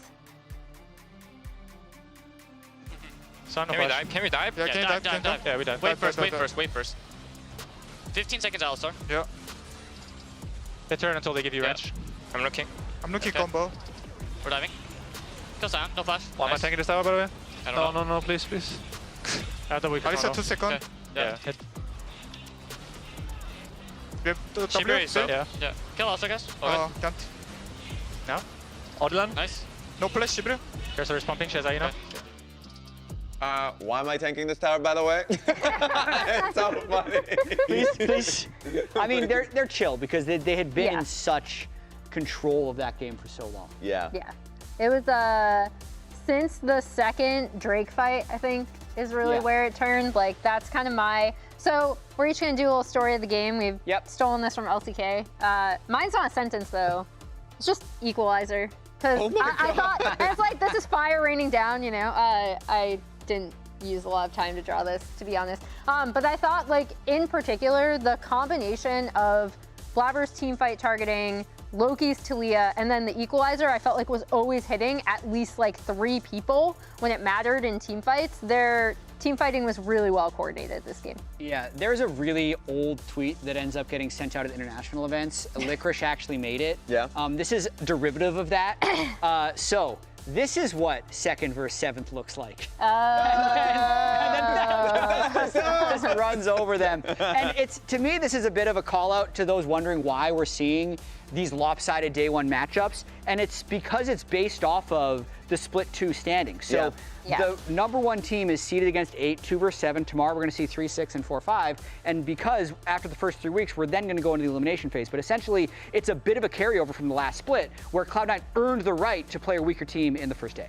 That is true. And even though they are 7th seeded, it felt like Lyon should just be a better team than what they are showing. This was just a really messy one. And I wanted to highlight, if you can come back to me, the messiest moment of that game. Okay. Oh, no. Missed the 4,000, by the way. This is the assist 4,000. Vulcan versus 3 members on Lyon. Attack on Vulcan. So it was a little worrying when they couldn't get the job done and Trundle just full sent it. Yes, TP was coming from behind him, so there was at least something there. He was like, I'm dying anyways. Maybe I can get the recon. You could not get the recon. So that's when the game felt like it was getting a little out of hand. Yeah, I think it was probably fairly demoralizing for Lyon, and this is for some things that are outside of the control of the players in the game, but they are not playing with their intended top laner, right? They haven't had that much practice, and this game, they full sent it over and over again on Thanatos to still have Thanatos be up 2,000 to 3,000 gold. So that's going to be something that is going to be difficult to recover from, whether it's even possible going into game 2. But we do also have to break down this week's Pagoda moment featuring Cloud9's clean ace in the top lane, Emily. Yeah, I mean, at this point in the game, in fairness, they are really far ahead. But the thing I want people to pay attention to is Saint, right? Because this is another instance of Blabber immediately getting onto Saint, the Talia flick back, the equalizer coming through. Like, the team fight targeting that they had, which was like, this is a scaling composition, right? Like, Azir can still mess your stuff up later on in game. And they did such a great job of targeting them. If you see a Pagoda moment worthy play, let us know by spamming the Pagoda emote in chat. Hell yeah. And I mean, just even looking at that game, oh my God. This is the reason why you pick Vi, by the way. Now you won't be able to pick it obviously because of Fearless, but like just that setup that you have for Talia, for Rumble, as you had already mentioned, pretty disgusting. Pretty demoralizing. Disgusting, demoralizing, whatever D word you can use, it was that. And so Lyon's going to be choosing blue side. Interested to see what they can do to kind of get things back in order, because that is my question mark for Lyon all of second split, was that they would look great, and then at some aspect of the game, it would get really messy. And I feel like consistency for this team is something that they need for sure. Yeah, I hate to call it out, but I love seeing the player shots. There is not a lot of hope in those Lyon faces. Hey! they look so demoralized after just one game. Cloud9 is just completely relaxed and cruising, but not a lot of enthusiasm on the side of Lyon. They did just get slammed in that game 1, so we'll see if they can bounce back in game 2. Also, don't miss any LTA action when you get your favorite foods delivered on Uber Eats for less gold. Scan the QR code on screen, click the link in chat, or the Uber Eats button on lolesports.com to access the Champion Shop, featuring exclusive deals and 50% off on Uber Eats. Guess what? What? You can guess this. Game 2 is next. Okay, you know what? Thank you for telling me. It's for you. Do you like it? Come on, Charlie. Use your new door. Come on, let's go. I said go. Let's go. Silly dog. I'm going to trade you for a cat. Red Bull gives you wings. The new Red Bull Zero is here. 100% wings with monk fruit extract. Rich in the ground before Dub can even get there. In time to try to knock out as Impact gets burst. Don't feed. Get fed. Scan the QR code for LTA deals only on Uber Eats.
Hello and welcome back to the Riot Games Arena for Game 2 of C9 versus Lyon. C9 strike first, picking up game number 1. Lyon looking to pounce back here. And Azael, I'll out myself. You offered to fist bump me right before going in. Yeah. I almost missed it. No, you did miss it. Okay. I had to specifically point it out. You did, but I got you later. So I think that reverse cursed us. No. I think so. The synergy is just, it's gone. All right, it's going to be a rough game 2, everybody. Strap in. Strap in. We're going to do our best here. Contractually obligated to stay, otherwise I would have left after that. Okay, you know what? Fair enough. Fair enough. As you should. As is your right. C9, though, again, up in this series. Lyon looking to bounce back here. They'll need to win 2 in a row to take this one. And it was a stable early game for them. They actually got a couple of early plays, which was cool to see, but they just were not able to handle the heat of Cloud9 in the mid game. Yeah, I mean, it's going to be tough for them. Obviously, this is a pretty lopsided matchup. You know, because of the new format, week 1 is going to be 1 versus 8, 2 versus 7, 3 versus 6. You know, it is all these matchups, so that then the losing teams then get to pick their opponent, you know, going forward. It is the pick and play format. That is what we are doing here for Split 3.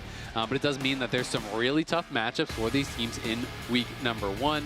Made even tougher when you don't have your intended starting top laner. Yeah. But that being said, I did think the draft was really solid from Lyon. Obviously, they went for something really simple, great scaling. But C9 were able to just kind of out-execute, find these big plays, create big individual advantages that really kind of eliminated anything that the comp would have built for them. We talked about it in the game. I heard the desk talking about it, or the lounge talking about it as well here. Just the target selection of C9 in those fights. Blabber and Vulcan were clinical in their precision and who they were choosing to engage on. So Lyon going to be going on to a blue side here as we are getting the draft started. And we'll have to see what they want to cook up for game number 2, if it is going to be kind of a repeat of what they showed us in game number 1, where they are just looking for standard front-to-back team fighting, you know, lots of tank, lots of engage, or if they are going to be looking for something a little bit different here. Because it's hard to think of kind of like a better standard comp than what they had in game number 1, but yet it did not work. Especially when you have a substitute top laner coming in. If you're looking, if this is your first game you're tuning into and you see Yayo, you're like, who's that? That is a substitute. Used to go by Bajani when he played in Tier 2, both in LATAM and you know, North America here.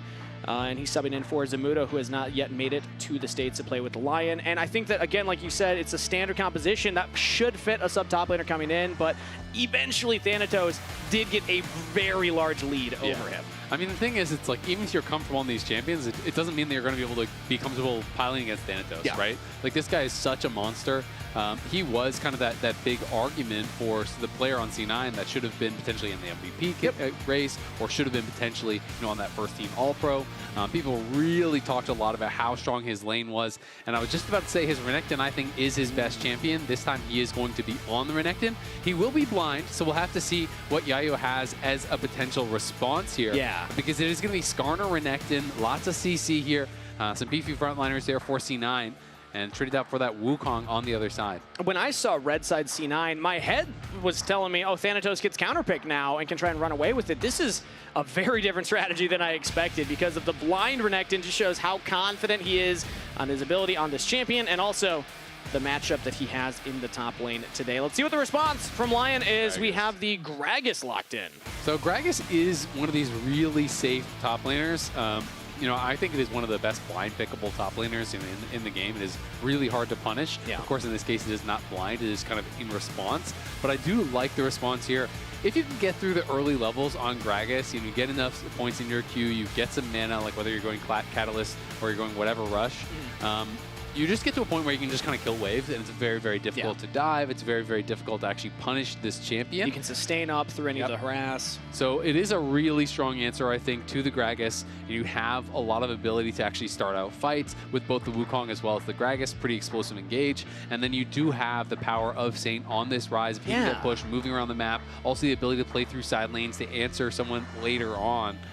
So it is going to be interesting here from Lyon. I think it's a shift, and that's why it's interesting for Lyon, because when I saw the last comp, it is one of the most straightforward front to back. Yes, I would say you still can look for things like that, but when I see Rise, I'm more interested in what are you going to do in a side lane? What are you going to do trying to get around the map as opposed to just, taking those traditional front to back options. So it seems like Lyon are trying out something a little different, or at least giving them options here, as it is the Orianna locked in for C9. The next wave of bans coming through, but I want to talk about the Orianna and what that does, because now they're suddenly CC on all champions. What is, okay, Graggy Ice Pick, Grag, oh, they got to be happy. Gragas is locked in, yeah, instantly for him. Yep, he's going to be able to get that Gragas, so more bot lane bans here from C9. They have not selected their support or their AD, but it is going to be Lucian Nico taken off the table. And Nico obviously was so high prio at MSI. It is one of the, I would say it's like the only support that is both a lane bully and can function as a primary engage, and really have that power there. So I think that's what kind of makes it unique. The vision as well is crazy. Is really, really strong, but a lot of bot lane bans here. Ziggs, the Ezreal, we have the Lucian as well as the Nico, all getting thrown out in the second round. And it is going to be Rel grabbed here for Vulcan, which I do quite like. And generally the easy answer is the Alistar, but that obviously was played in that first game. So we'll see what Lions decides to pick up here. Braum is on the table. We saw that ban last time around. Maybe they want to go for it, but I guess they actually do. It's past my Zed time. That's an early bet. Oh, he was even sleeping. Nice touch there. Yeah, that was good. It's a Felios locked in for Lyon here for Henna and Lions. Hover the Rek'Sai twice in a row now. I'm curious. I got to ask him what's going on there. Because every time a pro hovers a champion in pick ban, there's always a reason. They're like shouting out somebody at home who's watching, something like that. So. Sometimes it's an early main, sometimes it's a girlfriend, a friend, something, a reference to something, but not quite sure exactly what it is. It shows that it was picked, but it was not picked. I can assure you I'm in game. Okay. And it wasn't actually picked, so yeah, that is bugged out. It is actually a Braum that they locked in, otherwise that would be very surprising. I mean, it could have been like a Gragas support, Rek'Sai, jungle, but Gragas support. We don't need to talk about it because Wukong top. But it should update here shortly. Yeah, exactly. That is a Braum. It was Senna picked on the other side here for Cloud9, so that is correct. So it is going to be the scaling bot lane here for C9. Do have some pretty explosive engage themselves with the Orianna plus the Rel and some powerful front line. But honestly, again, I kind of find myself favoring what Lyon has drafted. I do actually quite like their comp. They have really good pick here with both the Wukong and the Gragas being able to look for engages on the Senna as well as the Orianna. Front to back, I think, is pretty difficult for C9 to actually fight through this Braum as well as the counter engage there from the Wukong and the Gragas. And Rise, as well as Aphelios, definitely can put out a lot of DPS. That being said, we know that C9 has the capability of executing on these dives, executing on these engages. And if Thanatos gets in the backline, Vulcan's in there with the Orianna ball, you have the Senna ult over the top. There's very clear ways for C9 to actually play out these fights and dominate them. Non-subscribers, we'll see you in 30 seconds. Everybody else sticking around at C9 versus Lyon round 2. In this best-of-3 series. Lyon has a solid draft this time around. If they can land the engage and get the damage down correctly, C9 still with options to play around with, and a scary scaling Senna in that bottom lane. Anytime a game goes late against this champion, I get a little worried with what she can do with that extra range and extra damage. But here we go, everybody. Make some noise at the Riot Games Arena for Game 2. Ooh, already a scrap at level 1 into a Braum. Not always the wisest decision for C9, as it's a Senna plus a Rel. So Crashdown's going to be used, but now Sven is in trouble. Trying to run away, uses the Ghost for the move speed. Loki also gets chunked out. That, I mean, invading a Braum as a Senna Rel. That's a bold move. It was pretty spicy. I wonder if they, like, we didn't see the initial setup to it, so I wonder if they actually saw them there and thought we could just walk up and get some souls. Because he did take 2 souls there, which is not irrelevant. You know, he did have to trade out his Ghost for it, but at the end of the day, you traded Ghost for heal and you got 2 souls. So I'm actually pretty happy about that if I am the Senna. That being said, you know, we'll see if he can actually get there late to lane, because he is quite late. And there is a possibility of that getting punished. You know, if Lyon want to actually stack the wave, they can have it pushing away from them and try to deny a minion or 2 before Sven gets there. Instead, they're not going to do that, so they're not actually going to group up that wave, but we'll see if Sven can at least get there for XP.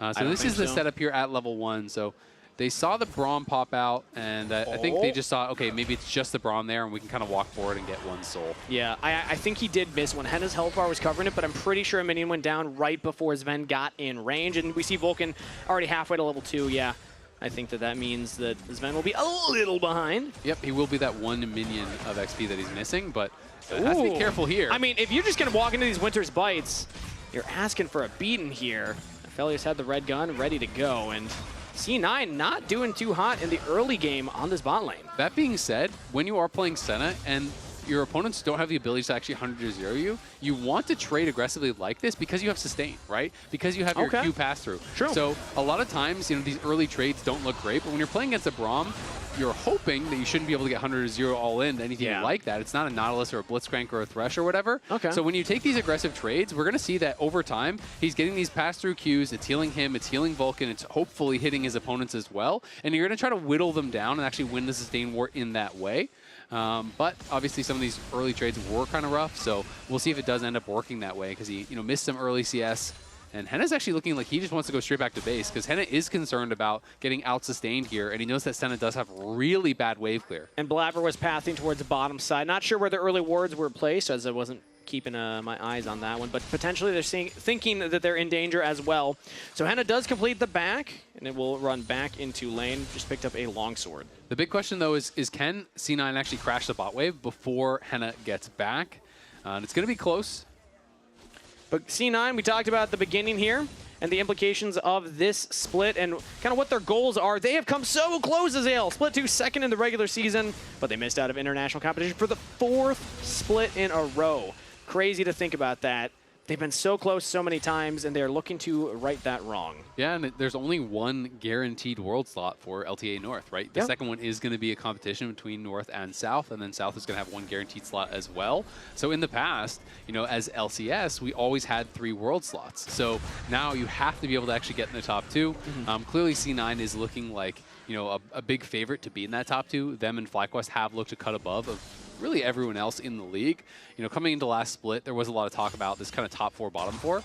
The expected result, you know, was supposed to be that it was TL, 100 Thieves up there, you know, with FlyQuest and C9, but they separated themselves from the rest of the pack, and it really ended up being like a top 2 and everyone else. Yeah, so pretty much. I do think, you know, the way that I'm looking at this split, you know, knowing that likely there's only going to be those 2 spots and one that has to be 1 away, you know, 4 worlds from the LTA South, is that there's a lot of pressure on these other orgs to be able to kind of close that gap, because you're not going to Worlds if you're not better than at least one of FlyQuest or C9. Exactly. And it is hard to be better than FlyQuest and C9, as it turns out. You had asked a question earlier before we started talking about C9 expectations about Henna and the wave state. I believe he was able to catch a lot of that wave looking at the current CS right now. So up about 1 on Sven as this will crash. He was, but the critical thing was that Sven, you know, was able to actually crash the wave, because the big worry in that spot is that when Henna goes back to base, he comes back with the extra combat power of that longsword. You're a bit low health and low mana, and if you can't actually get the wave in, then they can sometimes force you to stay around in this really disadvantageous spot. So the fact that C9 was able to get the wave in, even though Henna catches it, Sven was able to get his own reset. You can see he has his boots, longsword, as well as the refillable, so he actually has more combat power right now, is down farm. But I think he's going to be okay with that positioning. And they're just going to continue in this 2v2, because as Senna, one of the best supports in the game to play against is the Braum. You want to play against melee supports that don't have explosive engage. Ooh, talk about engage here. Flash out from Loki. First blood to Adilan. Really nicely done. Blabber comes in, but it is obviously far too late, and he'll just catch that wave. Costs them both flashes, but they get the flash off Loki, and they get the kill. But yeah, the job for Sven is just continue farming souls off Braum. Every time Braum walks forward, you want to just continually punish him get those souls. Even if you're taking these trades that look like they're going bad, as long as you're not getting so low that you can't sustain back up, it really doesn't matter. You know, Senna struggles much more into either things like Nautilus, Leon, whatever that can 100-0 you, or double ranged, where you can't actually walk up and trade these autos, or you'll just get blasted by, you know, things that are more solo queuey, but like Rand and things like that, or even Nico. And Sven is doing a good job so far with these souls. You can see he's already at 18 here, only 6 minutes in, so he's on a really good track thus far. I'm happy you highlighted that, because even like the Ghost has come back for a while now. The lane state is not that bad for C9, all things considered. And now they're looking for their own engage here. Vulcan with the flash forward, not going to catch too much though. Blabber with the Ixal's impact into the wall. Audieland knocked back. Loki with the ultimate. And C9 with a roaming mid laner will find the play. Really nicely done. And the reason they commit so heavily is they know Audieland has no flash, right? So he already used the clone there when Vulcan went in for his own flash engage. And then Blabber knows, okay, you've got no clone, you've got no flash because you spent that mid lane. So we're going to full send it and actually commit to killing this Wukong, because that means he has no way to get out of there. They get the kill now onto Sven. He picks up even more souls. So I love how heavily they're committing to this. Vulcan, W, mounts up, flashes in, gets the double stun, and then Blabber flash forward there with the Ishal's impact, catches Audieland, and the shockwave is beautifully placed by Loki to even snap him back max range in towards where Sven is.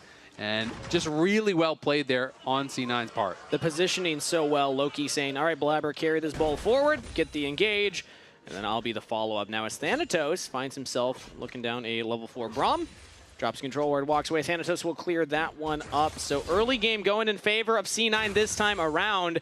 Last game it was the dive from Lyon. This time around it was C9 though, making some action happen here. Yeah, absolutely. Lyon did have that first blood that they were able to grab mid lane though, so they got some early action of their own, but things definitely looking C9 favored thus far. Yayo is holding on as best as he can, but unfortunately misses the cannon there, which always hurts, and you can see he's going to be working towards that Roa build. Once you get the Catalyst, honestly, if you haven't been blown out in your lane, by the time you get Catalyst, you're usually just chilling. And you're going to be able to farm out kind of any lane. So he's going to be pretty comfortable there, but Thanatos has first move, and C9 looks like they want to start fighting these grubs. They don't have Shockwave yet. I'm looking at the screen. It's about to come up for Loki. Once they have that, I imagine they could look for the fight, but just going to back off. Yeah, they see Henna show up, and when Henna shows up, they're deciding, you know what, we actually can't fight. Yes, Sven could assist with his ulti, but when you are down a man there, it would get really risky. So as soon as they see Henna, they realize, you know what, we're not going to go for it. They're instead going to take away some of these bot side jungle camps. They're going to try to push in that bot wave, and they just have to make sure that Thanatos is careful. He sees with that ward that not only do they take the grubs, they're moving towards topside after those grubs are taken, so they are going to look for a dive there, and they're just going to immediately TP to cover. This is Vulcan TP. Yeah. So not even using Loki's mid lane TP, and Blabber's going to get the buff down here, and maybe even look at the dragon. Like, C9 actually got a lot for giving up those grubs. Yeah, it's actually really well done here, and this is kind of the same timing, or at least a similar-ish timing to where we saw Thanatos kind of get left out. Where it was earlier in the game. He was level 5. He wasn't didn't have that equalizer just yet, but they were able to find that dive. And this time, when they realized, okay, he's in this split map situation, someone does get up there early enough. Vulcan is there to cover. So as you said, they take away multiple camps on the bot side. They should be able to grab this dragon, no problem. And C9 going to be able to trade back really, really well. Sven now 33 souls already, and is looking very good. I know that we have that graphic that we like to show up the averages. I'm very excited for when that will pop up later in this game to see where Sven is. Because of all the early scrapping that you had highlighted, it seemed rough at the very beginning of it because Lyon were often getting that better trade, but like you had highlighted, you heal it back up as the Senna. And if you're not dying, you're happy because you're getting the CS still, you're getting the souls. Especially he's playing Fleet, right? So it's like, it's really easy as well. Like Fleet heals so much more when it's off champions, but it's very easy to get Qs on champions and you get those hits on a champion. So Sven, has just been farming it up here as much as he possibly can. You can see there's the average. At 14, the average is 33. He's already at 33 here at 10 minutes. So overachievers, Sven. Let's go. I mean, these are just, like, when you are playing AD Senna, it's one of my favorite champions to play. It's so much about the support matchup because that's generally who you're able to just non-stop farm these souls off of. And you can see Lions is trying not to show because you just don't want to give free souls. Even when you feel like, winning this trade, it's feeling good. You are just letting the Senna get stronger. Each soul is quite a bit of combat power. And Sven handled that wave expertly here, getting a freeze for himself. Vulcan is still around the little alcove, now is spotted, but C9 have just played this bot lane very patiently, very well. And yeah, there's really no reason for them to go for any aggressive plays right now. We have 3.5 minutes until the Dragon, 4 minutes until that Herald. So expecting C9 to just be happy with the current game state in the bottom side. We do see Blabber on the top half, but he's going for a reset. So even though Yayo is kind of pushing in, we won't see a gank up there anytime soon. Yeah, just going to be chilling, farming it out. But of course, it's not like Lyon has no scaling of their own here. The Aphelios is definitely a really powerful scaling team fighter. You know, can look in towards those items. Nice sidestep there from Sven. Yeah, that was really, really well done. Out of the Fog of War from the brush. If that Glacial Fissure lands, Sven could be in some trouble. But now no ultimate available on either Henna or Lions, and Lions actually walked up to get some vision down. Vulcan goes for the engage, Blabber's nearby, pulls back Henna, 80 carry down, Sven getting some gold. That was a really nice engage there from Vulcan. Both his flashes have been so high value, that earlier river fight, and then again, it feels like right as soon as that flash is up, he gets in, not only connecting in on the Lions and forcing out both of his summoners, but following up onto Henna. Then Blabber is there immediately once more, doesn't even have to use his flash. And Henna just realizes there's no way out. They're able to give the kill over to Sven. This is fantastic here for C9, and now he has the Shiv, so the wave clear problems really become a thing of the past for Senna once you get that one item power spike. So C9 really comfortable now. 2,000 is the gold lead for them. And Loki's just been kind of chilling. He is a bit behind in mid lane, but top lane's going well. Bot lane's looking incredible. Half of the gold lead is just Sven. 2 kills, 1 assist, and up in CS numbers now. 2 full waves over his lane opponent. Just a masterclass on Senna right here. It was 14 minutes was the average for 33 stacks. I think he might hit 50 by that point. If another fight breaks out, he's at 42 right now. So we'll see within the next minute. But right now, it's actually C9 looking at the top half of the map instead of their Senna bot lane. Lion gonna look to get this scuttle, but C9, you don't take scuttles away from Blabber. I feel like that's jungling 101 here in LTA. Yeah, he's going to be able to contest that. And C9 just know we're in a really powerful position right now. You can look at the item completions are coming through for pretty much everyone. It is just Loki that has yet to grab that first item for himself. And of course, he made that pit stop for the tier 2 boots, so it does make sense. And Sven is just going to be farming it up down on that bot side here against Yayo. Has to be a little bit respectful. Yeah. But unless you super overextend, you're not going to get one shot by, you know, a no stacks Roa Gragas. It's not really that big of a worry. He would have to commit flash or hit like a really good ultimate or something onto you. And honestly, even if you do body slam flash and hit your full combo, you're not going to kill him at this point. It would have to be like an extended thing where you already have him chunked down. Yeah. So plus, you don't want him to hit 50 stacks by 14 minutes. Exactly. That would just look bad. So that is one of the things you always have to be wary of. You don't want to just give those free trades over to Sven. And he's going to be not hitting the 50, but just before that, you know, he's at 46 stacks. So I'm not even impressed anymore. What, come on, Sven. Making me look bad. He's looking really strong. Yeah, 46 is a lot. Yeah, I mean, if this game keeps going at this pace, he's going to be a problem later on. Ooh, Henna flashing forward with the engage onto Sven. Henna says, all right, I'll make it happen. Really nicely done there. Flashes in. He saved that flash earlier, realized he was dead, so this time flashes in, gets the Gravitum root. Yeah. That sets up for Lions with the ulti. And then Audieland is there to follow up as well. That is 3 flashes, though, Sven, so that is quite an expensive engage. But they do kill off Sven, which is quite nice. I don't know if they get the dragon afterwards, though. It could just be the gold from the kill. Let's see if C9 actually want to commit to this, because Loki can come over here as well. And that 46 stacks at 14 minutes here is actually higher than any Senna game we saw at MSI. So, you know, quite a fast pace. You know, thank you, Braum, for donating a lot of those over. Yeah. Senna players everywhere do appreciate the Brahms, the Tom Kenches, the easy stacks that they're going to be able to grab. And yeah, not only are they not able to actually be there in time to even start up the dragon, of course, when you spend that much prior to a dragon, the dragon fight would probably be pretty cursed. Let's keep our eyes on top lane here. Yayo is actually proxy farming a wave, and Thanatos says, all right, well, this is crocodile hunting season. On the side of the crocodile, mind you, as, ooh, the root lands from Sven. Yayo gets over the wall, has flash available, nowhere to go.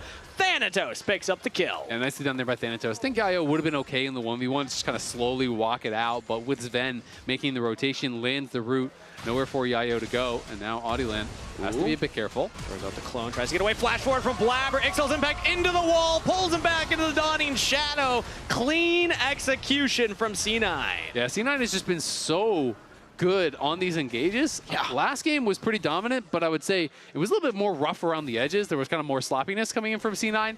This time they are looking pretty clinical. All of their engages, it felt like they are picture perfect here. And Vulcan now trying to threaten behind. They're trying to clear out the wave. It is gone. C9 can now look to just force them to stay. And actually, they're just getting engaged onto Henna. He walked away from the turret. That might not have been a wise decision, friend, as C9 commit everything. Teleport in from Thanatos. Lyon have teleport from Yayo, but I don't know if that's going to be enough to save them here. The turret is just going to get melted by C9, as now they'll turn and take the kills. One goes down, make it two. Yayo nowhere to escape to. Throws out the ultimate to try and buy space, but it's just not enough. C9 get a double kill to Loki. Yeah, C9 making it look easy at this point. I mean, they have feats, they have multiple dragons here. They pull off that dive, no problem. And Sven even susses out that there was a potential for him to get jumped on, so he just steps back. Audilane can't find anything. And we're just looking at it one more time. This is really well done. You're thinking at first, hey, maybe this won't work out for C9 because they don't have a lot of damage there. But then as soon as you see the instant TP coming through from the Renekton, Henna is just getting stunned up constantly by these two C9 members. Even though they're not killing him off fast, it doesn't really matter. They just have to keep him there for Thanatos. And then with the tower this low, Loki just shoves in the wave. C9 just focuses down the tower incredibly low. They don't actually finish it before they go for the dive. But they are able to burst down Lions, then finish off the kill, and now they are looking for Saint. Yeah, they don't want it to end right there. Flash from Saint gets away from both engaged tools of C9. So Lion will at least keep their mid laner alive for right now, but they will not keep the top turret up. C9, they get the objective. Yeah, gonna be able to grab the tower, no problem. Now moving in, stealing away more of these jungle camps. Blabber has opened up a pretty big lead, and you can also see top lane, it's kind of the same thing that happened last game. It's this 2K lead early on, and then this time, Senna down on the bot side has a big advantage. Saint has done well in that 1v1, but clearly the map has fallen apart around him, and it's going to be hard for him, I think, to have that big impact when there's so much CC and you are playing a relatively short-range character. And, I mean, yes, he's held his own in the 1v1, but Loki's gotten around the map. He has made things happen with Blabber and company to get C9 the other gold leads, getting Sven kills, getting Thanatos kills. So C9 currently up 8-2, have a sizable 5K gold lead as well. Yeah, looking really good to be able to make this a clean 2-0 sweep here. The Lion down to this bot side. They're going to get spotted, but Yayo's looking. Oh! That looked like it hit. I'm not going to lie. Yeah, that is one of those rough ones, man. That was probably a pixel away. That was so close. Perfection. I'm actually shocked because it didn't even look like Vulcan backstepped. I'm pretty surprised that that didn't actually connect on him, but that one obviously hurts. It's kind of like that super obvious ulti that you throw it out and you miss and you're just like, oh. We've all been there. Yeah. We've all been there. I've missed more than my fair share of drag assaults. And again, a reminder, Yayo coming in here, a substitute top laner for Lion. Zamuda was the expected top laner to start, but due to difficulty with visa issues, being able to play for the team in week 1, did not work out. Yayo coming in to help out. And while they can't make that play on bot side, C9 kill off the mid tier 1, so the last of the outer towers is gone. They also get a charge on the tier 2 in mid, so that's low. And Thanatos was getting a lot of damage down on the tier 2 top, so that is also low. And now he's on a 2-item power spike. Sven's on a 2-item power spike. Blabber's on a 2-item power spike. And it feels like no one really is very close here on Lion. So they are not going to be in a position to fight this next dragon, it feels like, whatsoever. And that is going to be Cloud Soul point for C9 if they can grab that third dragon. Solidly played by C9 to, they make a play. Even if Vulcan had gone down, there's an argument that they still get more gold afterwards just because of all the focus they had on the other side of the map. They're doing a really good job, not only in that target selection, but also playing the map, playing vision. Vulcan's going to get some wards down deep here for the dragon setup, as the rest of C9 are already walking forward. It's going to be so difficult for Lion to approach. Yeah, it's going to be really, really tough. I mean, C9 obviously, as you said, moving in, trying to play for this vision. And Blabber just playing in their face, unafraid. You can see Yayo is very deep on this potential flank here. Could try to look for Sven if he overextended, but Sven is just pushing in that mid wave, and he was covered by Thanatos the entire time, so C9 really not leaving any opportunities whatsoever. And now this should be an uncontested dragon, I think. Lion feel like they're going to be too late, but do want to see if they can They're walking get up. an opportunity for it. Yeah, I mean, sometimes you can find a straggler that's like trying to get that forward vision down, being a body ward like Thanatos, but with 2 items on the Renekton, you're really never killing this guy unless everybody commits on him. So C9 will get the dragon. And they're saying, you know what? You couldn't fight us for that. You can't fight us for Otacon either, because we still have 2 items on all these members. You do not. And they see 3 chasing Thanatos right now. Thanatos is just a magnet pulling Lyon away from where they need to be. C9 are looking at the Otacon. It's down to about half health, but Lyon are approaching. Yeah, but Thanatos is going to be behind them, so this is so tough. If they actually hard engage, Henna's just going to be left out to the wolves here. Saint is on the side. They've got to try. Engage from Lyon. They're trying to capitalize while C9 are not all together, but the Impale pulls 2 back. Lyon cannot find the engager. Looking for Thanatos, pushing past Yayo as Lyon don't hold the front, and that is the Otacon actually taken by Lyon. Adi's able to take that, but they cannot win the fight. C9 dominated with a clean sweep. They'll take that trade. Yeah, the steal does give them something. You know, you get the objective bounty, you get some power from those pedals. But C9, it's a 5-for-0 at the end of the day. They got close. You know, the initial part of the fight here was looking okay for Lyon.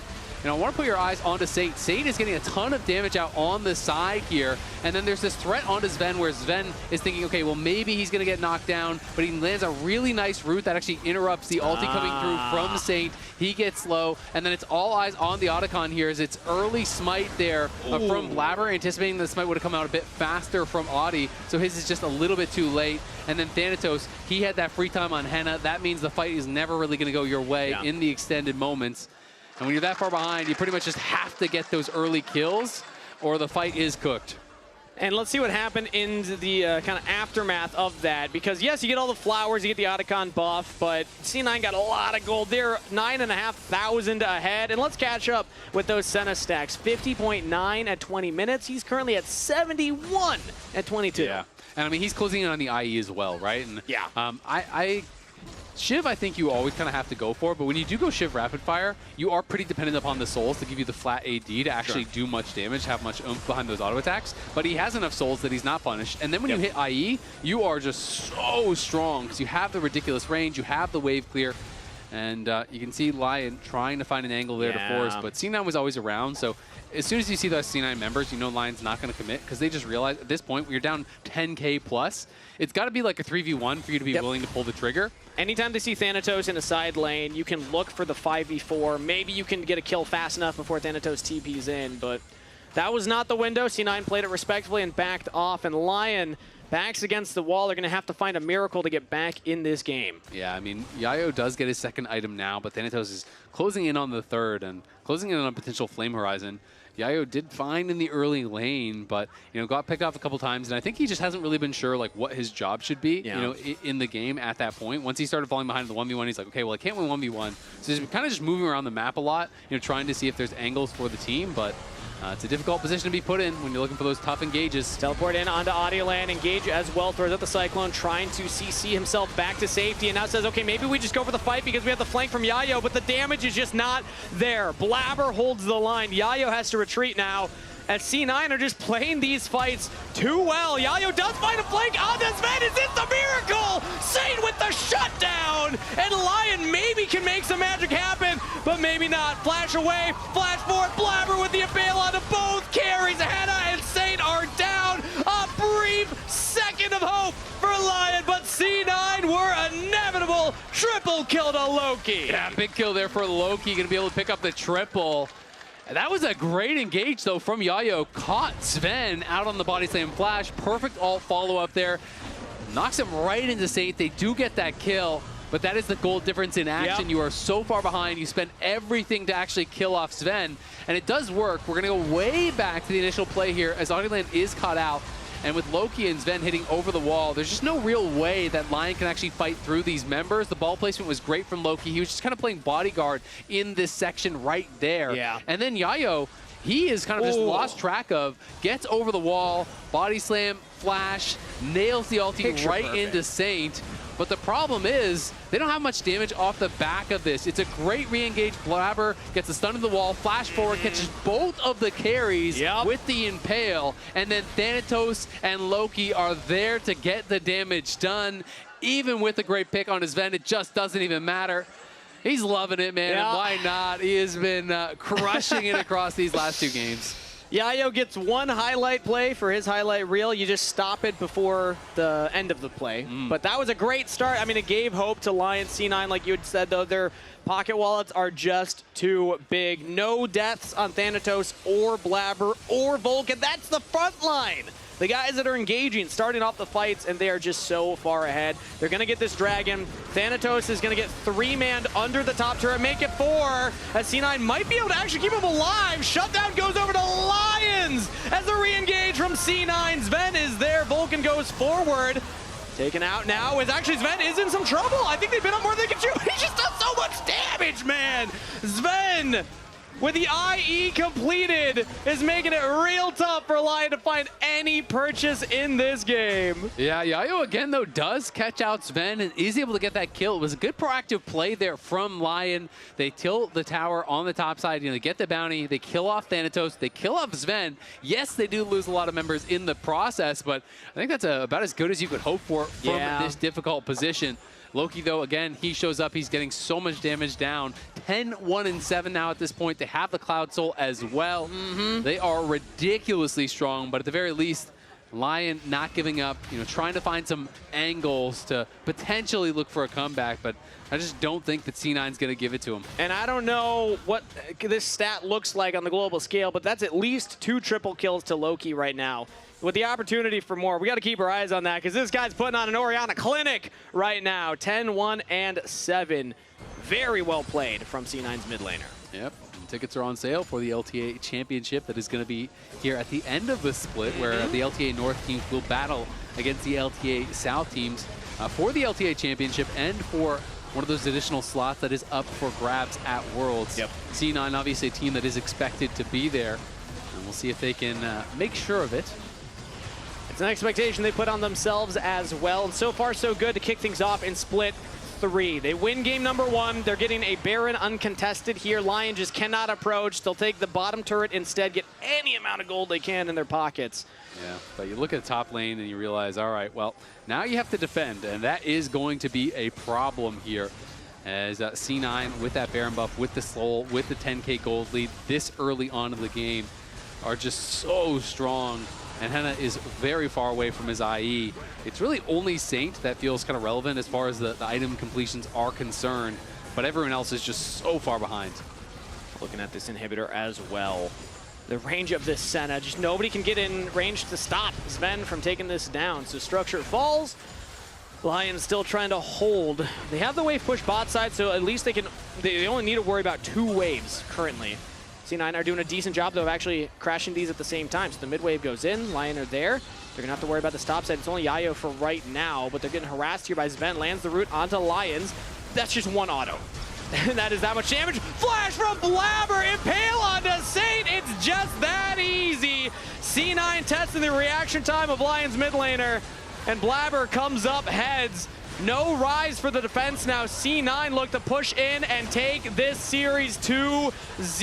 12,500 gold lead as they march into the base, and just no hope of escape for Lions. C9, eyes on a championship. C9, tired of being second place perennially in the region. They'll take their ace. They will crush Lyon and 2-0 the series. 25-5 in under 30 minutes. That is a shellacking from C9. Really good start from them to start out here in split number 3. They're looking clean. That second game, they looked clinical. The engages were so good.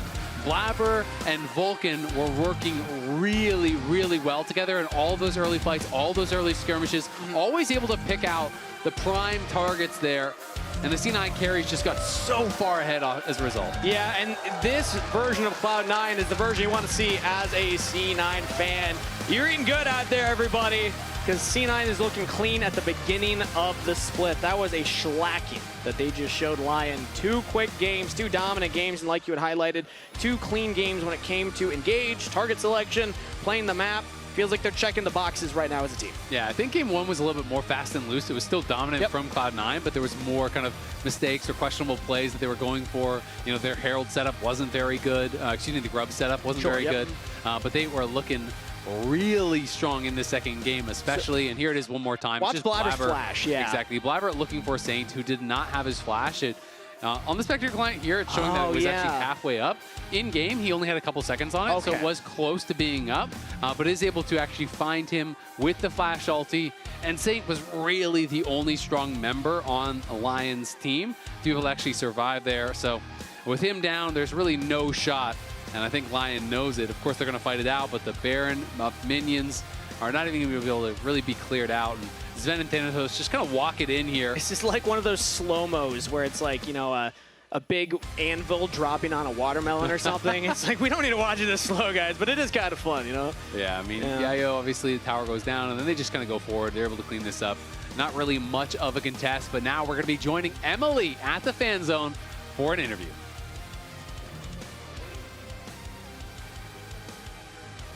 Hello, I am here with Sven in the fan zone after victorious C9 victory.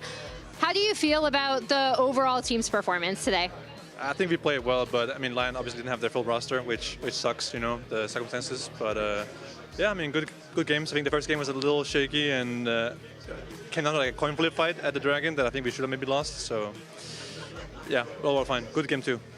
One of the reasons I wanted to talk to you is I and a lot of other people were really impressed with your response after the finals loss last split.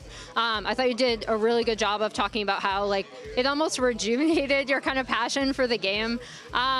What was it like kind of recovering from that with the guys and then going over, coming back? Like just generally, how has it been since we last saw you? Sorry, what was the question again? Just how was it recovering from the finals loss and then coming back into this split?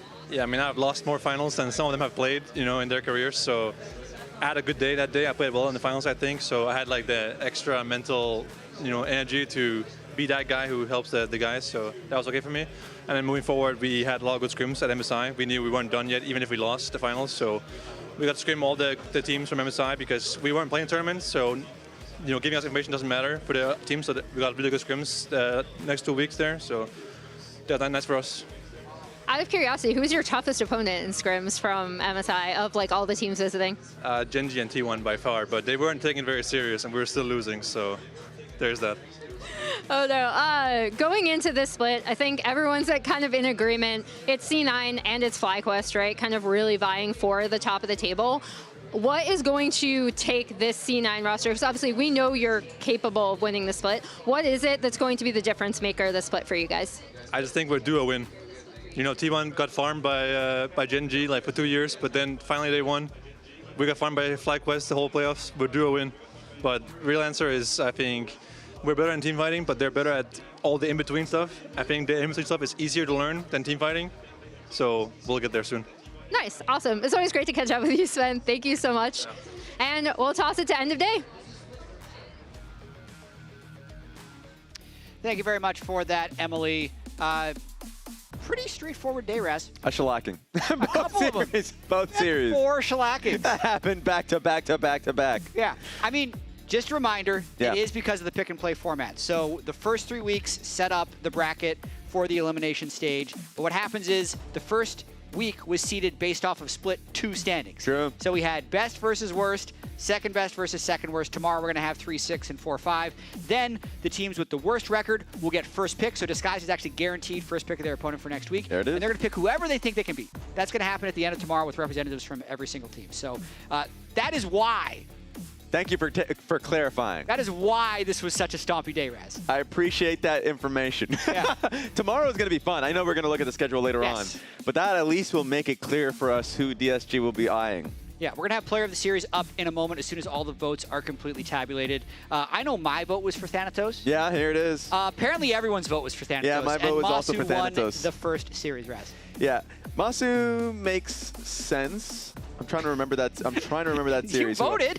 Oh, right. I also voted Inspired. But also, like, Masu did have, like, a really, really good game, too. Yeah, his Ezreal was absolutely insane at the end of Game 2. His Varus in Game 1 was very solid. Yes. And then Thanatos, he was playing against a sub. That is but true. that doesn't mean he didn't also get the 5,000 gold advantage in every single game. It counts. Yeah, he's done for the week. He'll be playing next week. Here's who's playing tomorrow. We can check out the results of today's games. 2-0 for the higher seed in both of them. And then Team Liquid versus 100 Thieves and Shopify versus Dig. Interestingly enough, Shopify is the 3rd seed. True. So that's why they're playing against Dig, who ended up the split 6th. And then TL versus 100 Thieves tends to always deliver. That'll be the first match tomorrow. It really will. And I mean, we talked about this at the beginning of the day, how 3 of these teams, Team Liquid, 100 Thieves, Shopify Rebellion, are kind of like a lot of people don't really know where to place them going into split 3.